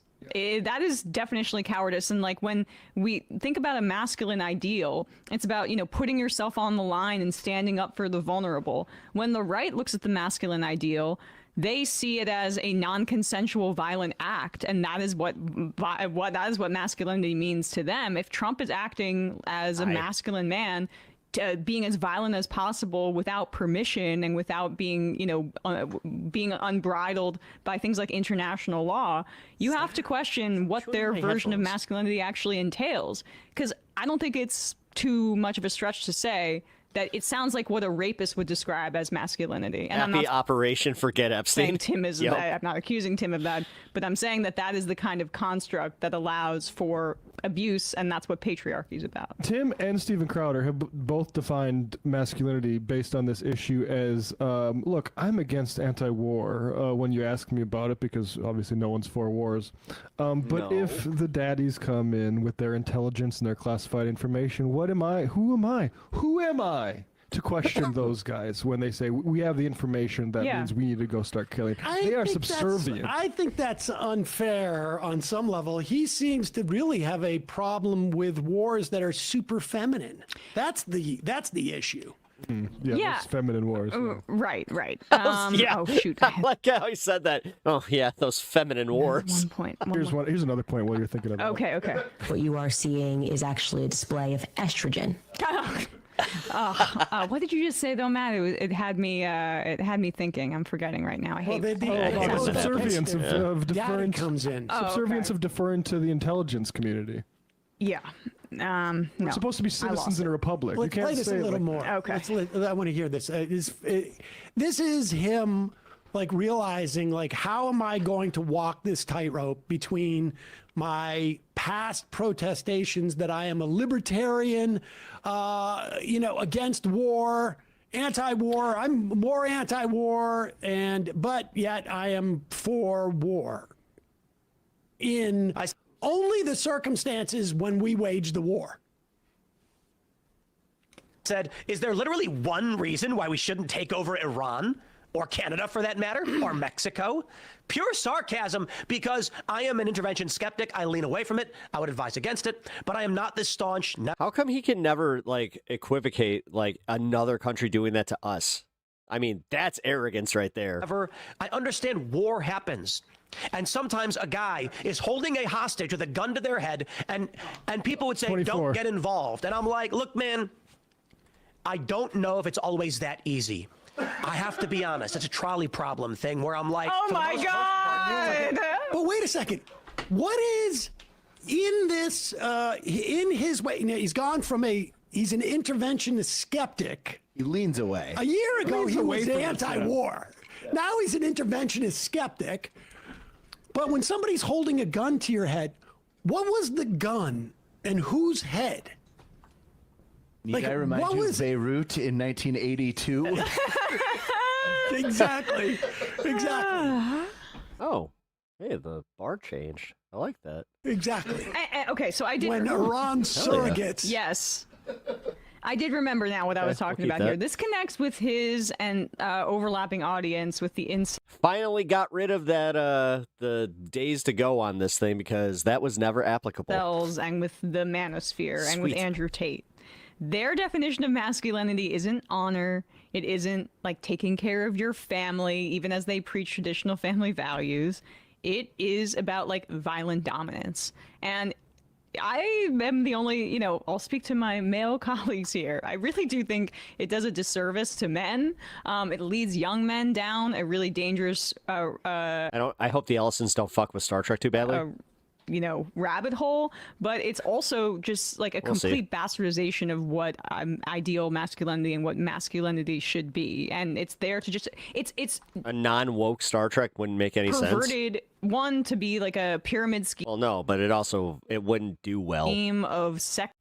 You do understand that, like, if they try too hard, nobody's gonna see it. That's why, like, Scary Movie, that first initial trailer was kind of funny, but then the fact that they're just like, oh yeah, Gen Z's freaking out about it. Oh, whatever, clutch your pearls, whatever. Trafficking or Like, we're gonna be offensive, and you know what? Whatever. It's back, baby. We're anti-cancel culture. I'm just like, oh, okay. I see what you're doing. or an abuse like the Andrew Tate manosphere But the people. thing is, they don't go see movies. But for the political context of it and why those two things intertwine is that So- this presentation of Although I hope it's still funny. masculinity is inherent to like any fact. I hate people that do that shit where they're just like, I'm being offensive for offensive sake. It's just like, then you're not funny. Fascist movement. You saw it with the That Nazis. tells me that you your saw lowest it, common denominator bullshit, and that's why, again, this is the Wayans brothers cashing in on the fucking nostalgia for Scary Movie because of how well fucking Scream did. across Europe, where it's this equation of violence, fascistic violence, with weaponized masculinity, and that's what Tim Pool is doing. And he'll give little caveats to act like he's a fence sitter, but he's selling fascism to his audience. We shouldn't get involved. Let me put it like this. A trolley is heading to run over 5 people. Oh my God. And there's Oh, a it's lever the that can be trolley thing? pulled that's going to divert it to one other person. And there's a bunch of... We know what the trolley problem is. Hold on, wait a second. He's not making a utilitarian argument, is he? Thanos. Wait a second. Tim, do you understand that that's often the villains in films? Wait a second. He's not saying harm reduction here, is he? Wait a second. Wait a second. It's like, we shouldn't get involved. Let me put it like this. A trolley is heading to run over 5 people. And there's a lever that can be pulled that's going to divert it to one other person. And there's a bunch of angry people standing around screaming at each other, threatening war. This is the point where I'm like, guys, let's not walk up in there and pull that lever. Let's not do it. At a certain point, however, you are looking at... Wait, what? What did he say? I think he realized that he was literally about to say he is a utilitarian. He is Thanos. And as he's saying it, he realizes, wait, I can't say this. And he abandoned. I'm deontological. I'm a deontologist. There's a third option where I just don't The thing is, those movies stopped being funny after they moved on from Scary Movie because not another teen movie was hilarious. I will admit that. walk away from the trolley. This is where I abandoned the trolley predicament and just move into a different predicament. Pull my beanie down over my... But after that, Scary Movie, I think 3 came out, and then it was all downhill. Exactly. Wait, what? This is his version of the weave. The trolley's happening, and then there's people arguing about don't go to war, and so I walk away. We don't. Wait, what? How has no one on his team intervened and said, like, perhaps outline your arguments before getting I on think air? He's let a lot of the people on his team go. Wow. They've been having Yeah. financial difficulties. So, they're cutting back quite a bit. He was desperate the other day to sort of say, I admit that I don't think things out all the way. That's why I try to walk it back as quickly as possible. If I'm like, you know what, that didn't really make sense. It's funny. He put up I didn't. Like I said, not I trying think to he put say up that I'm a smarter than anybody, though. Survey or something, a poll. Should I do in person or do Zoom calls for his podcast? And when I saw it, it was like 50% said no, keep doing in person. Yes, it will. Anybody who's 18 to 35 can get drafted. Unless doing Zoom. And I think he was trying to like not fly people out, but make it seem like a democratic option. 100%.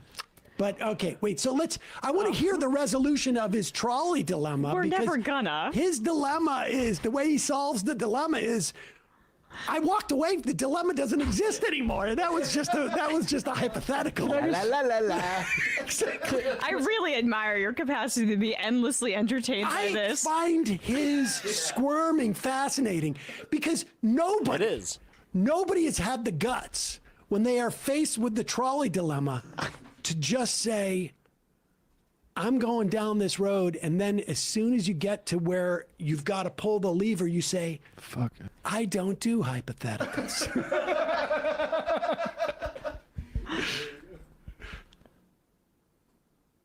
This is the point where I'm like, guys, let's not walk up in there and pull that lever. Let's not do it. At a certain point, however, you are looking at... the trolley's still moving. So that's not a choice. Whether it's going to actually start. Let me put it like this. Okay, let me change the argument. Yeah. Try Star Trek. Try the trolley problem. Let me do another hypothetical. Let's say you have a hypothetical that you don't want to engage in, but what do? This is what I call the trap door hypothetical, where I just disappear. I hit the trap door and I disappear. Those people standing around the trolley are beating up our people and threatening them, and we're like, at some point, perhaps the weight becomes, you do have to get involved. I am not suggesting this was appropriate. I'm saying sometimes it can be. So again, I take I'm not suggesting that it can be appropriate. I'm saying sometimes it can be appropriate. We don't want this to happen. We don't want an escalation of war. Because this is just amazing. And you know what I really appreciate? Just as somebody who does this. Meta, I didn't even see your Macho Man call out. My bad, man. Professionally. Yeah, unfortunately, Macho Madness is on hiatus.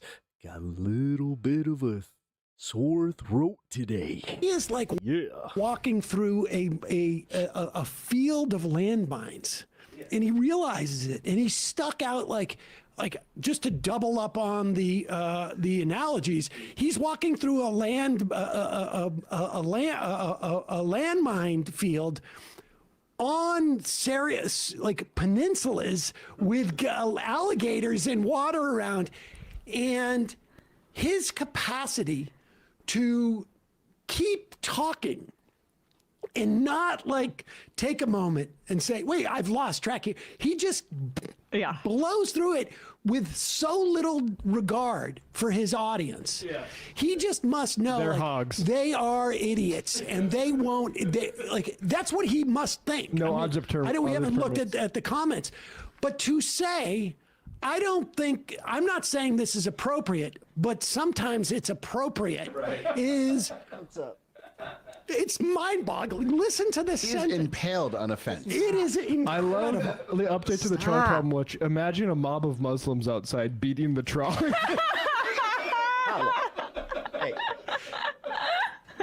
At a certain point, those people... That's not you. ...standing around the trolley...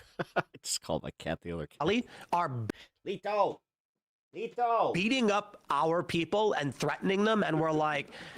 At some point, you ever called your animal a name that of another animal that's been gone for a long time? Perhaps the weight becomes. Oh, my brain just did that. You do have to get involved. Lito. I am not suggesting this was appropriate. I'm saying sometimes it can be. So again, I take the somewhat skeptic approach to this. I think most Americans do. We don't want this to happen. We don't want an escalation of war, but I think it's silly to be 100% opposed or 100% against. I do think it's fair to be lightly favorable with arguments, or to. I think it's fair if you're like, no, I'm for it. And here's why. I understand. Damn, dude! Somebody thought he would cook me in a debate. Really? And I think it's fine if he said, I oppose this, but I understand. I think any reasonable person is going to recognize it's not always easy. This is so masculine. That is so masculine of him. That's- Yes. That is his masculinity, like indecision. My God. I'm lightly favorable of this. This is honestly like, okay, I'm trying to come up with an explanation why Pep, the Predator movie that you watched the other day was Borderlands. Yep. he would go out and do this. Good. Like, It's really good. Why? What would it cost him? Just a fair warning, to it's make- not your regular Predator movie where it's like a, like a hunty, like a strong hunt for just one singular character kind of thing. It's about an actual Maintain the consistency Yakja. of being anti-war in this instance. Because I don't know. The alien race. I don't know. Let's look in the comments. Do you think his audience is this pro-war? They're a little bit split. Like, I hate the new titles. They are clickbait rather than actually saying the topic. So that's the top one, which is absolutely true. Some people saying it's not I have a question in turn. Have your parents ever accidentally called you by a pet's name? Yes. that big of a deal. All our enemies have sleeper cells in the country. It's slapping a noisy Yep, chain. So been there. a lot of his folks have Because I here's don't one. buy the audience capture thing. I think it seems to me that there has to be a reason why he's walking this. Oh my God, male Meg Griffin. Oh my God, Diego, you nailed that. Line of like, I sort of No, Kyle, it's not. am somewhat in favor of this, but I also think it's okay if you're not in favor of this. It's Hard to figure out. I don't know. Want some more? There's still more. Still more. No, he goes to a planet that everything on the planet could technically kill him. I really feel good, like this man. is unfair to Emma. we might. Or really anybody else. I'm the only one who just finds this absolutely fascinating. I found it fascinating for the first 20 minutes. So if we're done, here, let's just peg this on. This is the Thanos clip that people are remembering with Tim Pool wading into utilitarian grounds. Is better, and that I am willing to. I will tell you something you won't like to hear, though. I'm willing to sully myself if that's the outcome. But I'll tell you something you're not going to want to hear, and I admit it's I'll call it dickish. Utilitarianism is typically the villain in most movies. I don't care. I don't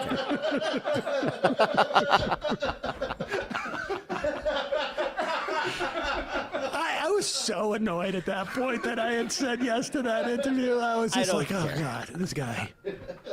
Yeah, how long was that into that one thing? It was a ways into it. Like, we were arguing about polling, and he didn't believe any polls. And I said, this is from Fox News. And he's like, well, I hadn't seen the crosstabs. In most films, utilitarian is the villain. So, hey, folks, don't forget to hit the subscribe button. Oh man! All right. Let's do some slop. This TikToker is facing life in prison for ending her boyfriend's life, but I guess she's also blowing kisses in court. Welcome back to another episode. What the fuck? Episode of what in the world is going on with these dogs? What the fuck? On influencers, because for some reason, a whole bunch of them just can't act right. So, okay. What the After sitting in jail for more than 3 years awaiting trial, and after being denied bond, yet again, she shows up to a motions hearing, sticking her tongue out and puckering up at the people in the courtroom. Okay, ma'am, you're charged with second-degree murder. You're about to stand trial this spring. Why are you acting like this? Because if you're claiming self-defense and your entire future depends on a jury believing you were terrified and had no other choice, why are you blowing kisses like this is some sort of like a red carpet event? Like, hello? And also, like, I know a lot of you guys are probably lost here, but the story starts in April 2022 because police were then called to a luxury apartment building in Miami. And inside the apartment, they found a 27-year-old Christian Toby Abumseli, no longer responsive. Courtney here took his life with a knife. And what? She's claiming self-defense. And Courtney Clemmy, she's a TikToker. Oh, okay. So automatically, I thought this was a different case. I thought this was the one where she, like, her and her boyfriend were playing with a book and seeing if they like could film a TikTok of like the book stopping a bullet, and it didn't. Instagram. That's a whole other story, by the way. Model and OF girl. And she has millions of followers, and she's known online as Courtney Taylor. But by the time first responders arrived, Toby was bleeding heavily and would later lose his life to those injuries. In the next room, paramedics are trying to help Christian. Sit down, sit down, sit down. Do me a favor, sit down. Do not Why move. are you yelling at me? Do not move. Why are you yelling at me? Do not move, sit down. Okay. Oh my God, oh my God. Courtney is begging to see him, but police explain she cannot go back inside because the apartment is considered a crime scene. I'm covered in his blood because I'm trying to save him. I understand that. I'm trying to save him. I understand that. And if I don't, you can't, then what will I do with my life? I need him. He's like my other half. And Courtney didn't deny what happened. She acknowledged that she ended his life, but said that she was acting in self-defense. She told investigators that Toby had pushed her and thrown her to the floor, then claimed that she grabbed a knife and threw it at him from about 10 feet away. And that's the version of events her defense has stood by. But it's safe to say the medical examiner's stories complicated that story, because the autopsy concluded that Abumseli, he passed away from a forceful downward thrust from a blade that went 3 inches into his chest, which, you know, was piercing a major artery. And investigators essentially say that the fatal wound could not have been caused by a knife thrown from that distance. And that's the detail which has people questioning everything about her story, because thrown knife versus downward plunge, that's the question. And this has been the biggest point of tension for the entire case. But she wasn't arrested that day or even the next day. In fact, she wasn't taken into custody until 4 months later, in August of 2022, because then she was arrested in Hawaii at a rehab facility, and she was then extradited back to Florida to face a charge of second-degree murder. And at the time of her arrest, Miami-Dade State Attorney Catherine Fernandez-Rundle yeah, Sylvie, send it to the Discord. I'll probably watch it Monday. Described the incident as coming from a tempestuous and combative relationship that began in November of 2020. And that relationship had already drawn attention long before Toby lost his life, because the couple had previously lived in Austin, Texas. And there, a former neighbor said that their fights were so frequent and intense that, according to reporting at the time, police were called to their residence multiple times. So after moving to Miami, prosecutors said the violence continued and that their building was even preparing to evict them because of the repeated disturbances. Like, do you know how bad the fighting has to be to get evicted over fighting? Then, video surfaces from a trip the couple took to Aspen just months before Toby's life was ended. And in that footage, Courtney can be seen hitting him repeatedly during an argument. I'm unsure how much we can actually show of that footage here, but it looks bad. Sober for 2 weeks. 2 weeks. 2 weeks. And now why am I not sober? Because of you. New video shows model Courtney Clenny hitting then boyfriend Christian Obumseli over a dozen times while on a trip in Aspen, Colorado. This is one of more than 100 pieces of evidence released to the Obumseli family civil attorney as part of the investigation. In that video, you can see Courtney acting erratically. You can see her hitting Christian multiple times, which unfortunately is consistent with her behavior throughout this entire case. But her attorney later described the relationship as toxic and said that evidence exists that Abumseli physically abused Courtney on prior occasions, and on April 3rd, 2022, Courtney was forced to defend I'm definitely going to go out on a limb and say that he wasn't an angel in any of this too. Himself from Abumseli's physical attack. Well, I mean, it's hard to say because we weren't there and we don't have camera footage of what happened. But to me, it looks like there's also evidence that Courtney did this back to Toby. So from the beginning, this case has not been simple whatsoever. On one side, you have a woman claiming self-defense in what she describes as an abusive relationship.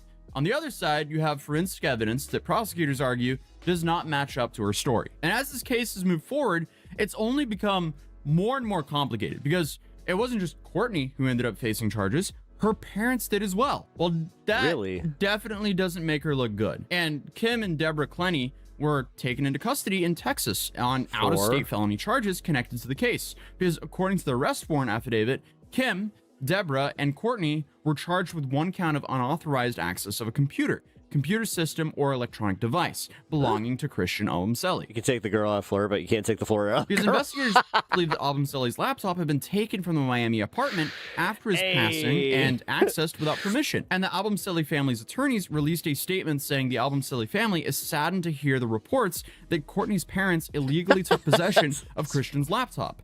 And this is yet another disturbing reminder of the horrible crimes committed against their family. The Clenny's family's attorney fired back, basically saying that they were saddened to hear her parents were arrested, and it was an overstep by the prosecution. They also said, we believe the Clenny family has been targeted with some trumped up charges to discredit them in the press and make their lives miserable. It stinks of a power play by prosecutors to control the narrative. So now, not only was Courtney facing a murder charge, her parents were facing felony charges tied to alleged computer access. And in July of 2024, the computer hacking charges were dropped because of a circuit judge ruled that— Oh shit, thank you for the $5, me runs. Miami-Dade. TTS is taking a minute. Marin's $5. I appreciate your news coverage, commentary, and engagement with the audience. I wish your wife a full recovery. Thank you so much. That kind of kindness goes a long way with me. Thank you. State attorney's office violated attorney-client privilege when investigators seized text messages and emails between Courtney, her parents— I'm humbled, thank you— and her attorneys. And that doesn't mean that they didn't take the computer. It just means the investigators got a hold of information that was meant to be between Also, thank you for the $5. family and their lawyers. And on the murder charge side of things, Courtney was charged with second-degree murder. though. When she first went into the judge, her legal team pushed for a bond. They argued that she was not a flight risk and that she should be allowed to await trial outside of jail. But the judge disagreed. She was denied bond and she's been behind bars ever since. Over the next few months, though, more evidence started coming out. And through all of this, through the public hearings, the public statements, the video evidence, the parents' arrest, Courtney Clenny, she remained in jail. And by the time 2025 rolled around, Courtney Clenny had been in jail for more than 3 years. So her defense team tried again. In December, she was back in court asking the judge to reconsider bond. Her attorneys argued that she didn't have the money she once did. They said that she wasn't a flight risk and that she didn't pose a danger to the community. They told the court that if she was to be released, she would go back to Texas and live with her parents in BK. And prosecutors argued that the evidence presented by the defense did not change the situation and that Clenny should not be considered for bond. The judge also agreed with the state and bond was denied yet again, which means, you know, she has to wait in jail until her trial. But the December hearing did actually lead to a trial date. So the judge set the trial to begin on April 27, 2026. And prosecutors said they believe the case would take less than 2 weeks to present. So after years of legal back and forth, after motions, hearings, and privilege disputes, and public statements, this case finally has a clock on it. Spring of 2026. And I mean, honestly, the stakes could not be higher because if convicted, she could face life in prison. Her defense is still centered around the self-defense, but they also have pushed for the case to be considered manslaughter instead of second-degree murder. And the prosecution maintains that the evidence shows an intentional act, pointing again to the autopsy finding of a forceful downward thrust. And that couldn't have just been made from a knife being thrown from 10 feet away. And I guess at this time, a jury will eventually decide, was this self-defense during a violent domestic dispute, or was it all intentional? And then, just as trial season was approaching, she walked into court last week and went viral once again. Because this court appearance was for, I guess, her emotions here. At Pep Law, I gotta say, if this was my client, I would have dropped her immediately. Ahead of the trial. So this wasn't her trial itself. Pep embarrasses you. This was one of those hearings where lawyers argue about what evidence the jury will and won't see. And before the proceedings even began, she started making faces at the people in the courtroom. And according to reporting from the hearing, Clenny was seen sticking out her tongue and puckering like she wanted someone's kiss. Like, again, ma'am, your life is on the line here. Why are you acting like this? But she's been in jail for more than 3 years. She's facing second-degree murder charges, and, you know, she could spend the rest of her life in prison, and this is what she's deciding to do. So, yeah.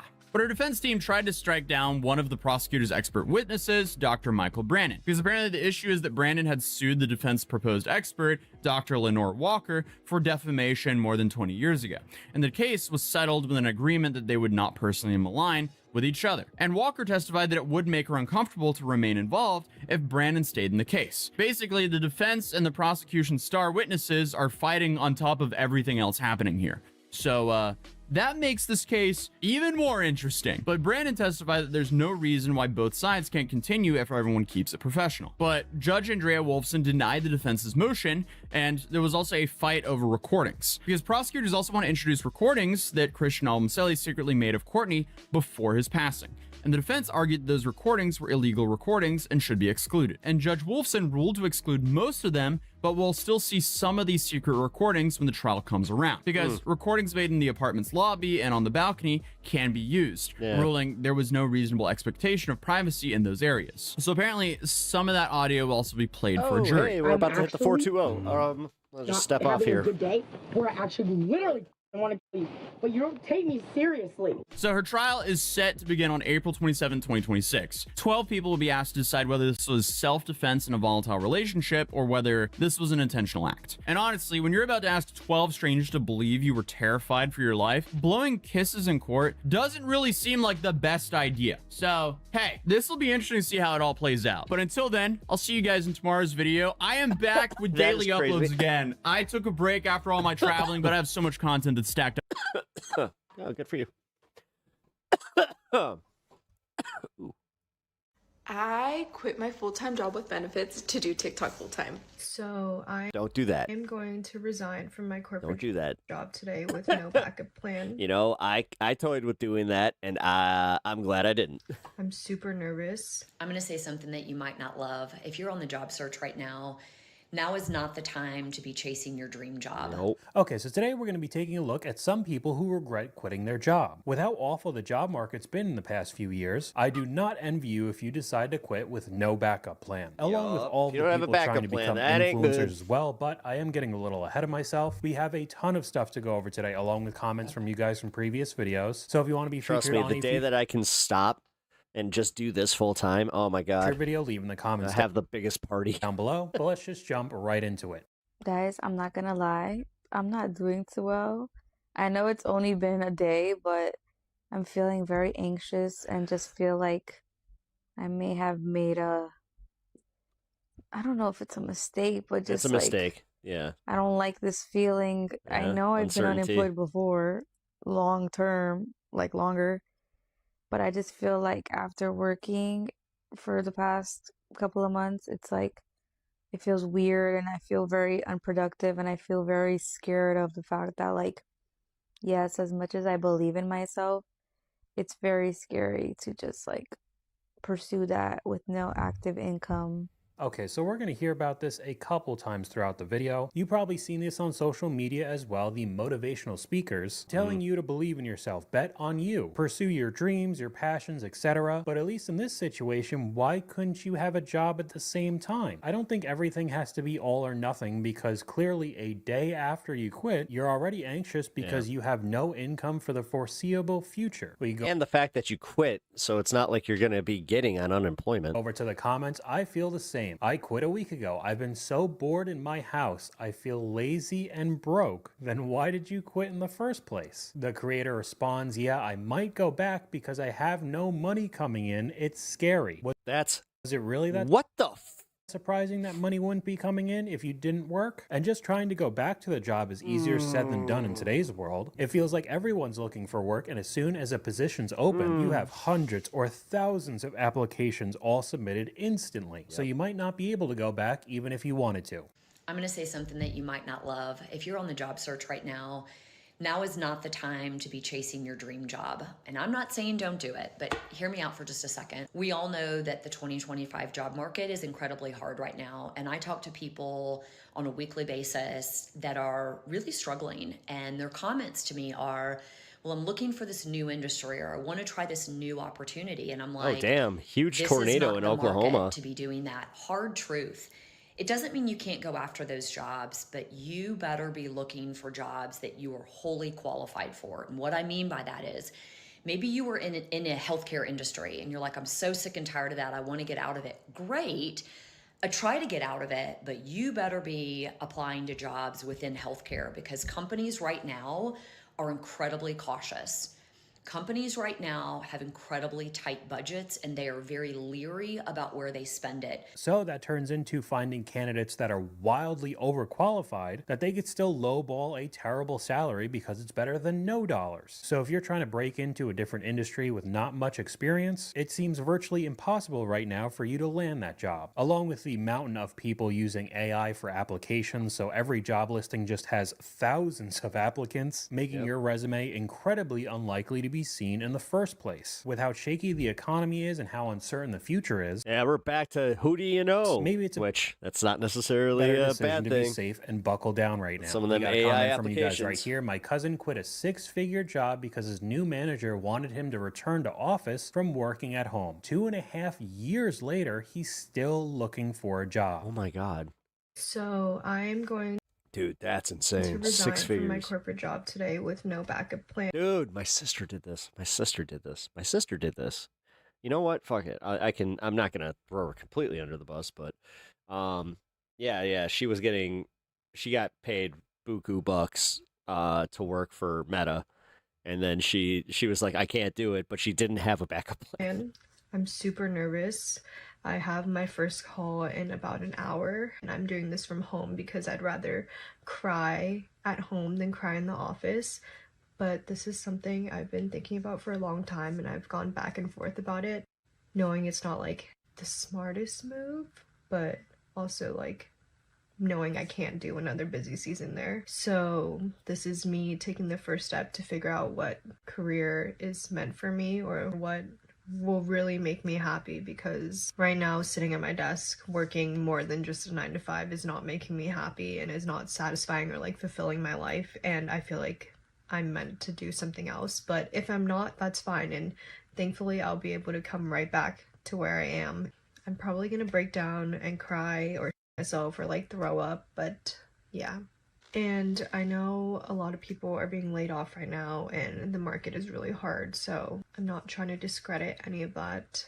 I just feel like this will push me to do the next best thing. Okay, yet again, why can't you do both? Why can't you look for something wait a new minute. while you're working your 9 to 5 job you don't like? Which, newsflash, most people don't like. And saying that she was going to quit from home so she would cry in her room instead of cry at the office kind of sounds like she knows deep down that this is not the right decision. On top of her saying that she already knows that the job market is really bad, tons of people are getting laid off. So having a steady stream of income every 2 weeks is better than most people right now. And that's exactly what you guys said right here. I don't know, man. Job security and food on the table is not my worst case scenario. Because she said she wasn't happy with her job, it wasn't fulfilling her. And honestly, most people's jobs are like that. You just take the money that you make from your career and spend it on your passions. But we got some screenshots and clips up on screen. I regret quitting my job last week, but my high ego isn't letting me go back. Like I said earlier, you might not even be able to go back. I wouldn't doubt that the position would be filled instantly. How it feels quitting your job and then immediately regretting it? When you're going through it and decide to quit your job, but now you really regret it and don't know what to do. There's tons of clips like that on TikTok, but we could go over to some Reddit posts. People who left their stable jobs in this market, do you regret it or not? And the top comment says, one of my coworkers left his job of 5+ years for a better role and then was laid off less than 2 months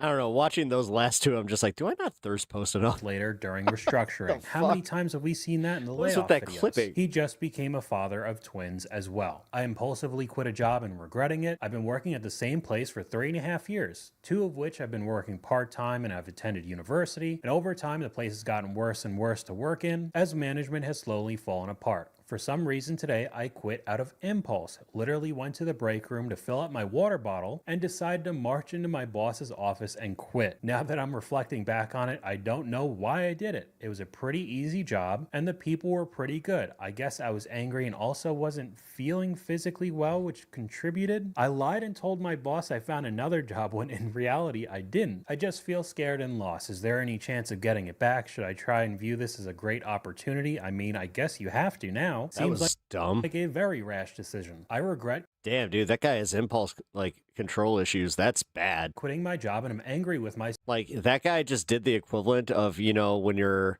at like at Yellowstone and you see the hot water and it says do not touch, do not touch, do not touch, and you're just like, nope, stick your hand in, and then it comes back, you know, boiling, and you look like now you have a hand from RoboCop. Myself every day. Robin, you're off to bed. Well, thank you for hanging out tonight. I really appreciate that. I will catch you on the next one. I can't stop thinking about how badly I messed up. Thanks for hanging, Robin, for real. Months ago, I quit my job at the airport where I was doing shift work. The hours were Or you bet the bison. rough and drained me. I hated every minute of it, but the Bet the pay was bison. good, Yeah. really good. I quit without having anything else lined up because I was so fed up with the shifts. I just wanted out, but it was a big mistake. I ended up being unemployed for 3 months, and when I finally found something, it was a personal Nice. trainer role. Something I'm lucky to have found a job that I like doing and with all right pays, small family-owned machine shop that is doing well in the current economy. I would never quit a job unless I had something else reliable. I do enjoy more, but pays nowhere near what I used to make.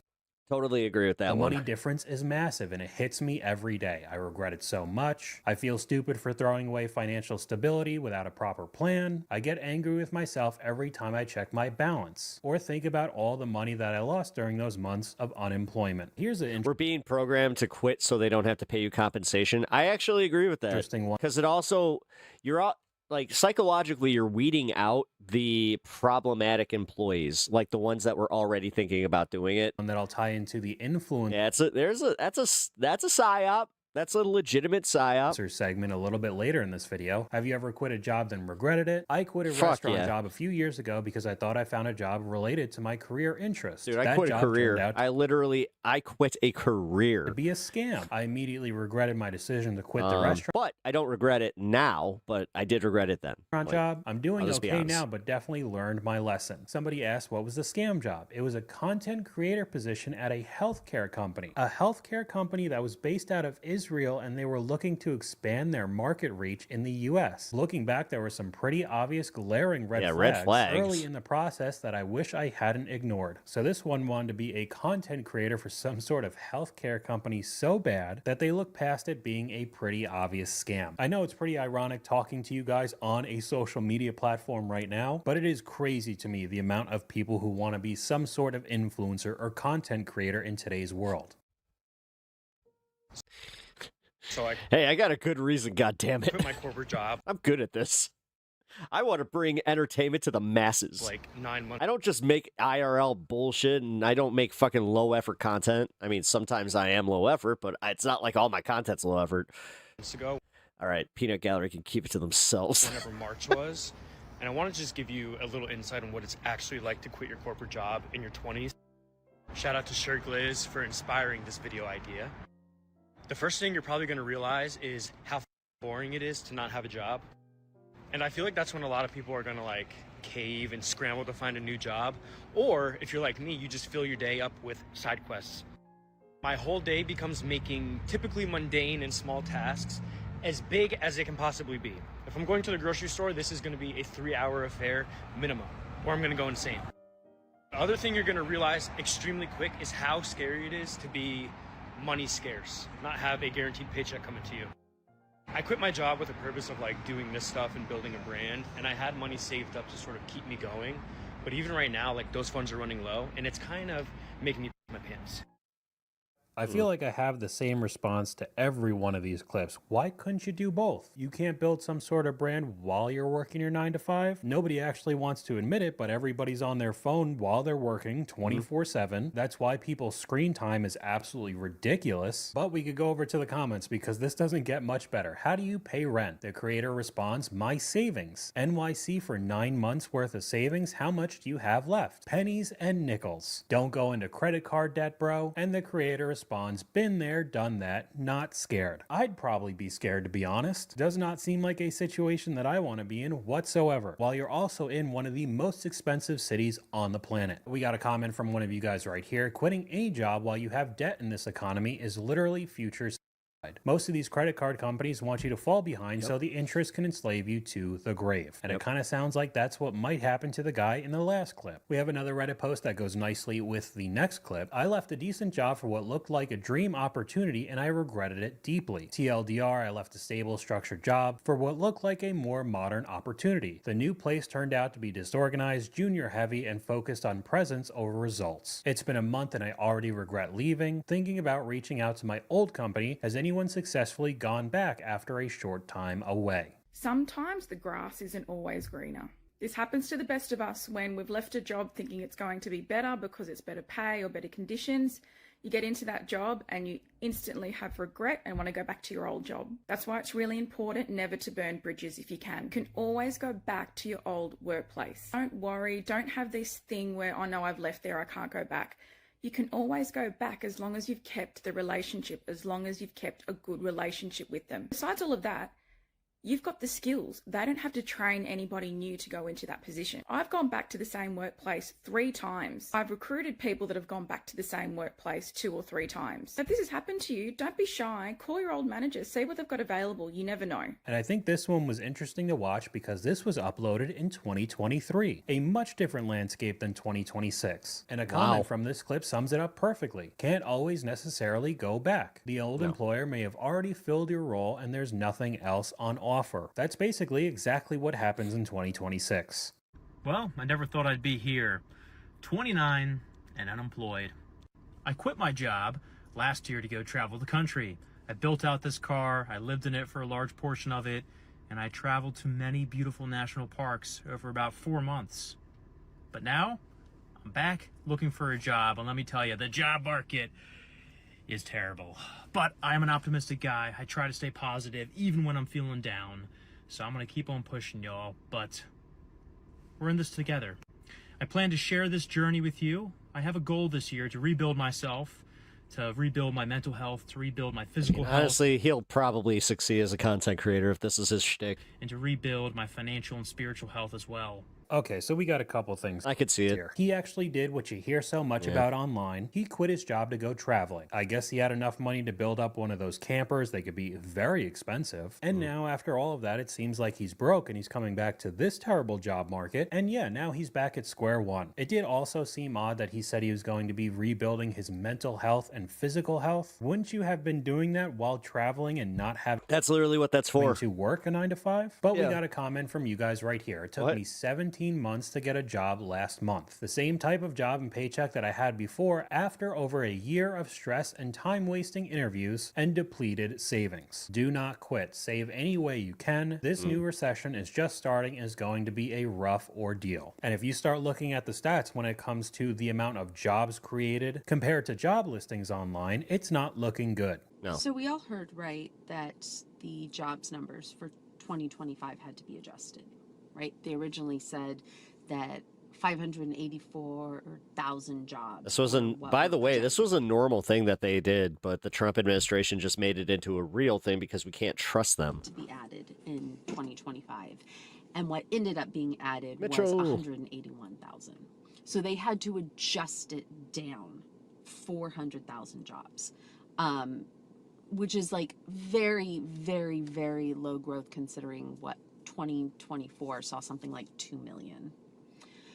But I think the important thing to talk about is not just that number, which is obviously alarmingly low, considering right now we have about 7.3 million unemployed people. But the other thing to consider is the number of job postings that existed last year. And it's very hard to get an aggregate number of how many job postings there were last year, when also considering that this is counting sometimes multiple postings for the same job. But I can tell you that for December 2025, there were 6.85 million job postings. Okay. 181,000 jobs added.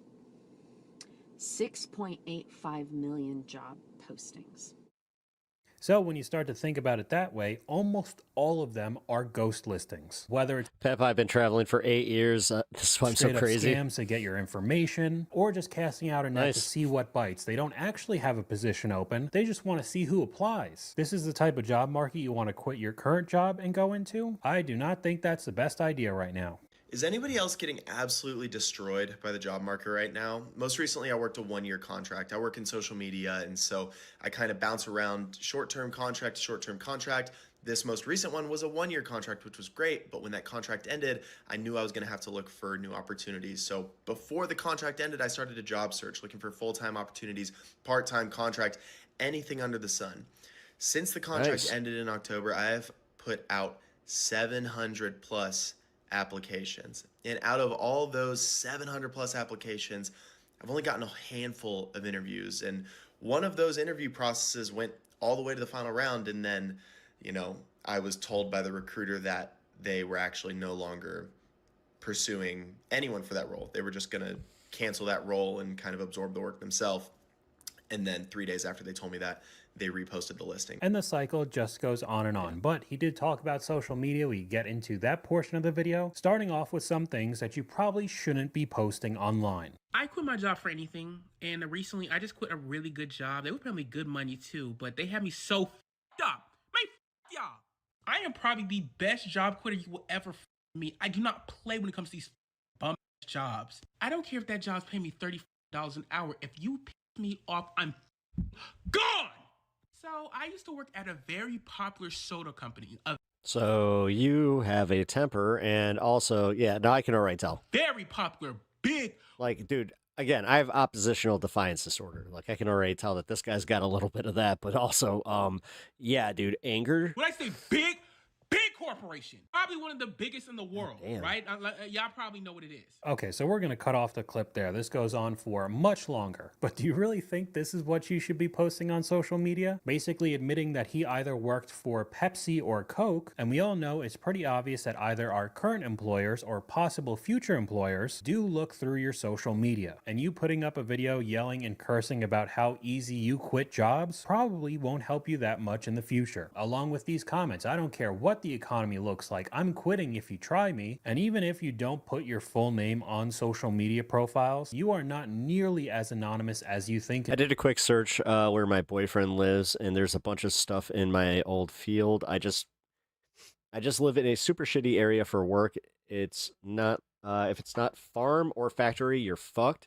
Got to get back to the city, I guess. In today's world, it is very easy to find out who you really are. There are entire companies that get hired by your potential employer to search through everything you post online. So they could find comments like this as well. I'm better at quitting jobs than doing jobs at this point. I love quitting jobs. I don't care. There was almost 1,000 comments like this. I hated quitting jobs. So there's one. Oh, okay. There's the career, but I've also quit one retail gig. And clips like this with trending audio, POV, you quit your job, somebody dancing around and giving you the finger. Again, probably not the best thing to put up online. But we got another comment here. The lady that was making 6 figures that quit while having 5 kids to feed. Oh, no! Talking about pumping out content is unhinged, because that's exactly what we saw in an older video. A decent salary, but just deciding that I'm going to be an influencer. I'm going to make the lifestyle content that everybody else does on the planet, not really unique in any way, but still have to try to make enough money to feed an entire family. To be honest, that's why all that content is like there. Those people aren't making money, man. I don't really know about that one. So here's my first world problem. I just want to be famous. I don't want to work. I've never liked working. It makes me miserable. And I don't want to be fucking like, see, maybe, all right. I don't want to be famous. I'm sure I just want to make enough to do this. that I'm not the God damn, the amount of people that are just like, I want everybody to see me. only person that feels this way. Like, Also, yeah. if I could just make TikToks all day long, Oh, is this what the ick is? Because I feel it. Oh, I feel it bad. I would totally do that. And why can't I? Like,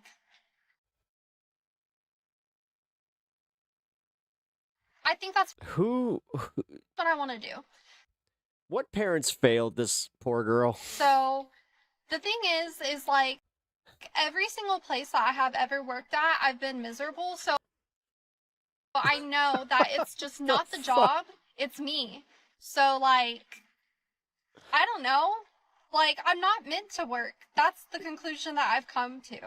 And I know that it sounds incredibly lazy and entitled, but the thing is, Yeah. is that I just don't care. Like, Content's work, though. it's not meant I just want to make TikToks. for everyone, just like college isn't meant for everyone. That's my hot take. And you think a career in influencing is going to work out? Especially in today's world where most people are tired of the entitlement, flaunting your wealth. People want to watch normal, relatable content creators. And you come out saying that I'm just going to become an influencer because I don't want to work anymore. I don't like working. I'm just going to make TikToks and be famous. I wouldn't be surprised if that didn't work out for her. And it goes along with a comment from you guys. 2 things. 1, main character syndrome. And number 2, internet motivational gurus telling everyone that they could have it all. They just have to claim their worth and manifest it. And I think that's what might be happening in the next clip. I quit my full-time job with benefits to do TikTok full-time. With benefits, with benefits, with benefits. Now, if you said, I love that for you, consider dropping me a follow because I would love to actually do that. However, I can't. I'm using TikTok for a couple different reasons. The main one is to start paying my student loans. But if you want the whole background, check the video that is pinned on my profile. But yeah, I just want to start making some progress on this account, some progress with the follows. We are making some pretty good progress. Keep falling asleep. Good night, Mitch. If I do say so myself, we just hit 2,000 the other day, and we're like at about 2,030 followers. The goal is 10K before I tell my fiance. So come join the party. So the only reason you should follow this account is because she's trying to make money to pay off her student loans, and instead of caring about the type of content that she's uploading, she didn't even mention it in the video. The progress was only that the follower number was going up. At least at this time, she is still under 3,000 followers, so to even get paid by TikTok, you need 10,000, and this is all the content I'm seeing. I have $50 to my name and $21,000 in student loan debt. Make a coffee with me. That's it. I guess this is just going to turn into another lifestyle influencer channel, as if that hasn't been beaten into the ground. But if your entire goal of content creation is just strictly making money, you're definitely not in it for the right reasons and will most likely not be successful. We have a good point right here with another comment from you guys. The wannabe influencer dream isn't new. It's I'm dumb. Just I was like, I'll make this for free just because I want to leave an imprint. I just want to have proof that I live. Hollywood dream repackaged and democratized. People have been packing. That was actually one of the motivations that got me to do this. Suitcases and hitchhiking to NY and LA with no plan for more than a century. But now you don't have to do that. Everybody's got an iPhone or some sort of smartphone, and you could just start uploading to TikTok today. And even if you do get somewhat of a following and get yeah, dude. Hey, who's got multiple TikTok bans? This guy. Monetized, it doesn't mean they're going to be paying you much at all. TikTok's not paying anymore, guys. No, they're not. Fuck no. You know, less than a year ago, I was making about $1.29 per 1,000 views. Now I'm making anywhere from 28 cents to 40 cents per 1,000 views. And the content structure, rollout, none of it's really changed. There was a guy who just came out and said that lava lamps. only 1 cent per 1,000 views. And he's got over 15 million followers, and he does millions of views per video. I blew out a fuse box with a lava lamp from the 1960s. So I know a few of you in my audience will understand this. You remember the old plugs, and I mean the old plugs, where it was just like the two prongs that were completely straight. They were tiny, but it still works. Kinda. Yeah. Just back in August, I made $5,000 in August. Yeah, that was a good. Just on TikTok, 5,000. Now I'm barely averaging anywhere from $300 to $400 a month. I was working at a state company, and oh boy, my boss was pissed. So you just sitting at home pumping those TikToks out because you don't want to work? They had to literally hire an electrician. A normal 9 to 5 doesn't seem to be working out either. I just saw someone that quit their job to pursue content creation with less than 300 followers. Do not do that. Maybe if you're a trust fund baby, I guess. People are too dramatic about the money that there is to be made on social media. Yeah. Yes, there's money to be made here. You're not gonna just make a yearly salary that fast though. No. My original TikTok account, I got up to almost 15,000 followers before I freaked out and left. I got sent in total maybe $200 worth of free stuff to try out. And I made maybe $50 on views. Maybe. Thank you for being honest about that. Certainly I could have God damn. tried harder. So many people think that each view translates into dollars. And I could have upped that. I wasn't trying to make any money. But to sit and pretend like 10,000 followers is going to turn your account into a money printer, it's a bit silly. YouTube it could. You gotta post for the love of the game. Post for the love of the game. But yeah, like I said, nothing else. I'd be here even if I didn't make money. And don't quit your job. And I couldn't agree more. Even though this channel is only a couple years old, I've been making YouTube videos for almost... Oh, hey, what's up, Rebecca? 16 years now. In May of 2010, I uploaded a Call of Duty Modern Warfare 2 knife-only nuke on a state, and I did not have any money for a capture card, so I took a chair, some books, and a point-and-shoot camera, and put that right in front of the TV and looked over it to play the game. I've made so many videos in tons of different niche unleashed since, and it took up till now for anybody to actually watch them. It legitimately is for the love of the game. But I'm not trying to sit here and gatekeep saying that you can't do content creation or become some sort of entrepreneur, start your own business, something like that, right? It just takes a lot more time and work than you think. I hope you guys do know that I love doing this. Bro, is this just me or is entrepreneurship like... Oh, Jesus, I'm almost on for 5 hours. I was only going to do the 420 and then kick off. The entire United States. I swear, like, everyone that I talk to, bro, they're like, oh, I'm going to start that business, I'm going to start that business. Bro, no one understands, like, the actual, like, grind it takes and, like, the money it takes to invest in, like, the hard stuff you have to go through. Like, bro, the amount that I've invested into the... Wait, you use your real name? Into my business is, like, I do. Absolutely insane. With equipment, most people, they just don't have the... Yeah, I'm a public figure. They don't... Even though I don't make a lot of money doing this, yeah, I'm a public figure. Not exactly the smartest thing, but... take the risk that it takes to have a... To be fair, Letterhack actually outed me by accident. Successful business because it takes so much risk. When I joined this space, he introduced me by my full name. And sending so much money out and expecting so much in return, but then you actually get nothing in return, bro. But everyone's like, oh, I want to own my own business and I want to make a lot of money. And bro, I swear it's literally just due to the fact that they see a nice car and they see a nice apartment and they think that it's so easy to get it. Because that's what sells the...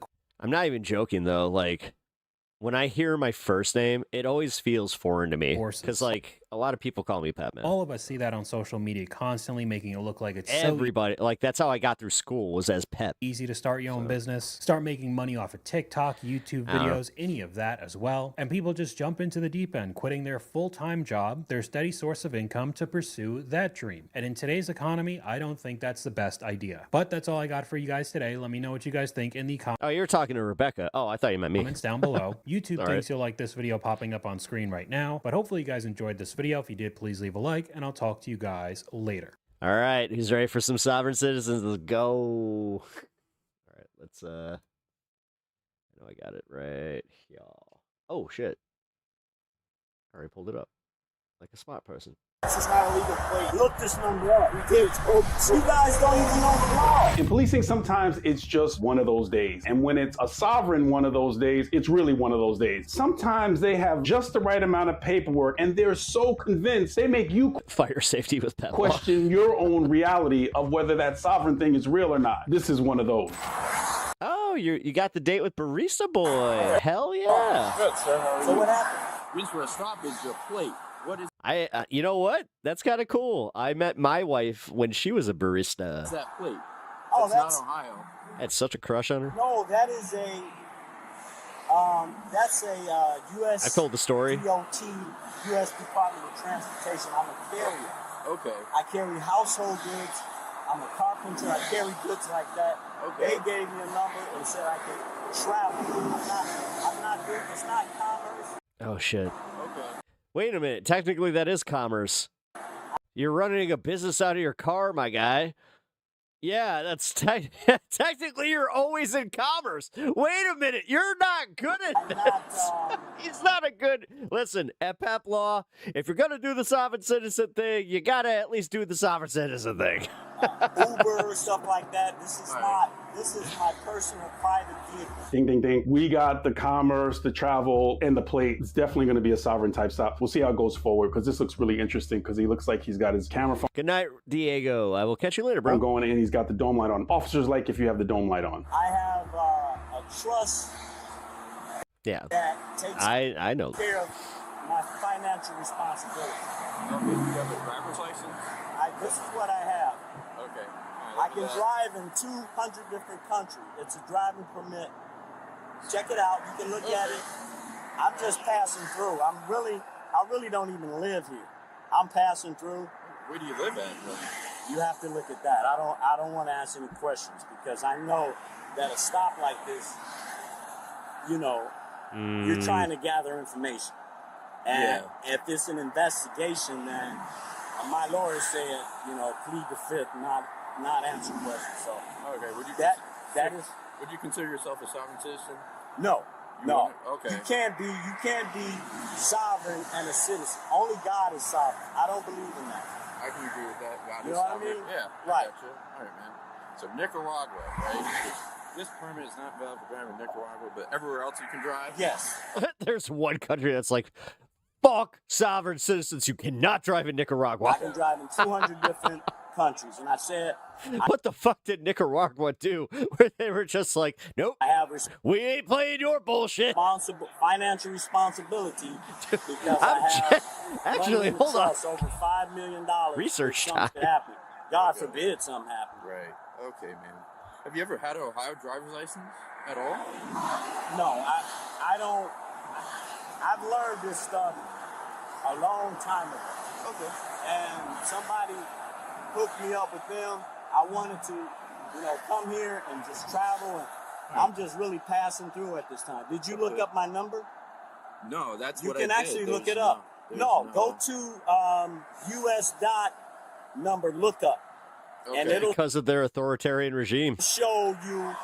You type in my number and it'll show you everything in there. So I wanted to look this up myself because I'm even getting fascinated by some. Yeah, he's just like, you know what? The stuff he's saying. And I think I found that passport looking card that he was holding. It says PATA, Pan American Auto Travel Association. It goes into a whole bunch of other stuff. And obviously at the end, you got to pay $200. And they send you this booklet that says that you can travel. And it lists all of these different countries. And it says, except for Nicaragua. However, you can look up that the State Department has clearly defined what organizations can approve an international driving permit. And it's for foreigners usually that come to the United States. But even in this documentation that you pay $200 for, it says that you still have to follow the rules of the law. So this guy is confused and it's taken away this officer from being able to do his job. But it gets even more interesting. I had cops come behind me and they put my number in and then they'll make a left or a right. Okay, man. They don't even stop. Okay. I mean, you the first one stopping. I've been driving for like about 2 or 3 years. Okay. Larry, do you have a social or anything I can identify you with? Or can you give me your date of birth? Are you Larry? My date is on there. Let me show you. 1962. Yeah, Right October. Okay. All right, Yeah, man. it's Okay. all on there. Sweet. Okay, I'll be right with you. Okay. Thanks. Listen. I already know what this is. All right, man. Number lookup. Okay. This guy's laughing all the way to his car. This is not necessarily the normal practice. A lot of times, and in my opinion, the safer That's practice is to fucking great. conduct your business with your computer facing like, that way and you being on the passenger side in the passenger seat. If the subject exits the vehicle and engages the officer in gunfire, he's stuck. If he bails, he's got to run across 2 or 3 lanes of traffic with vehicles. In my opinion, for the most part, conducting business from the passenger side is much safer if you get engaged. There is reason for filing. Rural Free Delivery Republic. Drivers, mileage. Dude, what in the hell? So he's on here, but United Nations. Let me look at this. Your night vision is incredibly important. There's a way to mitigate that. If you use a red light where that light is that he turned on, it can protect your night vision, and medical people can chime in as far as why red light protects your night vision. You can take a red piece of cellophane or anything and place it over that so that you don't lose that night vision. It's incredibly important because you got to get back out of the car and interact with the person. Pan American Auto Travel Association. What? This is a bunch of BS. That's the one that I was just reading off of. All right, man. Go ahead and take a look at this. He has a bunch of car. What do you give you paper while you get in? This, whatever the hell that is. He says it's private property, U.S. DOT. He has a number there. I looked this up. That's him, Larry. But You run through Ohio? so I looked. So I looked up his plate. There was no return in Ohio. Plate so not. try to get the VIN then. Plate not found. Where did the all this? I don't know. He said he can drive in like 200 different countries. That's 2 falls 1 and falls 13. You can disregard. This is going to be He says, he's not willing to give me his social. He has his date of birth and his name there. So I'm Look him up. Why does he have to look at the other officer to talk to him? He can hear him just fine. Can we be looking at that paperwork and eyes up and down while we're watching that vehicle? I mean, isn't that a much safer practice as opposed to being inside the officer's car? Ear is actually even closer if you are facing the other way. He said he got that online from his buddy. He's been doing that forever. And then, what's his first name? Larry? Larry. Okay, and then no leads record. Nothing. Keyword suspended sound. He's DUI. See if there's no license. Pull up and see if it's him. There's no BMV photo. Won't let me. What's Sam Tom? He doesn't work for ODOT. No. Keyword warrant sound. Oh. Is that him? Keyword suspended. He's suspended. Okay, easy then. He's got a warrant too. I'm gonna run him real quick. Damn, that fucking straight out of the 80s fucking computer voice. Was it for? Suspended.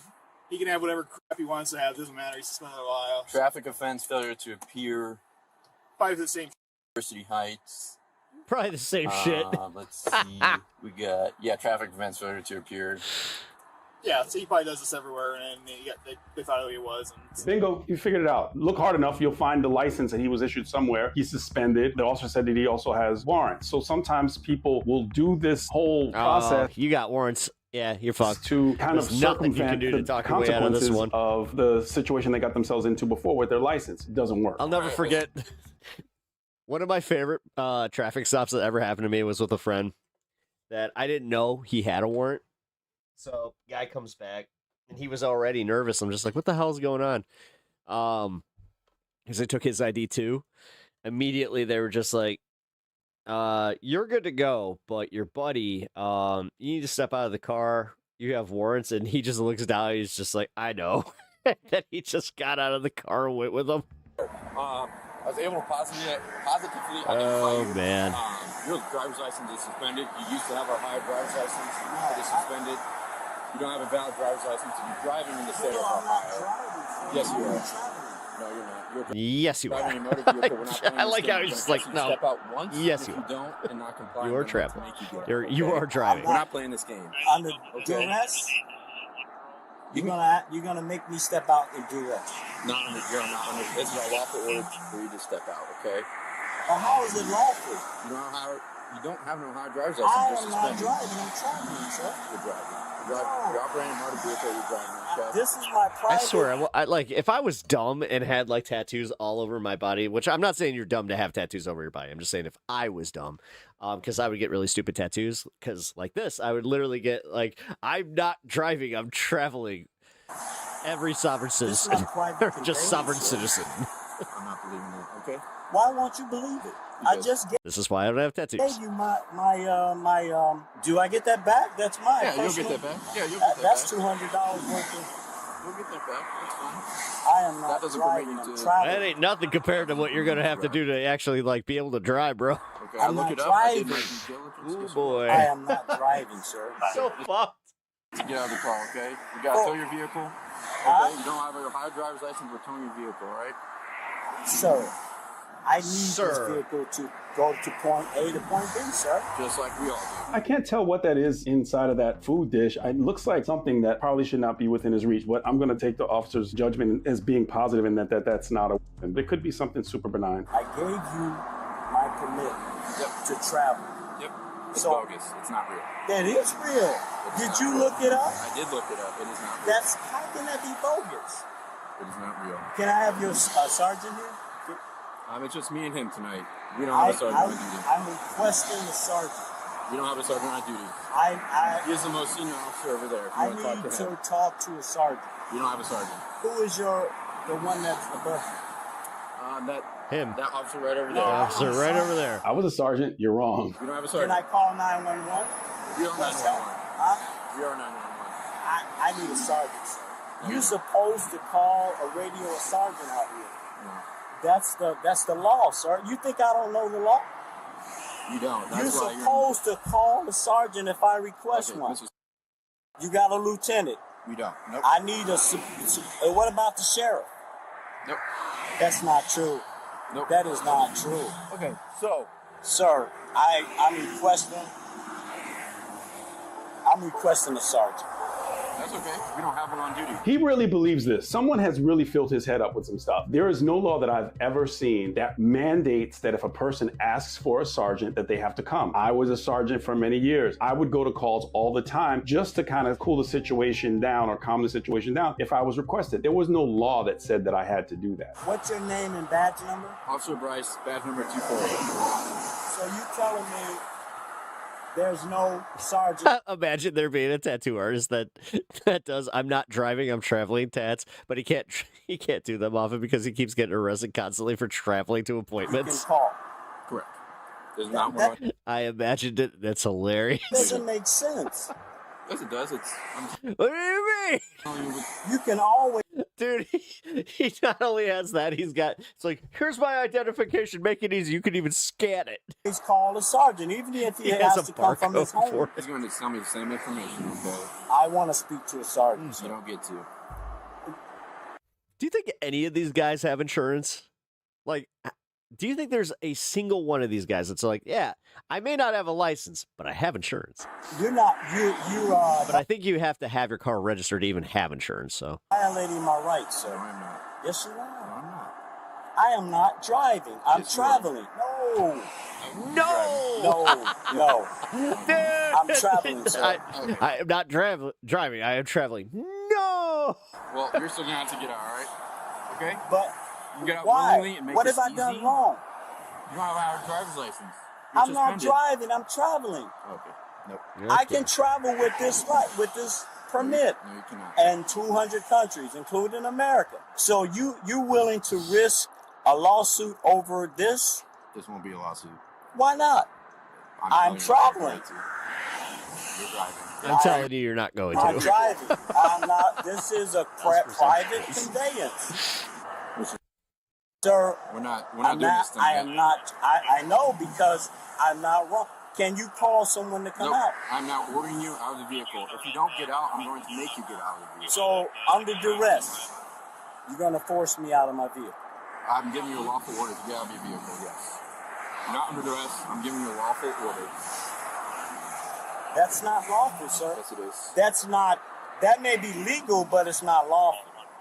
What? Can I call 911? Because I feel like I'm threatened. You guys got guns. Sure. Whoever else shows up here is going to have a gun. The sheriff has a gun.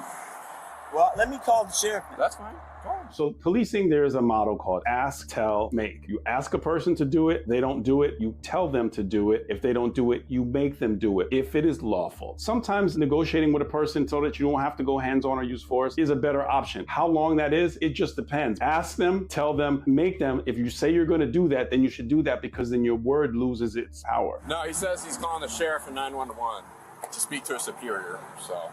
That's misuse of 911. That's a misuse of 911. I told Hudson to come up here, and he's not going to get out, and we're going to block the lane off, and then yank his ass out of there. We're going to break the window. Yep. Okay. They just laid it out. All this to them. Damn. This is just telling them my rights. Okay. Yeah, Which I understand your I don't rights. need them being violated. Okay. No, I totally understand your rights. Are you still there? Hold on, the officer's talking to me. I'll let you listen in. Who's on the phone? They're sending somebody else. Okay, that's fine. So what we're going to do Okay. right now is I'm going to ask Meg or tell you to get out of the vehicle. So right now I'm going to ask you to please exit the vehicle. For what reason? Okay. Now I'm going to tell you to exit the vehicle. Okay. Why? Are you going I to didn't do exit the anything vehicle? wrong. Huh? I haven't done anything wrong. We already I went do over not this. consent to searches, unlawful searches. I'm not searching the vehicle. I do not consent to searching my I'm not my searching. body either. I'm not going to do that. Here's Because that that's unlawful. You have to have permission, consent. I'm not consenting. I'm not contracting with you. Okay, now I'm going to make you exit the vehicle, okay?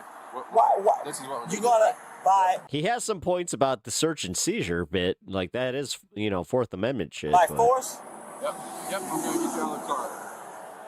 So you hear this? He is yes, ma'am. I'm listening.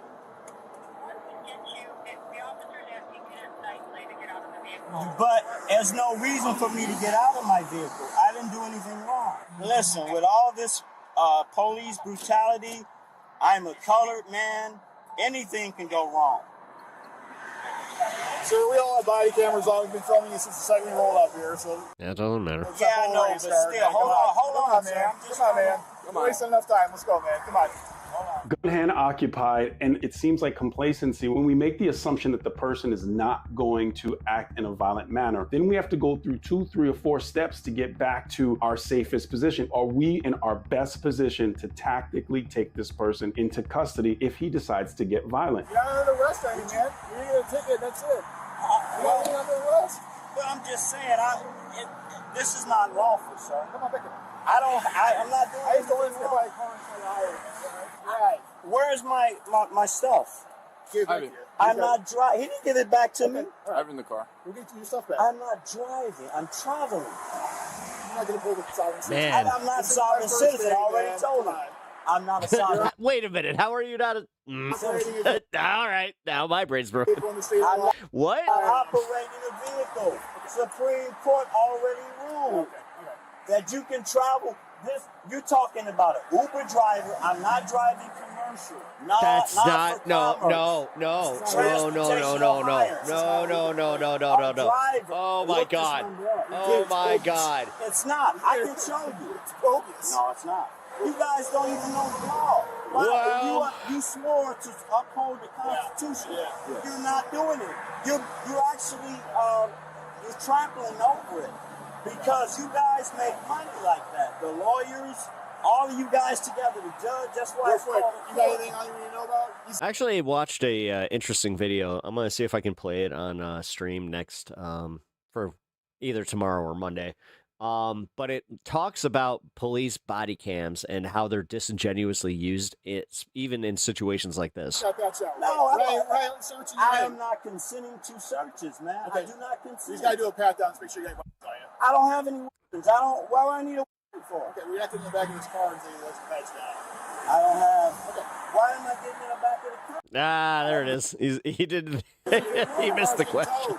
No, sir. That's not right. Wait, why am I getting in the back of the car? You're supposed to wait on 911 to send somebody. I'm not sure why they're conducting business like this, where this one officer with the body cam view is on the street side with these cars that are still whizzing by. We don't have the subject in front of the vehicle, facing the lights and restricting his movement to the front of the car. Conduct the pat down, restrict him to the front of the car, and do what you got to do. And I understand at times that we have to be more diplomatic, but for the safety perspective, yeah. Why are we still messing? Yeah, diplomacy with civilians is probably a good thing, considering it's the serve and protect thing. You're not serving and protecting yourselves. Around in between the two cars, and again, this is just merely the fact that you think I you want are. to see everyone safe. Come on back here. I don't see you by car.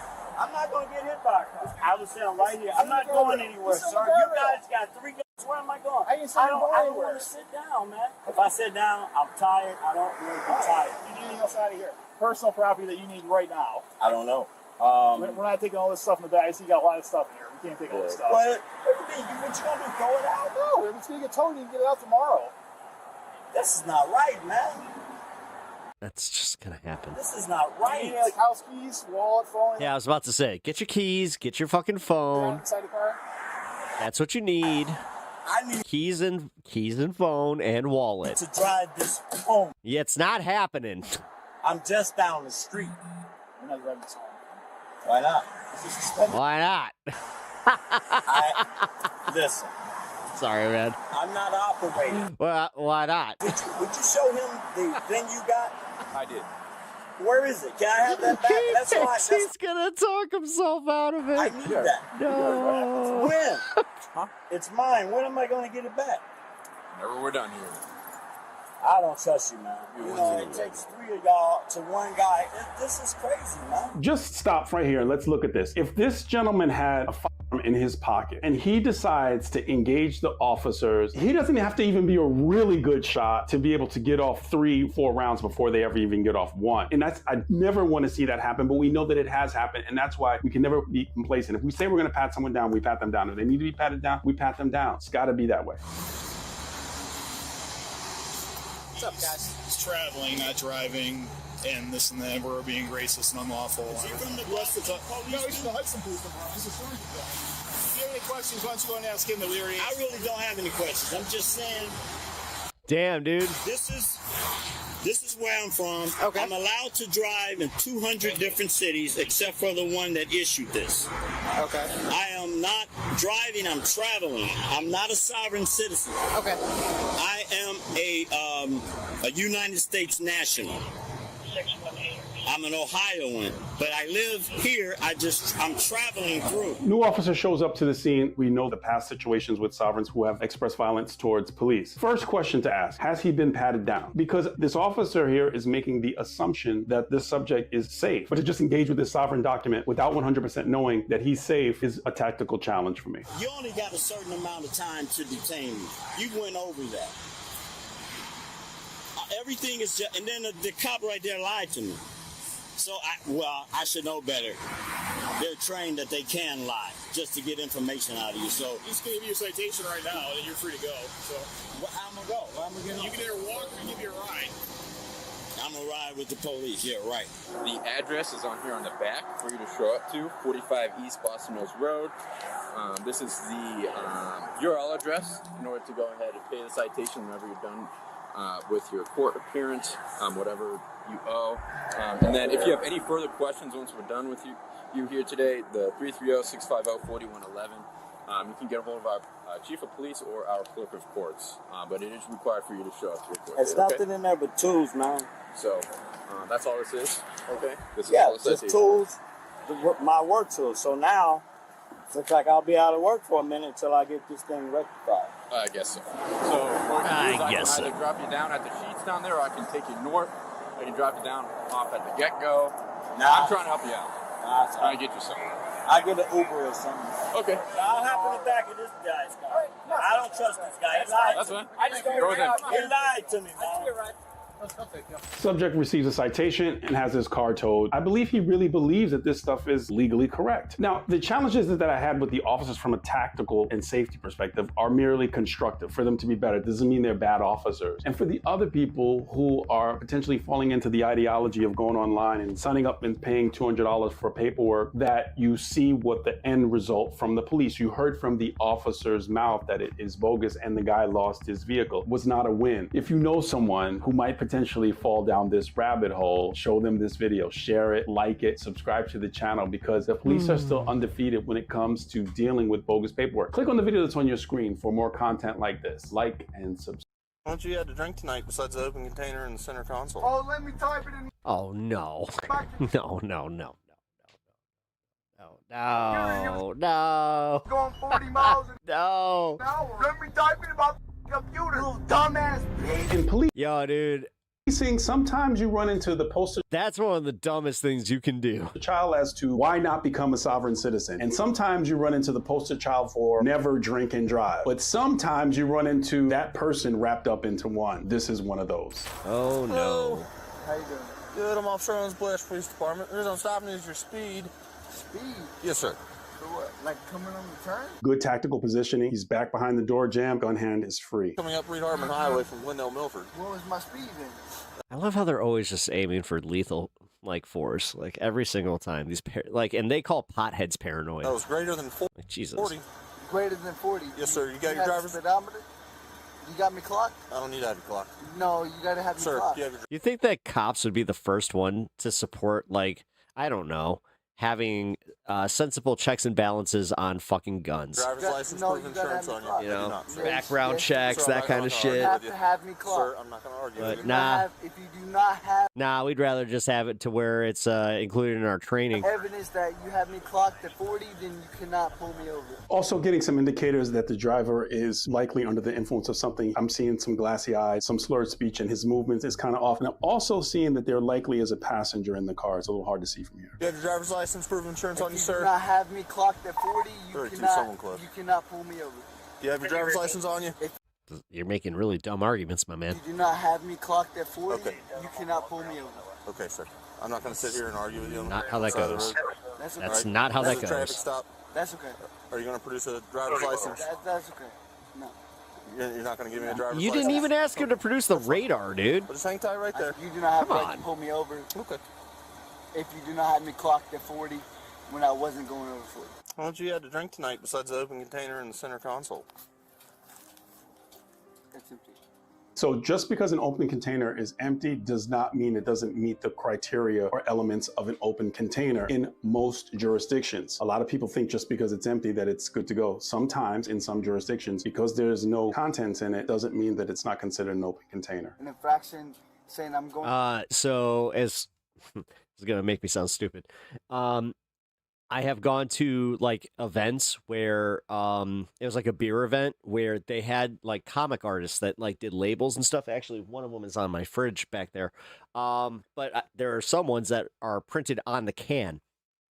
So you drink the beer and you want to keep the can. I put it in my trunk because like in Illinois, you cannot have it within reach of you anywhere. So you cannot if I got pulled over with that, I would even tell them. I'd just be like, hey, there is there's a beer can, but it's from, an event. Also, don't drink and drive. Like, don't. Like, if you're going to drink, make sure that you have at least the 2 to 3 hours, which this isn't even like a guarantee, by the way. Like, honestly, if you're just going to drink while you're out, make sure you have somebody else driving or, Ubers. Going over 40 and you don't have evidence that I'm going over 40. So unless you want to put your body cam. I was about to say taxis, but I'm not sure if everybody has taxis. I'm trying not to be like coming from like, because I live in a city area where I just assume that everybody has this. Detained? Absolutely, you're detained. You are not free to go. Yes, sir. I'm not free to go. You are not. What am I detained on? Sir, I've already explained it to you. What am I detained on? Sir. What am I detained on? I've explained it to you. What am I detained on? Sir, I'm not going to go round and round with you. Okay, then I'm free to go. You are not. I am free to go. If you do not tell me what I'm free to, if you do not tell me what I'm detained on, then I'm free to go. Okay. No. Definitely a passenger. You can look all you want, but if I'm not detained, you cannot tell me I cannot go. Sir. Sir. You're detained. For what? You're not free to go. What am I detained for? I've explained that to you, okay? So explain it to me again. You're speeding up Reed-Hartman Highway, up okay? What's my speed? You are now refusing to identify yourself. I'm not. Apparently, you never grew up in around the 8th district.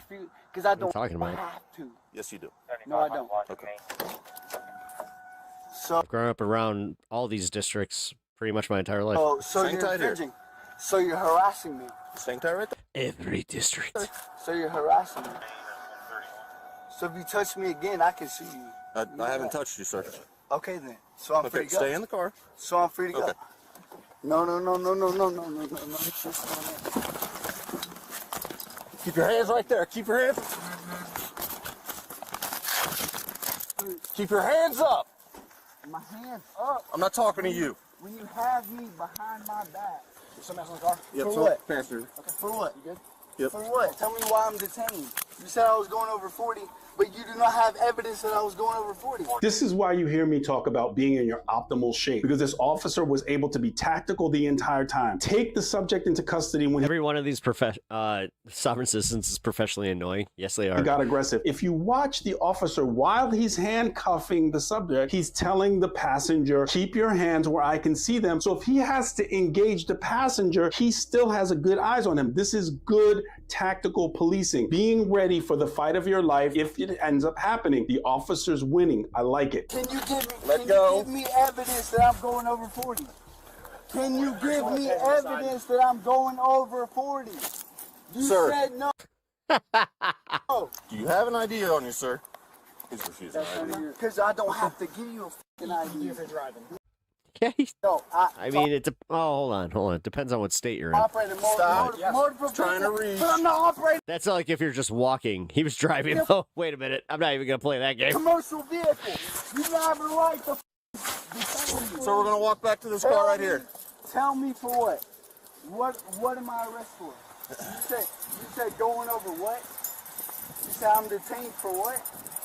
Detained for what? It may be locked. Bro, y'all are stupid. Y'all are the dumbest cops that I've ever met in my life. Because you know how much you're going to get sued for?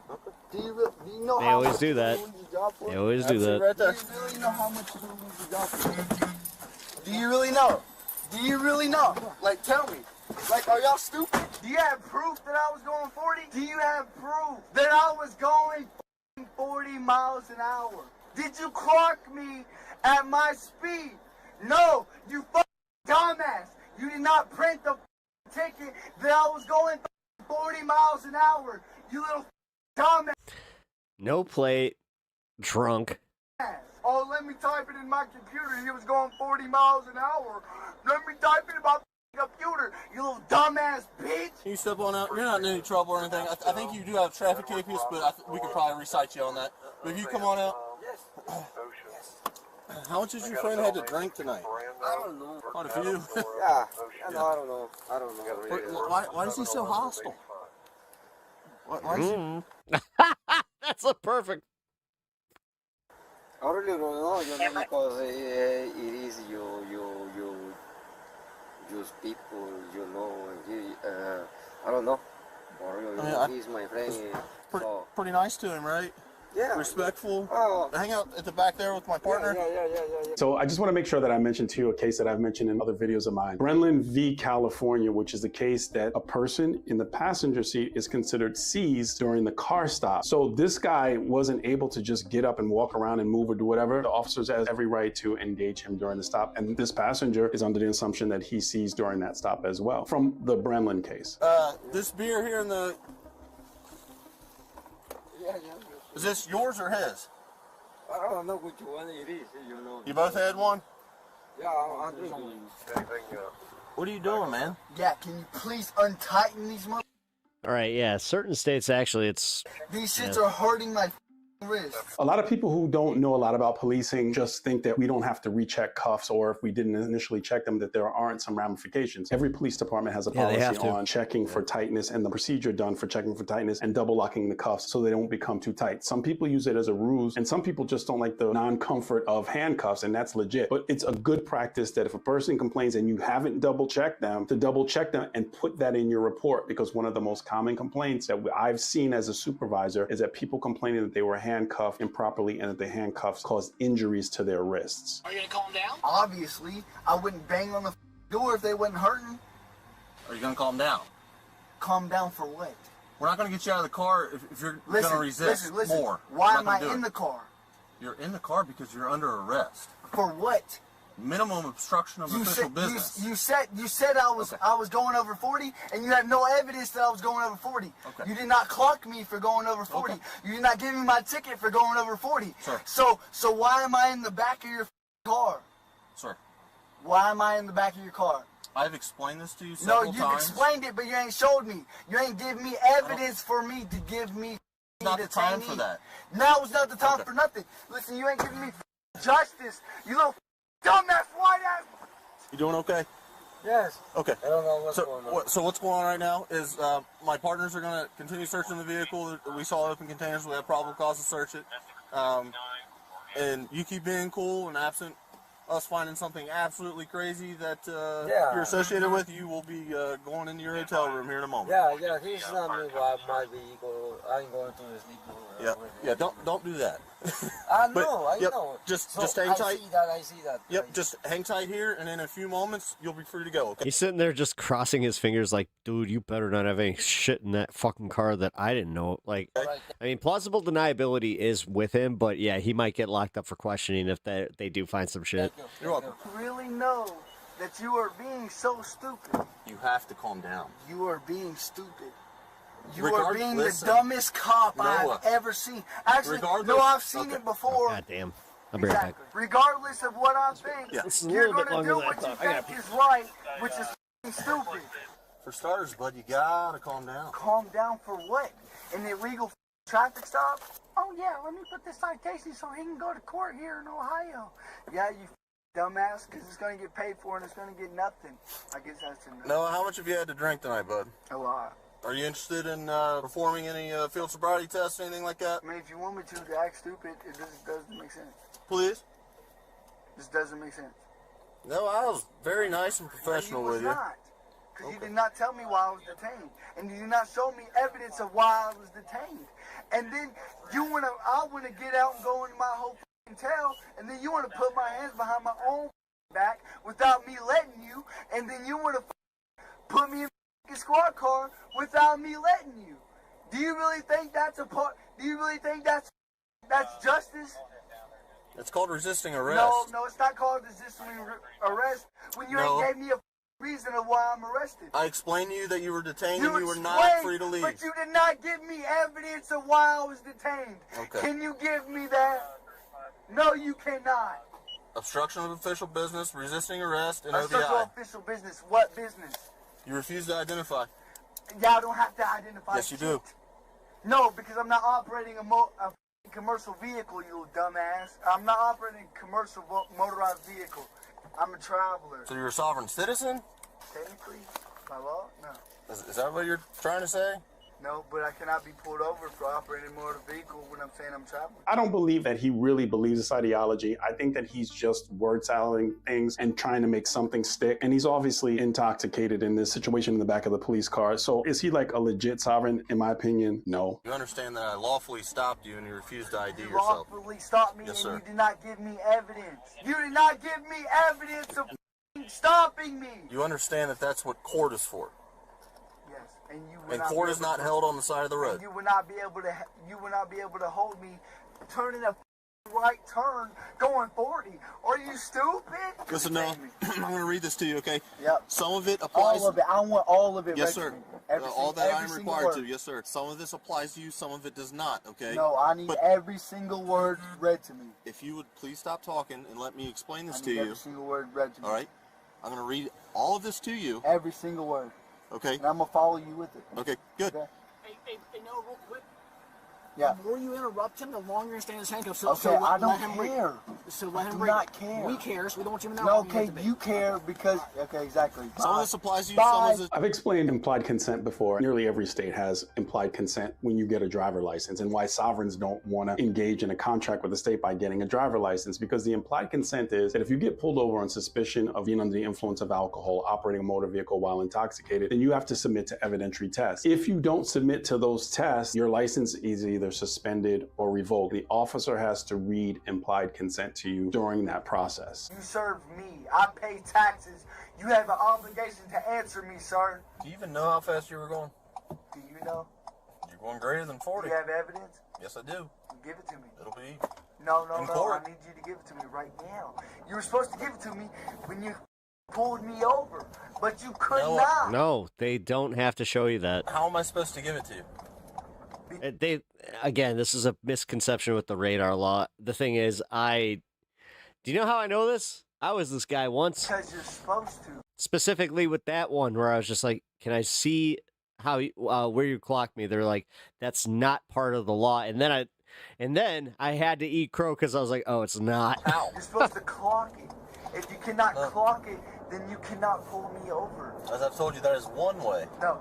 That's the only way. No, it's not. Yes, it is. No, it's not. And in most jurisdictions, you can do radar, you can pace, which means that you drive at the pace of the vehicle and look at your speedometer and know what speed is because you're not gaining or losing distance. And some jurisdictions have estimation. And you have to be certified in estimation. And usually that occurs coupled with radar certification. And you must be certified on radar. You can't just pick up a radar gun and go out and use it. That technology is pretty advanced. How much you want to bet?